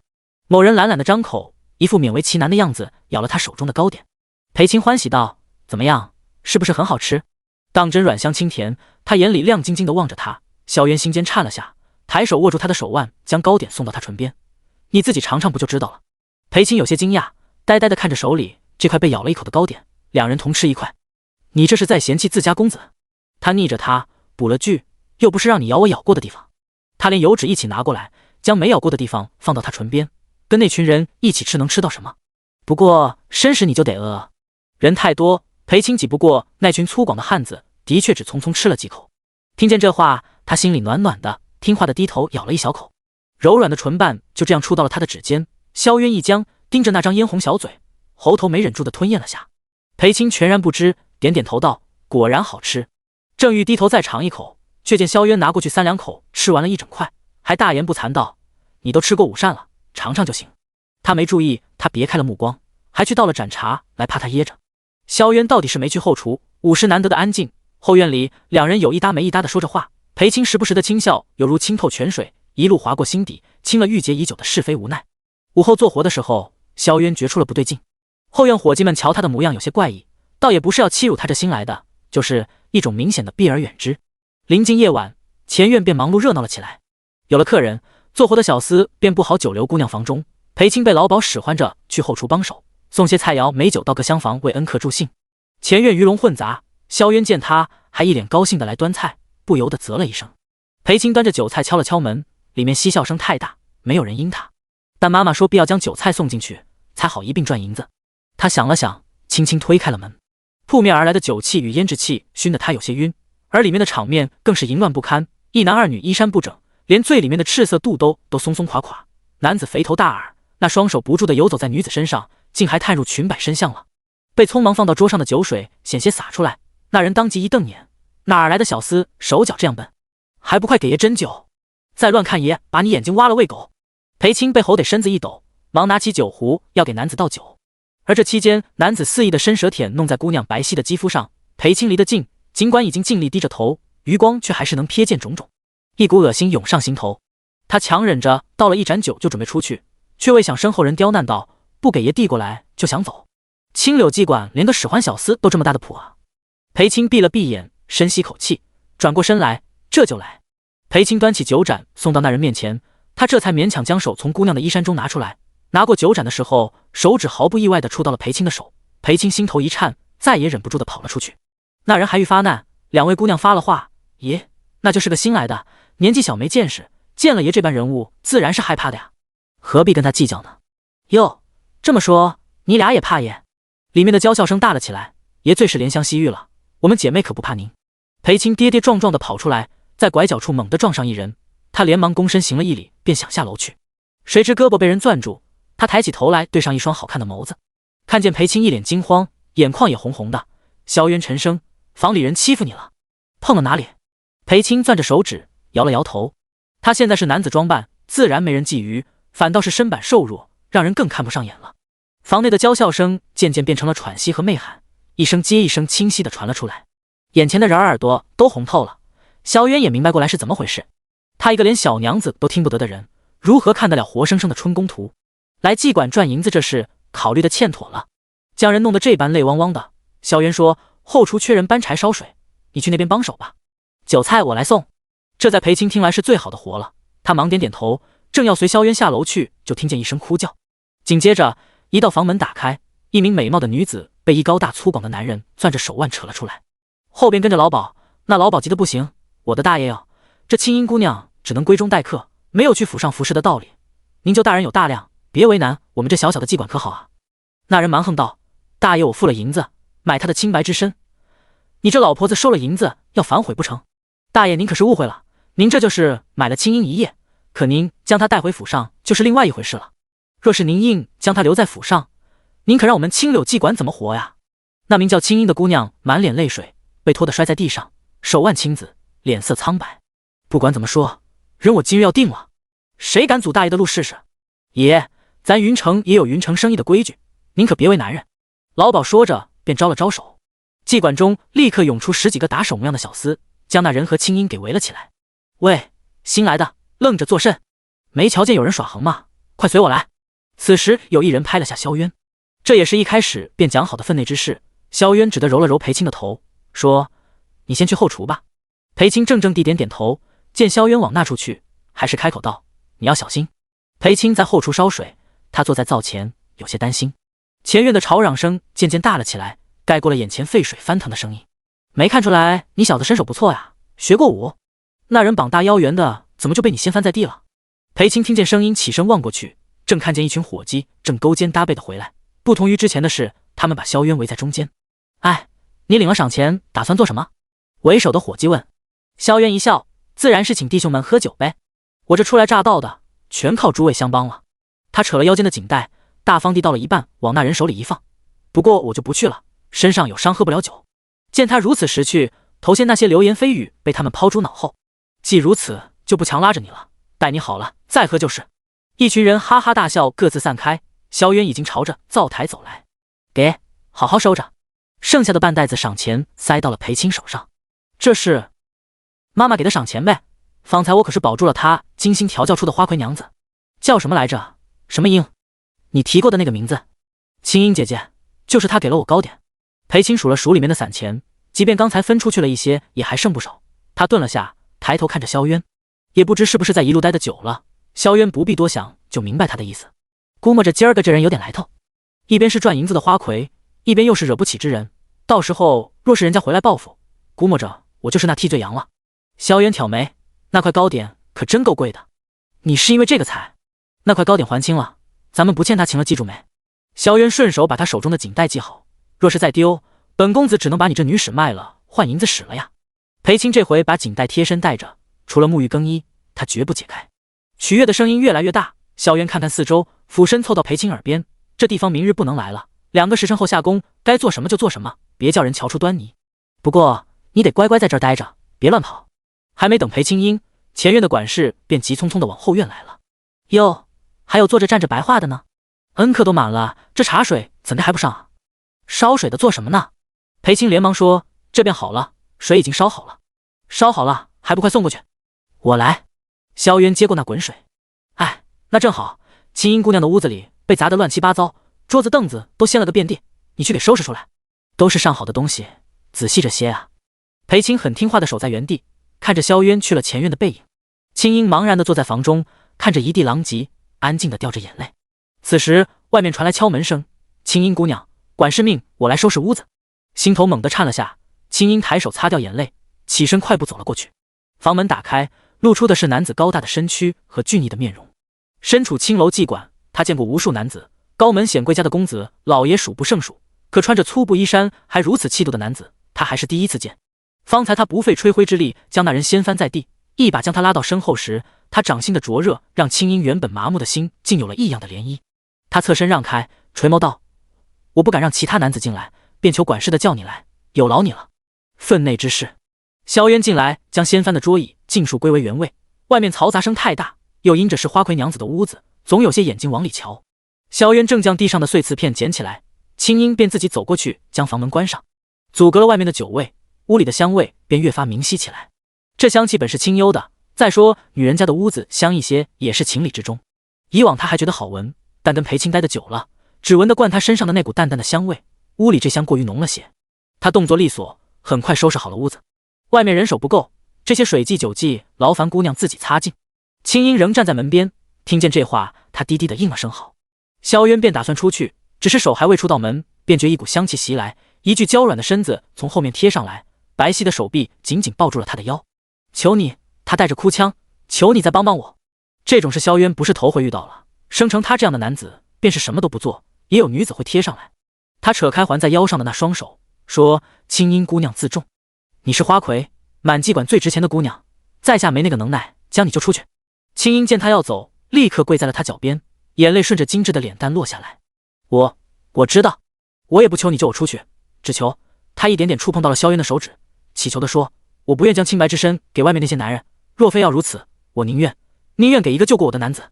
话说到这个份上，已是很明显了。青英见他沉默，以为是他默许了，白皙干净的手指扯开了衣衫带子，外衫顺势滑落，露出香肩。他脸上还挂着泪，整个人楚楚可怜，轻易就能勾起男子怜悯又直白的欲望。他跪在地上去解萧渊的腰带，然而手还未触及他，手腕就被攥住。萧渊低头面无表情地看着他，说：我有心上人，若非因为他，我不会出手帮任何人。青英有些疑惑，下一刻便想起了白日里曾为他画过眉的小伙计，回想到对方纤瘦身材、姣好的脸蛋，青音当时就有过怀疑，只是未多想多问罢了。此刻想来，大抵就是他了。他要是知道这事，估计会不高兴。他若不高兴，我就想杀人。萧渊松开青音的手，转而捏住了他的脸，俯身凑近，命重要还是清白重要？青音没想到他是这样的人，方才外面的豪爽样子明明那般真切，可转眼独处之时，他便冷了模样，字字薄情。但即便如此，却也能让女子为之神魂颠倒。青音直视着他，声音颤抖道：“能死在你手里，我也愿。”只是话还没说完就被打断。哼，可在下不愿意。听了这话，青音本心头一喜，却没想下一句萧渊说：“我这双手还得替他挽发，不能沾人命。”门被无情的打开又关上，青音坐在冰冷的地上，满心沉寂，原先的麻木一点点回来。她如同一个美得不可方物的木偶，眸中再无光亮。直至天都快要泛白，彻夜笙歌的妓馆终于静了下来。后院的人三三两两的去喝酒吃肉，裴青则早早的等在角落。萧渊回来看见黑暗里的他和包袱，忽然笑出来，那紧张的模样，任谁看了都知道是要偷偷溜走。裴青见萧渊回来，赶紧招手。萧渊走过去：“青音姐姐还好吗？”他开口就问了这么一句，问得萧渊皱眉。人家随手的一块破糕点，他就如此放在心上，殊不知对方可都觊觎起他的公子了。不清楚。他随口道：“怎么了？方才不是去了青音姐姐的屋子吗？”他不信他不清楚。女人可真麻烦，总挑不好说的事情问个不停。萧渊啧了一声：“人家是花魁，方才受了欺负，多少人护着，能不好到哪里去？你不如担心担心我。”裴青面上一惊，问：“伤口崩开了吗？有没有哪里疼呀？”这模样立马哄得某人顺了毛。他懒懒道：“有点。一会儿你替我上点药。”裴青立刻点头。萧渊一笑：“那走吧。”这回裴青走的没有任何留恋，若要做工赚银钱，他宁可去那些赚得少的地方，也不想在此多留一刻了。云城城门的守卫不似其他城池那般严苛，后半夜本就是人最为疲惫之时，城门守卫尽数睡得东倒西歪，无人知道有两道身影轻轻经过。然而出了城门，两人却下了官道，往旁边的荒山走去。裴青一双大眼睛看着他，就差把为什么三个字写在脸上了。但他没有问出口，只知他会这么走，一定有他的道理。果不其然，萧渊说：“今晚的人若明日来闹事，发现咱们不在，必然一路追出城，咱们绕点路，省得被他们追上。这荒山不高，翻过去就离草原不远了。”好。裴青毫不犹豫地应道。上山之路自然不如平坦大道好走，一路上裴青温声细语地叮嘱要慢点。萧渊以前断手断脚都没这么金贵过，自从听他说身上有点疼，他就一路扶着问着，要不是他那瘦弱的小身板不允许，萧渊觉得他都想背他。这小女使怎么这么招人喜欢？裴青没看见他笑，只看见了前面的一处山洞。走了1个多时辰，他也有些乏累，于是抬头看看萧渊。不用开口，后者就明白他是什么意思，说：“走，歇一会儿去，我守着，你睡觉。”山洞不大，但能遮风雨，里面还有烧木的痕迹，应当是曾有人也在此歇脚。方进了山洞，外面便淅淅沥沥地下起了雨。裴青正愁没有水净手，如此一来便解了这难题。他把包袱里的旧衣裳拿出来给萧渊垫在身下，还叫他别乱动，自己则走到洞口，借着雨水净手。许是雨声动听，裴青一点都不觉那雨水寒凉，反而将手伸出去更多。萧渊看着他的背影，知道他此时此刻心情不错，这么看着，浑然不知自己也唇角勾起。他没说话，不打搅他。然而等了一会儿，他还在那里吹冷风玩冷雨。正要开口，便见裴青先一步转过身来，说：“我尽好手了，该上药了。”他翻找出药膏，萧渊也配合地解了衣裳。虽然那点伤放在以前他管都懒得管，但现在莫名就是每天都想上药，上了药才好得快不是？裴青见他大拉拉地敞着衣衫，不由得脸蛋一红，伤在腹部，只需要将衣服掀起一半便是，怎么全给解开了呀？但这话他又不好意思说出口，兴许他也没有别的意思，只是觉得这样好上药罢了。然而沾了药膏的手指抚上他结实的腹部时，人家开口了：“裴青。”他还专注地涂着药。萧渊闻着他身上好闻的气息，悠悠道：“你看了我的身子还不止一次，总得负责吧？”啊！他抬起头来，对上他眸中的认真，但那认真一瞬而过，取而代之的就是如平时一样的逗趣。见他显然被吓到，萧渊只好说：“你们女子看不得，难道我们男子就随便看啊？”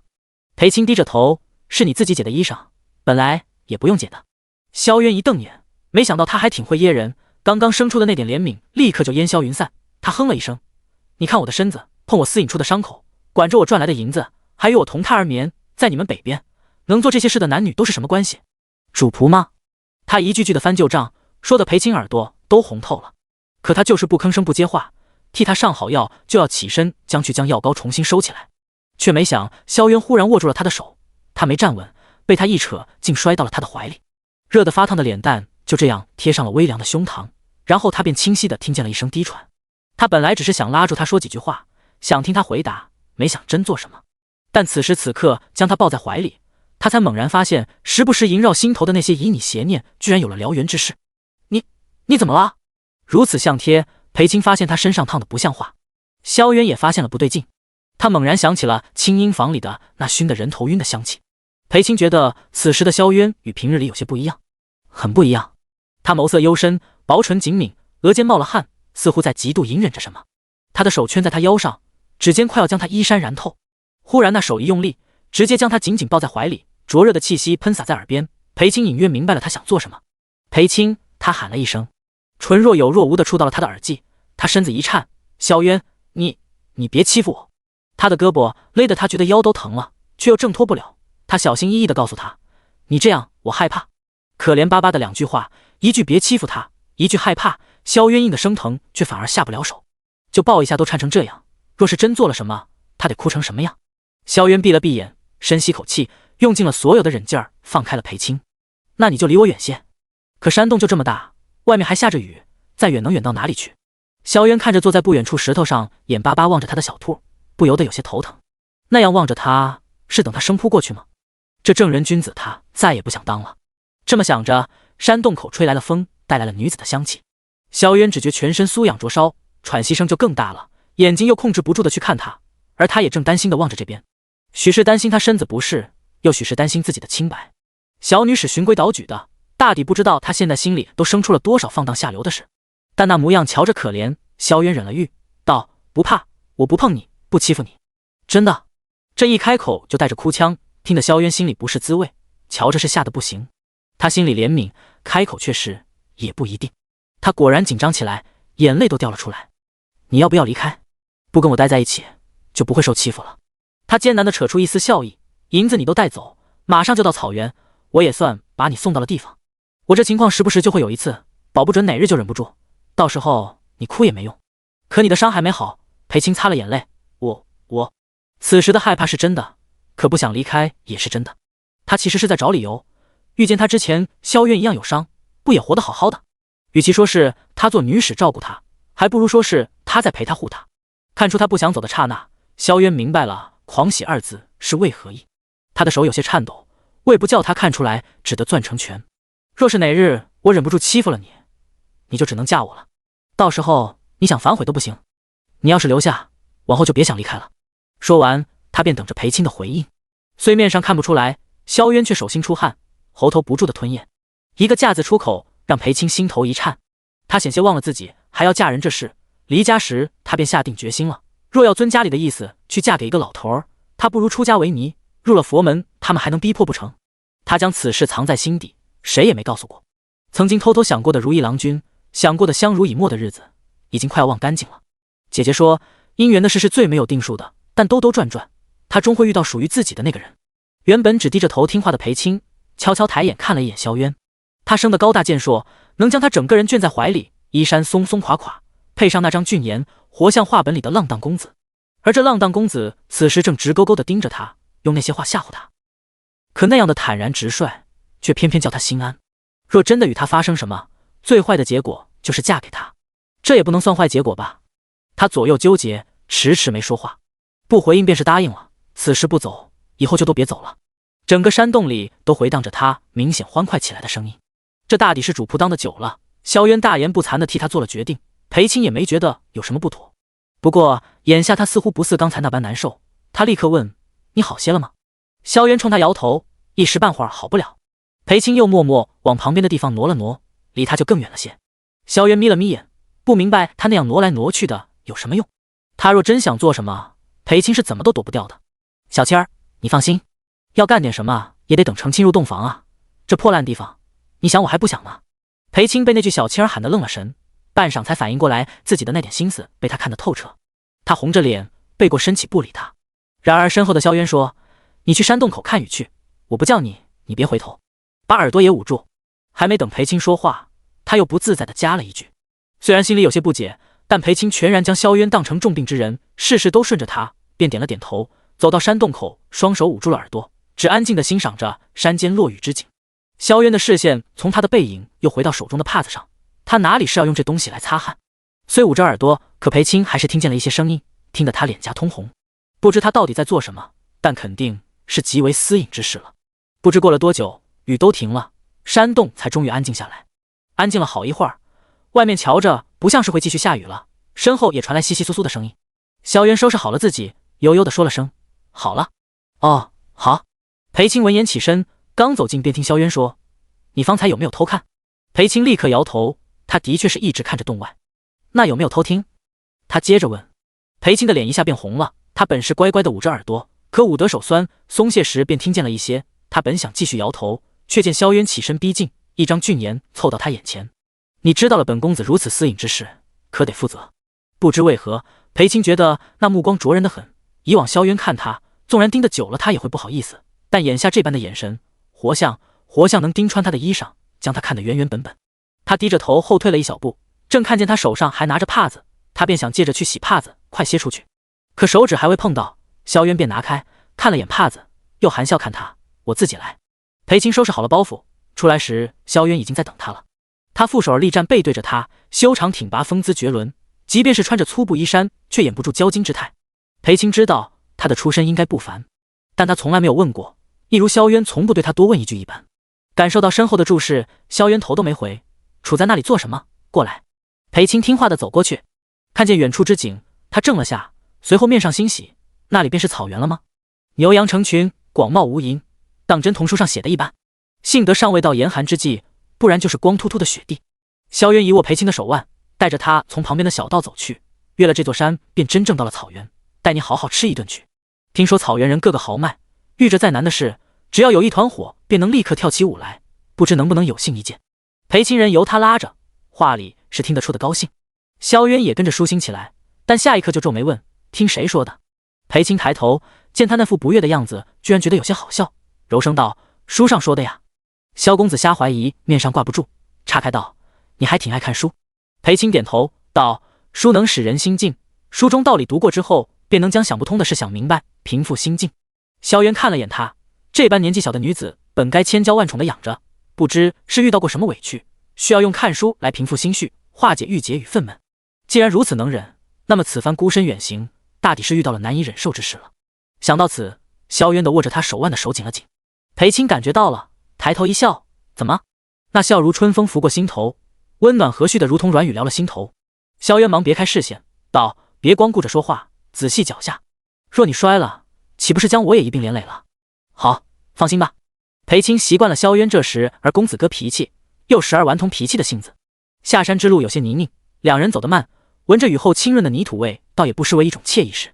然而下山后，萧渊便觉有些不对。天色昏暗，有暴雨欲来之势。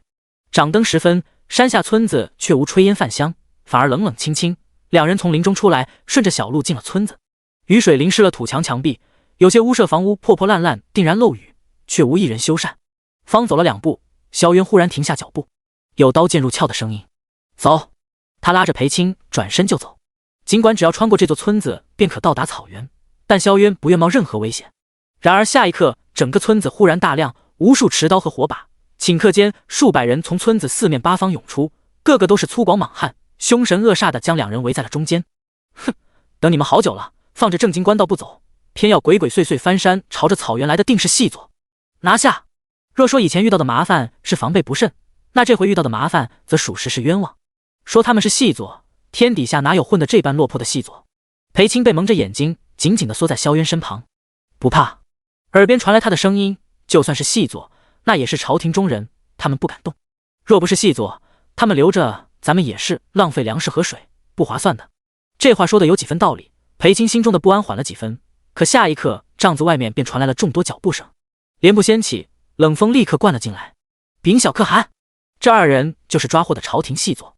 此二人放着好好的官道不走，翻山而过，径直朝着咱们草原而来。左边这个瞧着没什么，但右边这个一看就是个练家子，说不准就是来行刺大可汗和小可汗的。萧渊嗤笑一声，你们那老可汗都80多了，还用得着行刺吗？草原一等勇士札猛闻言一惊，你果真是细作，竟将我们草原的事了解得如此透彻。不是的，裴青赶紧解释，我们不是细作，只是向往草原美景，想来一睹草原风采罢了。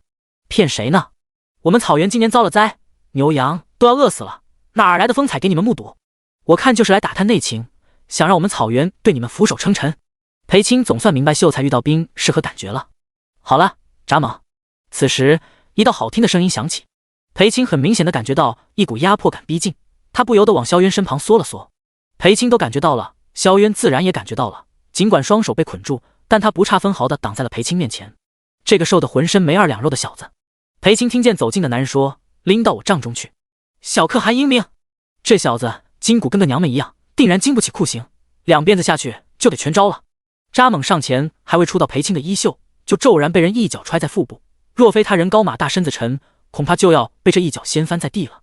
他没想到这人背都被绑了还能踢人，登时勃然大怒，你这小子简直找死！札猛！那道好听的声音再度响起。札猛顿了下，忽然明白过来，这人如此护着这个柔弱的小子，要么就是怕其泄露朝廷的秘密，要么这瘦弱的小子是个什么至关重要的人物。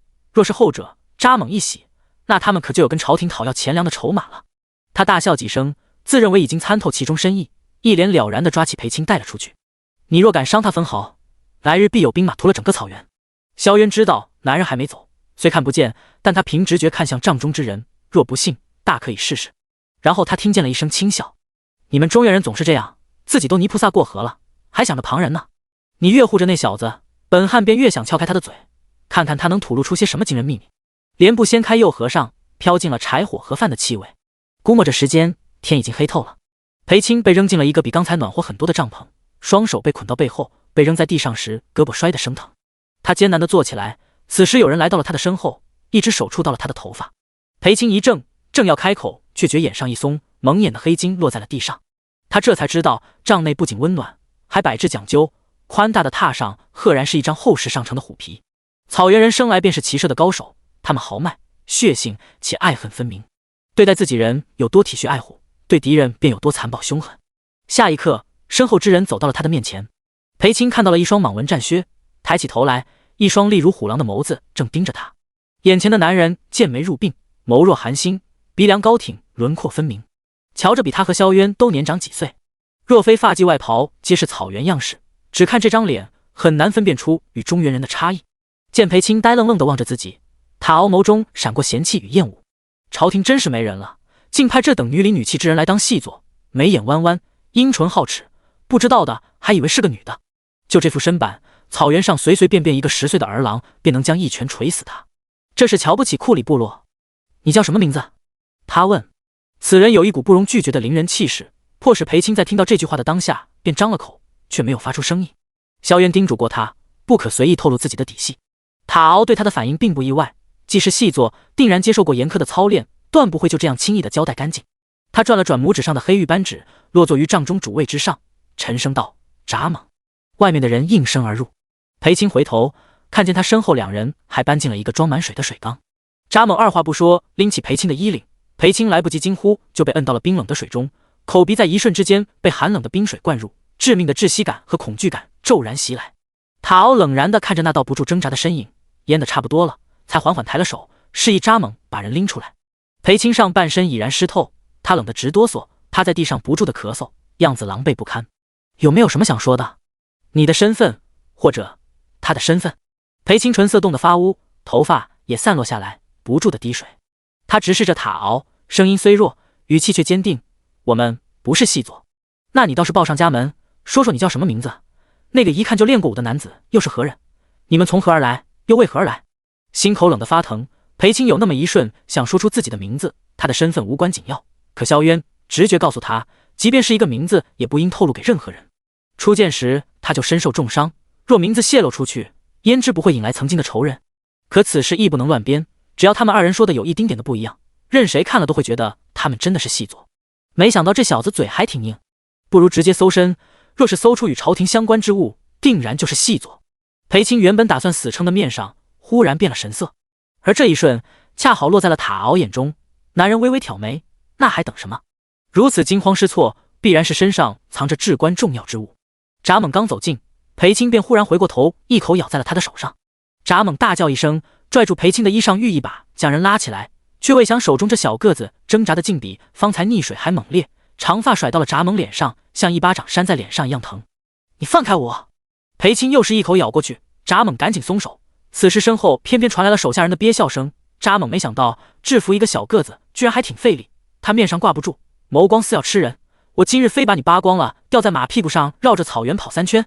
说着，他便一把扯住了裴青的衣袖，用力一扯，刺啦一声响彻整个帐篷，白嫩的手臂就那样露了出来，晃得帐中人皆是一愣。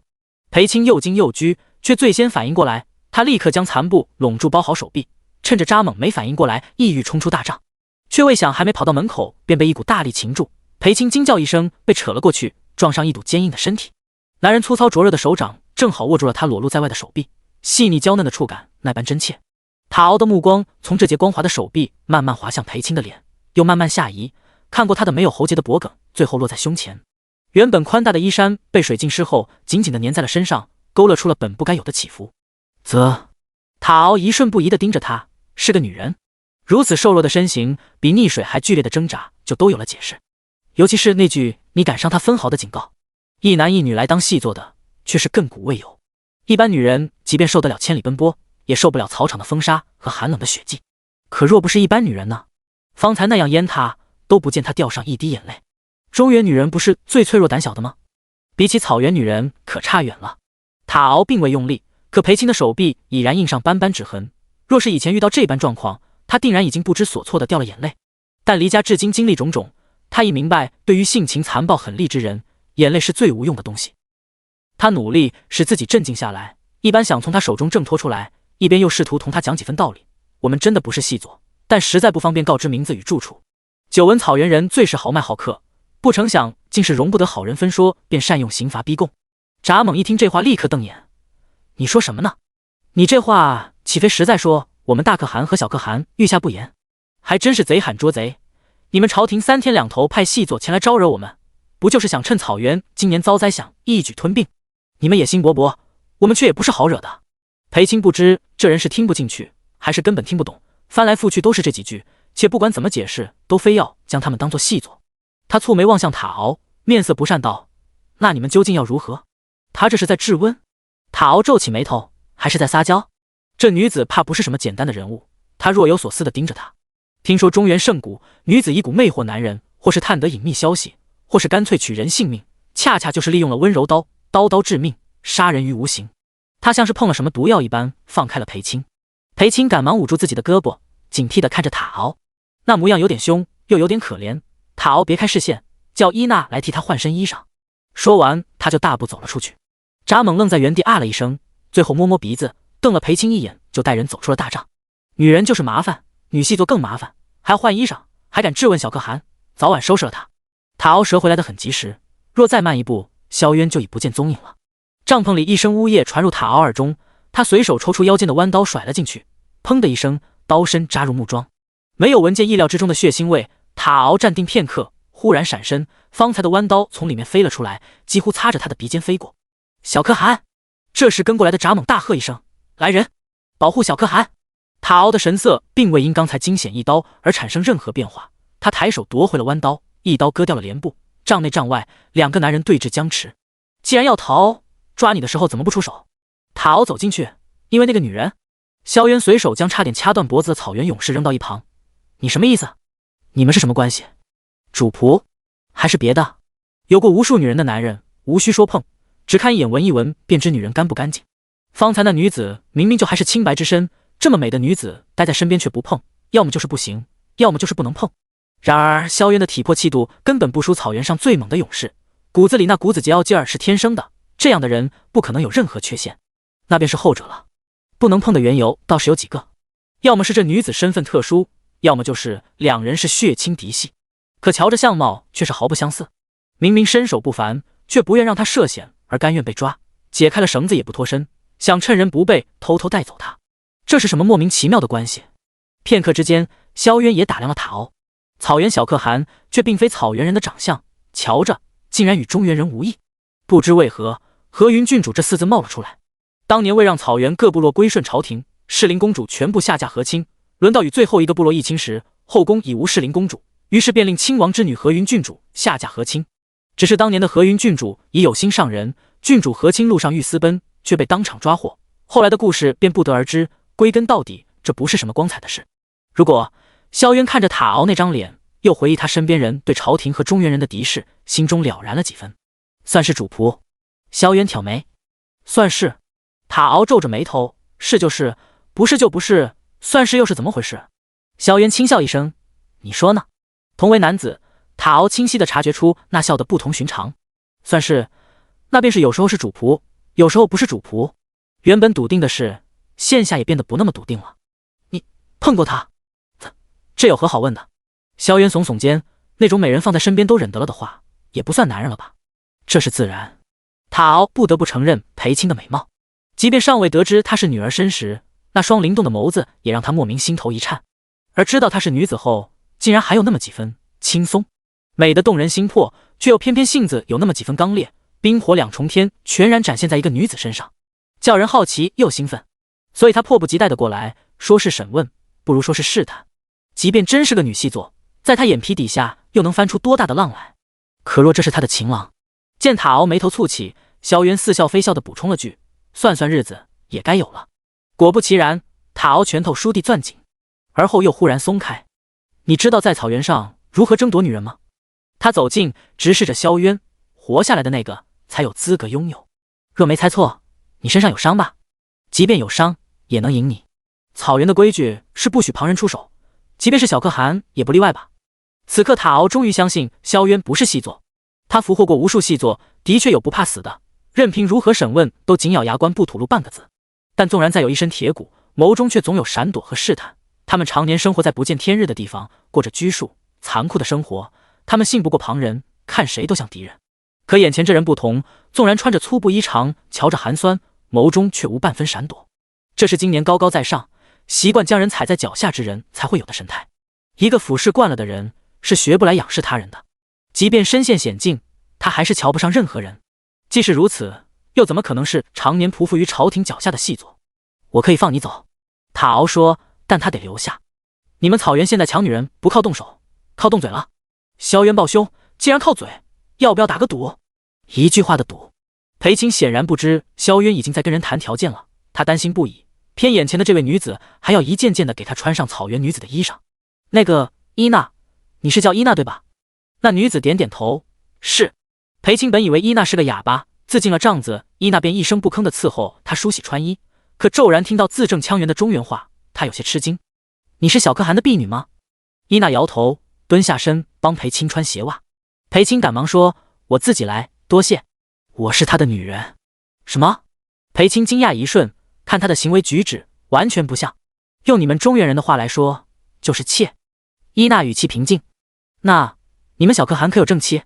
用草原的话来说，便是燕氏。伊娜摇摇头，上位。说罢，他又补充道，或许你会成为我们的燕氏，伊娜会好好伺候小可汗和小燕氏的。不，我不是。裴青连忙否认，他让你来是因为我们同是女子，沐浴更衣都更为妥帖，绝不是那个意思。可你很美。伊娜望着裴青的脸，草原女子的衣衫穿在她身上竟是如此好看。伊娜眸中隐隐有些羡慕，你比我见过的所有草原女子和中原女子都美，甚至比大燕氏更美。大燕氏应该就是小可汗的母亲了。可裴青无心顾及她究竟有多美，只想从伊娜口中打探到小可汗的脾气秉性，却未想尚未问出口，帐篷帘布掀开，塔敖已大步走了进来。进来看到裴青的第一眼，塔敖怔了下。看过无数次的草原衣裳穿在他身上竟如此不同，而那双有些惊惧的眸子那般看着他，叫人不得不生出怜悯爱惜之意。伊娜看见男人的视线紧紧地粘在裴青身上，她失落地起身，准备不声不响地退到帐外。因为能忍，因为安静乖巧，所以她是塔敖身边留得最久的女子，即便她不是那些女人中生得最美的。但裴青的到来让她久违地紧张起来。在全是健壮男子的部落里出生长大，她太明白男人喜欢什么样的女人了。那些生得美却不好靠近，难以得到的女人，足以掀起整个部落的争夺。伊娜，裴青见她要出去，赶忙唤了一声，你别走。伊娜有些吃惊，这意思就是在当着面拒绝小可汗，拒绝草原上最英武不凡、最具生杀大权的男子。他抬头看了塔敖一眼，他果然已经沉了脸色。出去。是。伊娜只得装作没听见裴青的请求，低着头走了出去。如果塔敖要别的女人，那他能做的就是仔细的为她铺好床榻，而不是拈酸吃醋的惹恼她。除了萧渊，裴青从未与男子这样独处一室过。他原本是坐在床榻边，但见男人阔步走来，他如针扎般立刻起身站到了一旁。这副像见了鬼的样子，看得塔敖更生气了。草原上的女人就没有不爱慕他的，即便是乔装打扮去了中原，那些女人亦是红着脸悄悄打量他。我问你，你跟那个男子是什么关系？裴青说，主仆，我是他的婢女。塔敖坐到了床榻边，冷道，你都伺候他什么？饮食起居，有时也。话还没说完就被人打断，起居就是也伺候他睡觉。裴青脸一红，没作声。他帮萧渊盖过被子，也替他在睡前吸过蜡烛，这本都是婢女分内之事，可怎么从此人口中说出来，似乎就变了意味。以后怎么伺候他的，就怎么伺候我。男人起身走到他面前，低头看着他，我不嫌你跟过他。不，我不要。裴青几乎是想都没想就脱口而出。塔敖一把攥住他的下巴，你再说一遍。小巧的下巴被捏得很疼，疼得裴青声音都有些颤抖，可他仍然拒绝，我只要他。那我不妨告诉你，他想逃跑，被我的人给抓了。要怪只怪他命不好，遇上了手上没有轻重的。裴青双眸倏地睁大，所以呢，他怎么样了？他死了。塔敖面无表情，死前将你托付给了我，他说你无家可归，让我照看你，以后你就做我的人，若你一心一意，我可以让你为证，做我的阉士。可话还没说完，就见裴青不可置信的往外跑。我不信，我要见他，活要见人，死要见尸。塔敖一把拉住了他，他已经被烧了，留着尸身会有瘟疫。裴青先是怔住，随后泪如雨下。塔敖还准备说什么，结果就被一巴掌扇得偏过头去。清晰的巴掌声响彻整个帐篷，裴青浑身颤抖。我说了，我们不是细作，你为何就是不信？他是好人，是救我护我于水火的好人，你凭什么杀了他？凭什么烧了他？他还要往外跑，奈何男人的力气太大，只一只手攥着他的手腕，便叫他难以挣脱。他跌坐在地上，哭得可怜极了。塔敖也是头一回知道女人这么能哭，他耐着性子生等着裴青哭到没有力气，说，事已至此，我既然答应了他，就不会食言。你一个女人离开这里，只有死路一条，有的只会比死更忍之事。你把我也杀了吧。什么？裴青的声音沙哑又冰冷，除了他，我不要任何人，更不会留在这里。塔敖沉默地看着他，回想起那男人笃定的姿态，他虽生得柔弱，却不是任人拿捏的女子。就算我死了，他也不会接受你。不信尽管去试试。如此瘦弱的身躯，却能说出如此决绝不留情面的话，宁死不屈，还真是刚烈。若有一人能为他如此，倒还真是死得其所。他什么也没说的离开了。再次进来的仍是伊娜，他遵从小可汗之令，看着裴青，不让裴青做出傻事。萧渊预料到塔敖会碰一鼻子灰回来，就是没想到会碰那么狠。看见塔敖脸上的巴掌印，他挑了挑眉，有点不相信是裴青打的。他还会打人？他莫名的舔舔唇，有些好奇挨他的打是什么滋味，是疼还是痒，或是不知为何他有些嫉妒塔敖。你说的条件可还作数？塔敖问。萧渊从他脸上的巴掌印挪开视线，说，自然，我助你赢了朝廷兵马，你放我们离开。我们是不是细作，你心里清楚的很不是吗？塔敖皱眉，你为何提出要帮库里部落？萧渊一笑，因为你母亲。塔敖变了神色，当年若非那些公主和郡主下嫁草原，根本换不来朝廷10几年的休养生息。如今草原落难，朝廷想落井下石，不顾昔日的血脉情分，去杀公主和郡主的丈夫儿子。我看不惯便帮了，这个理由如何？你也是朝廷中人。虽是疑问，但塔敖心中已然有数。若非朝廷中人，便不可能知道当年还有郡主下嫁，更不可能从扎蒙几句话便料到朝廷兵马意欲偷袭草原，更不会知道朝廷多半会派曾在草原住过多年的骠骑将军挂帅作战。而这位骠骑将军好大喜功，只要对症下药，必能将之一举击败。最重要的是，此人一眼看清了局势，提出了他无法拒绝的条件。这个条件关乎库里部落的生死存亡，即便想要那个女人，却也不得不放她离开。怎么，在你们草原人眼中，朝廷中人便一定是贪图享乐、落井下石之人？萧渊懒得扯这些，你还会说他都说了什么，或者你都说了什么，居然让他对你动了手？他都还未打过我呢。塔敖居然听出一种诡异的嫉妒，他哭了。闻言，萧渊脸上的笑变敛了些，他大概想象得出他哭的样子，定是蹲在地上瑟缩着，让人心疼。哭完又开始撒泼，根本就是个疯女人。萧渊眸中一亮，撒泼？怎么撒泼？你倒是说啊！塔敖回想起裴青刚才的样子，忽然不想说了。他难得看上一个女人，不嫌弃她有过旁的男人，许她正室之位，还容忍她的抗拒撒泼。可他呢，眼里心里都只有这个看上去不像什么好人的男子，偏偏还口口声声说他是好人。性子烈，这女人不要也罢。这么想着，塔敖心中又涌起愤懑，想知道你自己去问他。裴青沉默地坐在榻边，平静下来后，总觉得哪里有些不对。他真的那么容易就死了吗？可他的确被绑住了双手，但他之前受着伤流着血，都还能翻墙打架。这么想着，眼眶便又红了。伊娜在一旁看着他，虽不知他到底听说了什么，但同为女子，伊娜知道他是在为一个男人伤心。伊娜，裴青看向伊娜，脸上还挂着泪珠。我能出去看看吗？我不是要逃走，我只是……伊娜为难地沉默着。此时帘布忽然掀开，裴青忙擦了眼泪，不愿在塔敖面前哭得那般无用。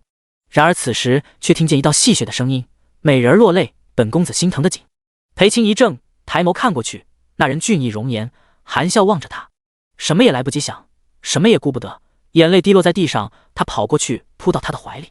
萧渊着实没想到会有这意外之喜，娇软的身子抱在怀里，心底那股子邪意噌地冒了出来。我就知道你不会那么容易死的。他呜呜咽咽抱着他的腰部撒手，被那双纤细的胳膊环着腰身，萧渊心猿意马的有点控制不住自己，他不自觉地抚上裴青的后背。本公子出生时便有神卜夜观天象，说我是天命之子，不仅没那么容易死，还一招美人之心。裴青一听便红了耳朵，他要松手，却被男人无赖地圈在怀里。方才可是你扑过来的，如今这又是躲什么呢？我只是……他声音小得快要听不见。旁边传来一声轻笑，裴青凑过头去，看见伊娜正捂嘴，眼面上绯红，他就更羞得要挣扎开。报够了没有？这是本汉的帐篷。塔敖不耐烦地走了进来，军备图备妥了。裴青疑惑地望着萧渊，他抬手摸摸他的头，又看向一旁的伊娜，说：“劳烦这位美人今晚照看好她。”塔敖一听就皱了眉，她是我的女人，你敢使唤她？伊娜还被美人2个字叫得回不过神，竟愣愣道：“好。”然后就看见塔敖转过身来，一副要秋后算账的表情。伊娜怔了怔，赶紧低下头，不知为何，心头竟涌上丝丝甜意。萧渊的意思是趁其不备，先下手为强。此话一出，帐内众人皆迟疑地看向塔敖，但塔敖并未多言。萧渊便继续道：“朝廷屡次派细作潜入草原，如今却忽然没了动静，要么就是不再打草原的主意，要么则是已打定主意进攻草原，一举攻克。而你们派出去打探的人也说了，周边村落的人比以往少了许多，如此反常，想必是瞧出了什么端倪，在战起之前速速离开。就算你说的有理，可朝廷既然想吞并草原，派来的人必不会少，我们人数上定然敌不过，这又该当如何？朝廷派兵不会倾巢而出，定是先锋军在前，主力军在后，中间脚程相差，多则5日，少则2日。草原遭灾在先，他们派细作打探在后，定会觉得是胸有成竹的一仗。我们要做的便是攻其不备，打散了他们的先锋营，如此观望已久的其他部落自然就会出手了。萧渊看向塔敖，届时无需写信联合各部落，只要看出迎面，他们必然奋起攻之。说到联合其他部落，旁人不知，札猛却知小可汗写了数封信出去，都没有回音。这才明白，原来那帮老奸巨猾的人竟然是在观望，若能赢朝廷，他们就会出手；若不能赢，只怕他们便会第一个献降，说不准还会反咬库里部落一口，将之当成献给朝廷的将礼。那么何时攻？塔敖看向萧渊，今晚。札猛一脸惊讶，萧渊挑眉，帐中之人也都明白过来，连他们这攻方都觉惊讶，骤然被袭的朝廷先锋军又该是何等的措手不及。数万兵马想要顺利到草原，只能走官道，只要沿途反向设伏，必能与之重击。传令，今夜夜袭。裴青和伊娜在温暖的大帐中，听着外面从嘈杂变得安静。他知道萧渊要去做什么，听了伊娜告知草原遭灾后饿死的牛羊和拮据的日子，便知此战事关整个草原的生死。这本不关萧渊的事，但他会做此决定，裴青却不意外。纵然初见时他一袭黑衣，浑身是血，纵然他清楚很多江湖上肮脏的手段，裴青却知他不是下流败坏之人。他的身上总有股凛然之气，让他觉得安心。远处传来了激烈的厮杀声，竟持续了整整一夜。这一夜，留在草原上的所有人都难以入眠，因为他们不知等不等得回自己的丈夫、儿子，孩童们能否等得回自己父亲。天已经要亮了，裴青水米不进，担心不已。他实在难以再在帐中待着，他想出去看看。伊娜自然明白裴青的担心，他一担心着那个桀骜不羁，却说战后要带他去库里台大会喝马奶酒的男人。他们走出了大帐，下一刻，成群的马蹄声越来越近。小可汗回来了！不知是谁率先喊出这一句，所有帐篷里的女人、老人和孩子都纷纷跑了出来。他们看见的正是一支打了胜仗、欢呼着回来的草原勇士。一夜的厮杀令所有人和马都沾了一身的血，可他们浑然不觉，恣意欢呼着。裴青看到了平安归来的萧渊，更仿佛看到了他本来的样子：战甲银盔，长枪利剑。他单手御马，威风凛凛地朝他飞奔来。那一刻，他张扬恣意的太过好看了。男人下马阔步走来，一把拦住裴青的腰，将他拥入怀中。吓坏了吧？我回来了。隔着坚硬的盔甲，裴青仍感受到他胸膛之下心脏的砰砰声。两人的相拥引来草原狼们的大笑和口哨。裴青羞红了脸，却又做了一件极其大胆的事。他踮起脚，迅速在萧渊脸上亲了一口。男人一怔，他赶紧跑回了帐中。从草原离开之时，裴青还不肯看萧渊，奈何萧渊一路上追问个不停，叫裴青都有些后悔自己那时的冲动。你这般亲了之后就不理人的做派是同谁学的？我好歹也是正道人家养出来的儿子，本是清清白白的一位公子，现在被亲了，将来哪个女子还肯嫁我？他懒洋洋地牵着马，还回头看了一眼马背上的人。裴青抿抿唇，你不说不就没人知道了？萧渊像听了什么大逆不道的话一样，噌地回头，怎么没人知道？你知我知，整个库里部落的人都知道，就连这马那也是瞧得真真切切的。说到马，萧渊啧了一声，早知如此就不帮他们了，帮了这么大一个忙，就送了一匹马。裴青轻笑，伊娜说这可是草原上最好的战马了，今年他们遭了灾，死了不少马匹和牛羊，你若是觉得可惜，小可汗说要送我们一人一匹，为何又要拒绝啊？自然是为了与他同乘一匹了。萧渊轻咳，那不就是为了让他折成银子吗？那就更不必了。裴青拍拍马背上挂着的包袱，伊娜不仅给我们准备了干净的衣裳，还放了些吃食和碎银子呢。萧渊一听笑了声，你们倒是相处的不错，差点都要共侍一夫了。你胡说什么啊？裴青嗔道，我从来都没答应过。我知道，你除了我谁也不要不是？萧渊停下来看着他，接下来想去何处？裴青怔怔地看着他，你会继续陪我吗？原本说的是将他送至草原，所以从草原离开之时，裴青心中有些忐忑。他说不清二人究竟是何关系，可他知道自己不想他离开。怎么，难不成你占了本公子的便宜，转眼就想将我一脚踢开？没有，他低声，只是你总是要归家的。即便如此，我也先陪你去想去的地方，哪怕再远，哪怕再难。如果你现在还不想回去的话，裴青试探道，可以去我家去养伤休整一段日子。他声音很小，可萧渊听得清清楚楚。我想去外祖父家，幼时母亲会带我到外祖父处住上一段日子，就离草原不远。好，他回答得毫不犹豫。正要继续牵马，裴青叫住了他，要不你还是上来吧。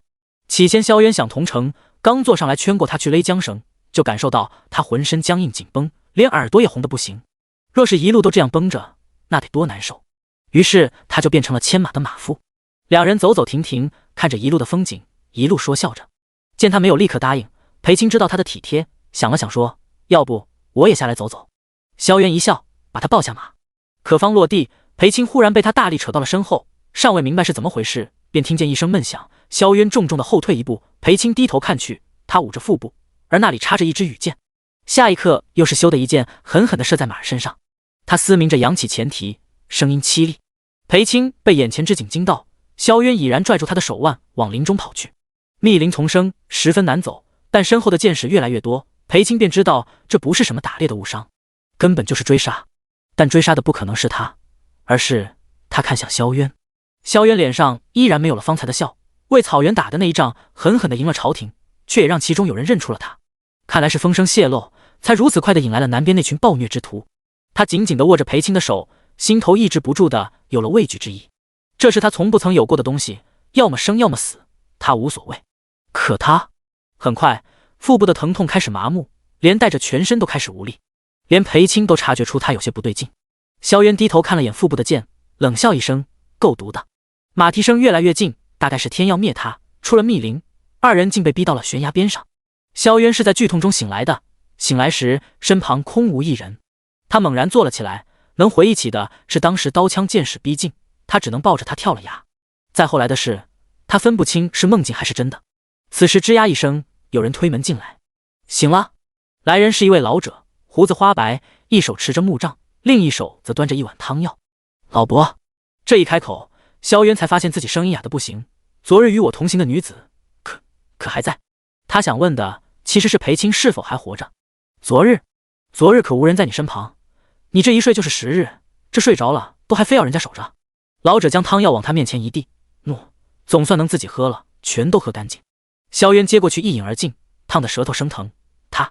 他连日来都在照顾你，昨日终于撑不住倒下了，今日你就醒了。听了这话，萧渊总算放下心来，可听说裴青是撑不住倒下的，他便立刻要起身。我想去看看他。老者看出这是个倔强的少年，倒也没阻拦，将他带到了隔壁的木屋中。里面燃着安神香，榻上女子脸色还有些苍白，睡得很沉。萧渊刚迈入一步，安静的房中便立刻传来吱呀声。他看了眼地上，又退了出来，这几步走过去，恐怕会将他吵醒。他轻轻关上了门，转身对上老者，躬身行了一礼。萧渊多谢老伯救我2人性命，他日必定奉上。只是话还未说完，就见老者摆摆手，你不必谢我这里不过是有些草药，放着也是放着，拿来治病救人也不算可谢。要谢你便谢他吧。萧渊看向屋里，你们从云崖摔落至竹林溪里，竹林溪到此处，寻常人要走上1-2日，而她这样一个弱女子，居然背着你走了整整3日，沿途问得了我的住处，深夜雪雨之时，跪在我的院门口求我救你一命，而后他衣不解带，守在你榻边为你喝药，替你擦身。人生在世，能一同经历生死已然不易，无论是他对你有意，还是你对他有意，患难之情勿要相忘。性命是那些金银财帛难以衡量的，既然大难不死，当珍惜眼前人才是。裴青睡了很长的一觉，醒来时四周安静，却又有香味飘来。神医老伯终日食素，怎么会有肉香？他心里不解，可肚子已经叫了起来。他掀开被子起身，打开了屋门，却没想会看到那个熟悉的背影。他愣在原地，不知是不是自己看见了幻想。萧渊敏锐地察觉到背后的异样，刚转过身来还没开口，就见裴青朝着隔壁屋子跑去，见到了空空的床榻，他才相信外面正烤肉的人真是的萧渊。小青儿，房门口传来声音，裴青望过去，他正笑着看着他。此时的萧渊已梳洗穿戴得整整齐齐，俨然一位翩翩贵公子。裴青倏地红了眼眶，见他伸手，他却后退了一步。他声音哽咽，你以后不许再说那样的话。裴青至今难以置信和忘怀，濒死之际他做出了那样的交代。等我死了，你别葬我，下葬要花很多银子的。你就把我的尸身卖给捡尸人，像我这种年轻体壮的，能卖好几两银子，可以给你当盘缠。然后你拿着这个去南川找一个叫楚离的人，他是我的至交好友，从小一起长大，他会把我所有的银子都给你，你一定要收好，然后叫他给你雇个各路山匪地痞都怕的镖局，送你回家，好不好？他大概体会不到听到这些话的时候他心里是什么滋味。好，我的错。萧渊走过去，温柔地抱住他，轻轻地抚着他的后背，别哭了好不好？哭得我伤口疼。我哭我的，怎么会挨到你的伤？话还没说完，他已经捧着他的脸吻了下来。裴青被这梦浪之举惊得眼泪还挂在脸蛋上，尚来不及反应，纠缠吮吸间，他只觉双腿发软，有些站不住，而他攻势猛烈，扣着他的腰，使他难以挣扎半分。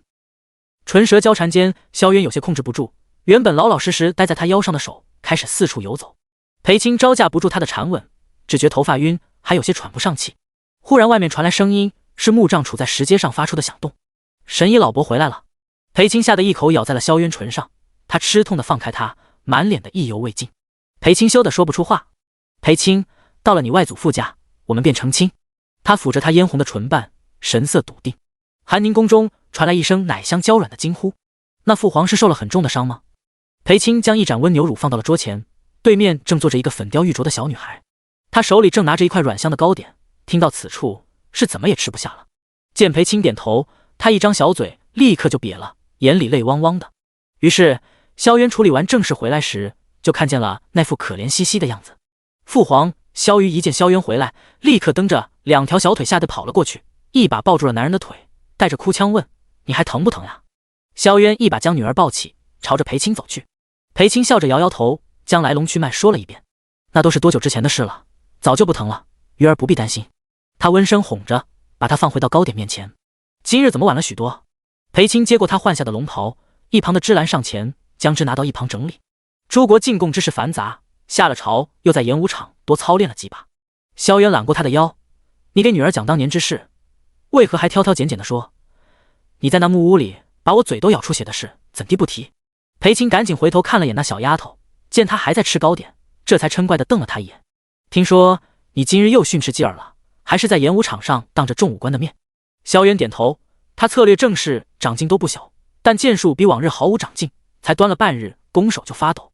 我像他这么大的时候，百里之外箭无虚发，他还差得太远。但继儿也大了，又是太子，你这般当着大臣的面训斥他，是不是？就因为他是太子，这点训斥都能受不了，如何担得下江山社稷？只顾着太子的面子，却没有太子的担当和手段，想坐稳皇位是不可能的事。正说着，就听见外面轻唤了一声太子殿下。皇兄来了。萧瑜又跑了过去，像刚才扑到萧渊怀里一样扑到了萧继安身旁。皇兄今日晚了好多，我都饿了好久了。此时的萧继安已满10岁，已脱了几年前圆嘟嘟的稚嫩，成了萧静和裴婉的容貌，少年清润又金贵。裴青时常感慨，孩子大了有好也不好，以往继儿总是软软的唤他母亲，时不时的在他怀中撒娇，还扬言要保护他。可如今呢，小小年纪便清冷稳重，喜怒不形于色。尽管挨了训斥，萧继安进来时仍第一眼看向萧渊，唤了声父皇，而后又看向裴青，语气柔和了些，母后。最后他看向了正巴巴望着他的萧瑜，面上终于有了笑意。饿了许久，也没见你少吃。说着，他从袖中拿出一只木盒，木盒打开，就听见萧瑜又惊又喜，是夜明珠。自从不知从哪里知道了东海夜明珠事件一绝，萧瑜已经念叨了好多次，此物价值连城，成为孩童一时兴起的玩物，未免太过奢靡。裴青发了话，萧渊便是在宠女儿，也只得寻了些普通夜明珠供萧瑜玩乐。萧瑜不哭不闹，转头就去找了萧继安，几句皇兄最好的撒娇，便换来了他的承诺。或许是从小就被立为太子，萧继安不轻易许诺，但一旦许了，就一定会做到。皇兄待鱼儿最好了。萧瑜捧着那颗夜明珠，牵着萧继安的手往内殿走。芝兰姑姑做的软糕可好吃了，鱼儿给皇兄留了好几块呢。陛下、娘娘、太子殿下、公主殿下，请用晚膳。芝兰轻声道。掌灯时分，膳食的香气溢满整个内殿，四人围坐在一起，如寻常百姓家般用起了晚膳。虽瞧着是寻常人家一般的晚膳，但实则还是有些不同的。今日朝中奏对，听明白了多少？萧渊饮了一口酒，看向萧继安，后者放下筷子，正色道：边关马氏通商，与两国是好事，但交界之地鱼龙混杂，若无人严守明察，定然会出现中饱私囊，甚至通敌叛国之乱。萧渊挑眉，依你之见，朝中派何人去何事？新晋镇国将军齐彦衡。萧继安毫不犹豫，齐彦衡此人过于刚正，不懂转圜，边关马氏一事上要接触的人很多，派这样一个直筒子去，难保不会将小矛盾闹大，平白生出战乱祸端，遭殃的就是边关百姓。所以萧继安继续说，应以齐将军为主，再调中书令贺大人门下那个叫郭安的门生为辅。郭安是贺大人一手栽培，为人稳重温和，学识渊博，通晓各国律例和商贾门道。齐将军虽然刚直，但并非不明事理，这两人共治边关，既可通马氏富国库，又能相互制衡，不致专制管辖之权成为日后的麻烦。萧渊面上虽未有什么变化，但裴青看他的眼神便能明白其中的赞赏与欣慰。果不其然，萧渊夸了句，这几句听着的确是长大了，后面又接了句，该选个太子妃了。裴青刚饮下一口温酒，险些就被呛着。再看萧继安，本来还一脸正经的在谈论朝堂之事，这忽然就扯到选妃上，他不自在的重新拿起筷子，又顺带着看了裴青一眼。这种时候求助母后才是最有用的。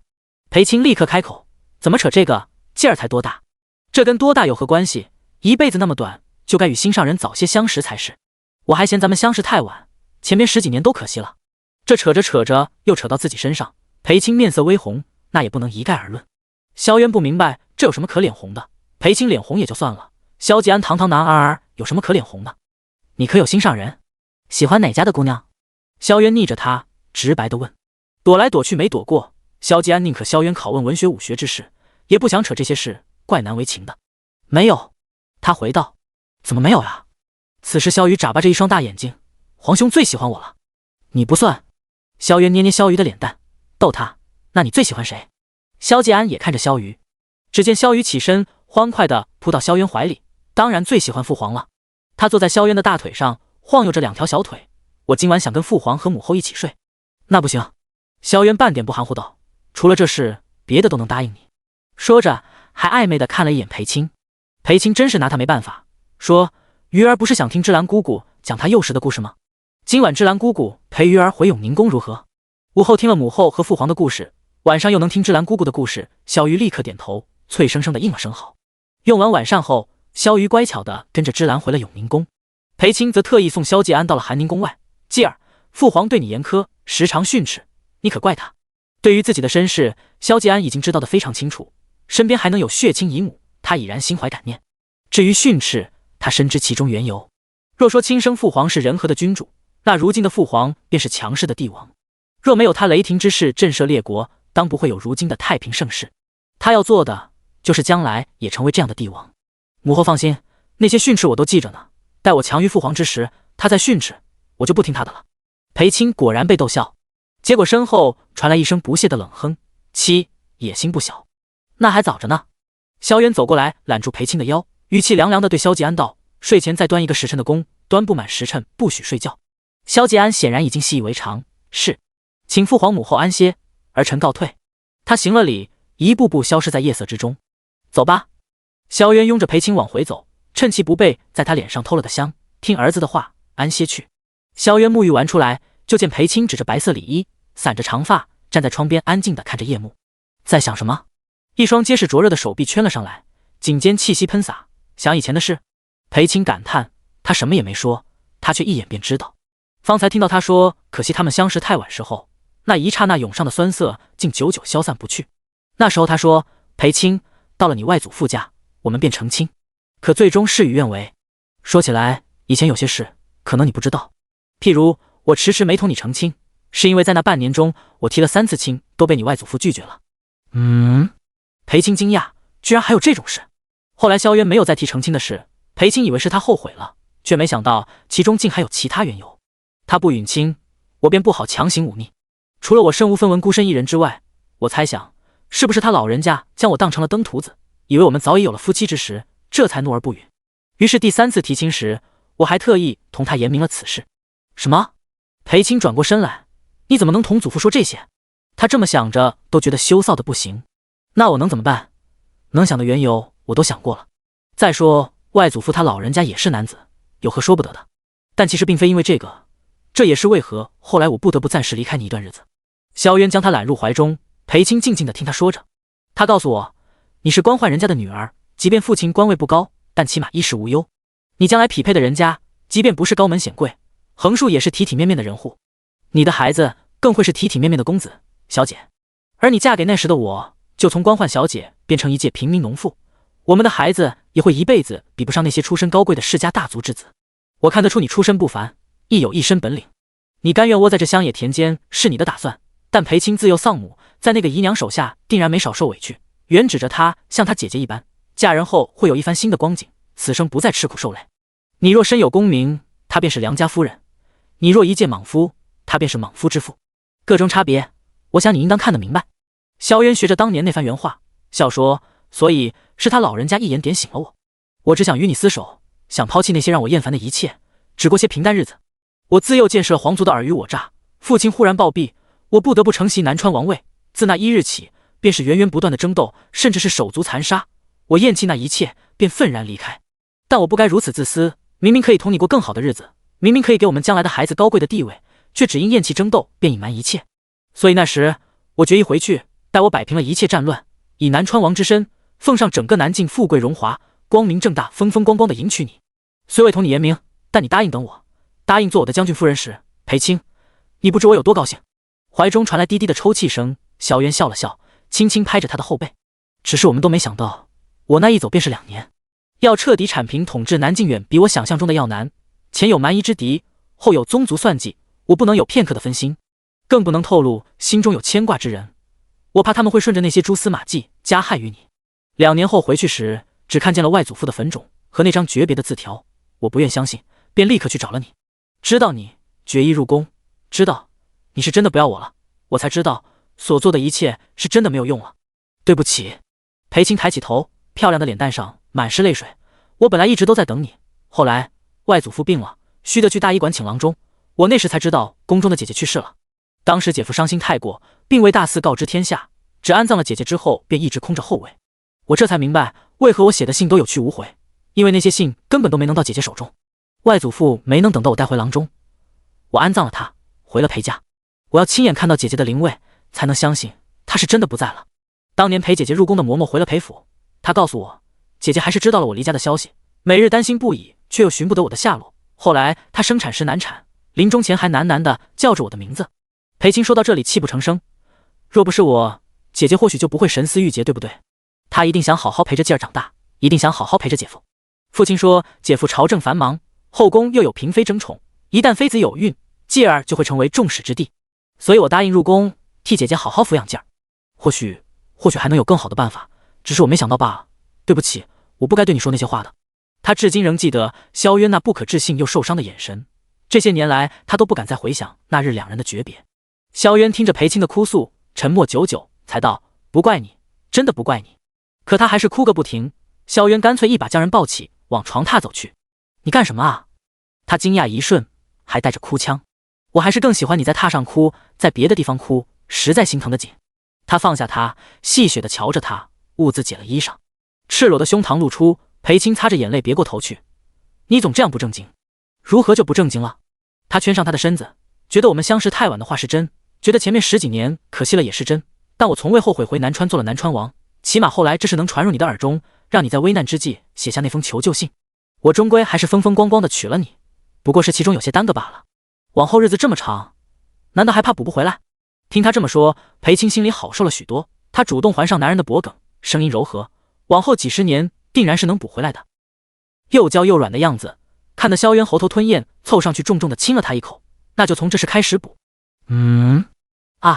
裴青还未反应过来，便被他压到了身下，衣衫剥落，赤裸交缠。情至深处时，裴青满面潮红，双眼迷离。萧渊，你恨过我吗？